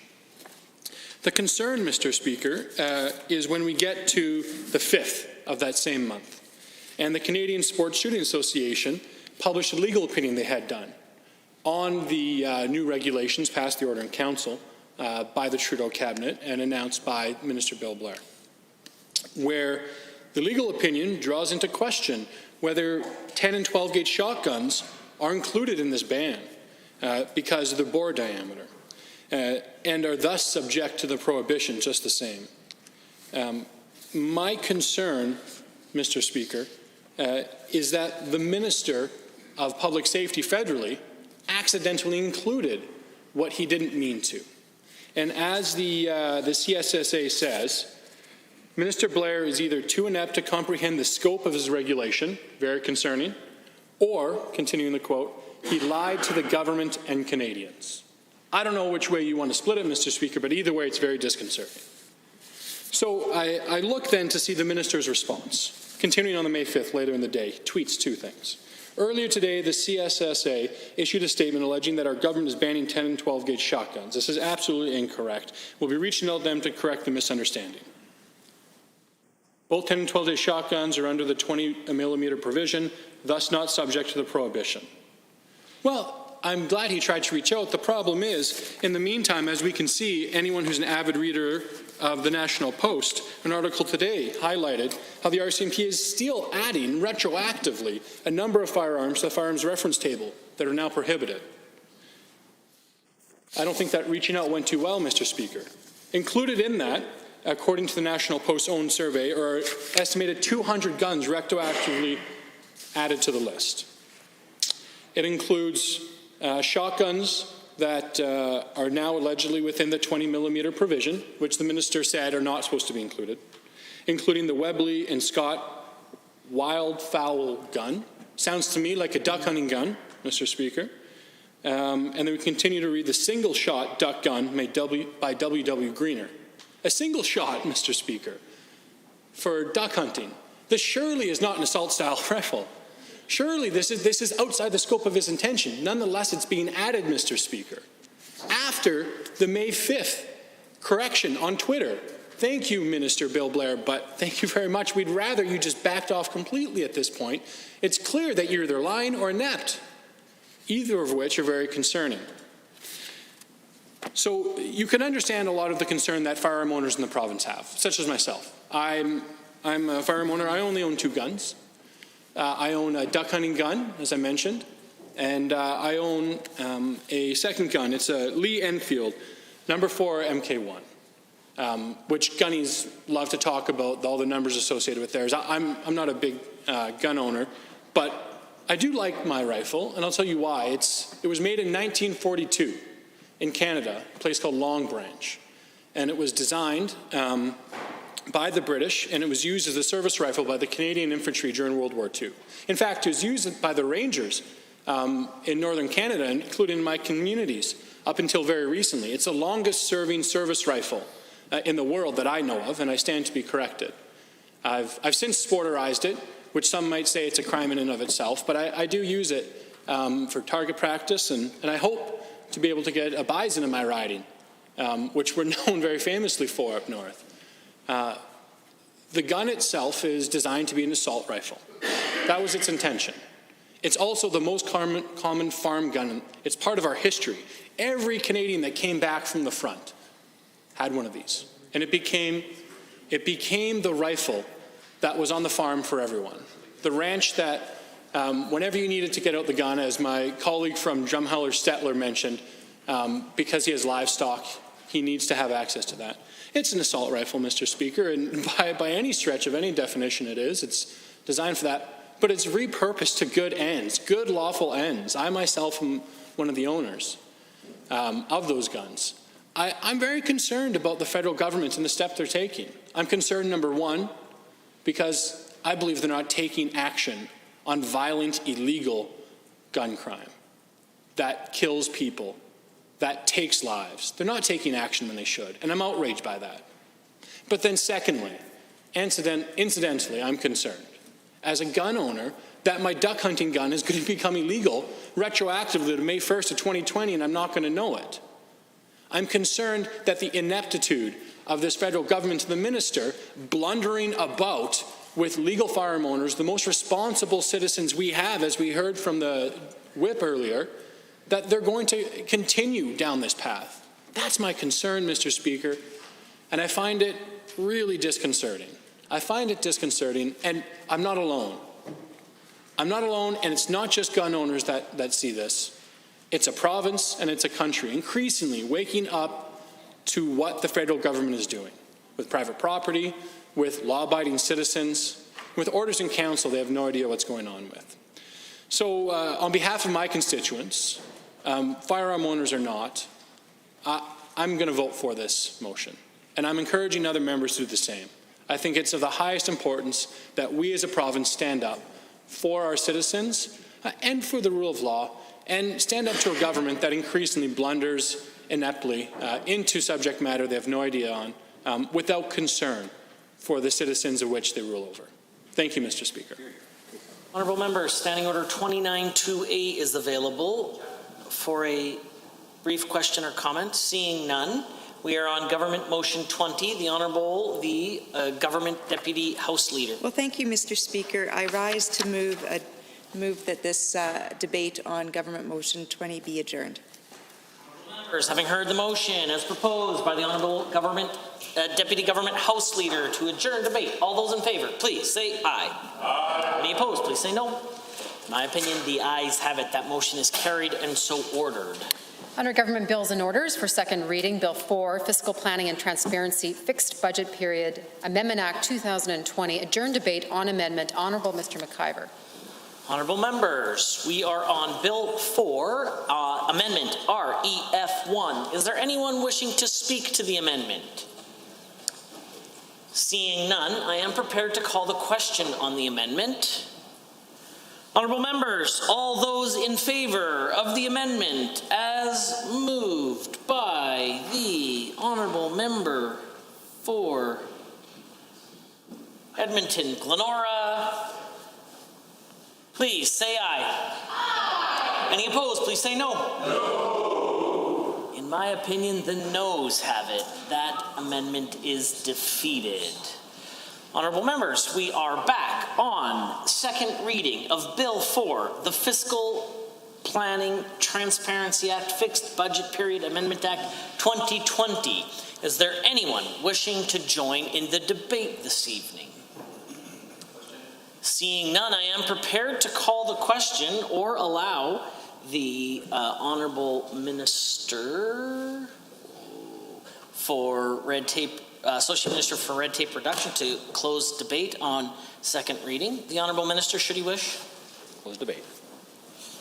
Honourable members, having heard the motion as proposed by the Minister of Finance, the Associate Minister of Red Tape Reduction, for second reading of Bill 4, the Fiscal Planning and Transparency Fixed Budget Amendment Act 2020. All those in favor for the motion of second reading, please say aye. Aye. Any opposed, please say no. No. In my opinion, the ayes have it. That motion is carried and so ordered. Bill 4, Fiscal Planning and Transparency Fixed Budget Period Amendment Act 2020 is now read a second time. The Honourable Minister of Energy and the Deputy Government House Leader. Mr. Speaker, I move that the Assembly adjourn until 7:30 this evening. Honourable members, having heard the motion as moved by the Deputy Government House Leader to adjourn until 7:30 this evening, all those in favour, please say aye. Aye. Any opposed, please say no. In my opinion, the ayes have it. That motion is carried and so ordered. The House stands adjourned until 7:30 this evening.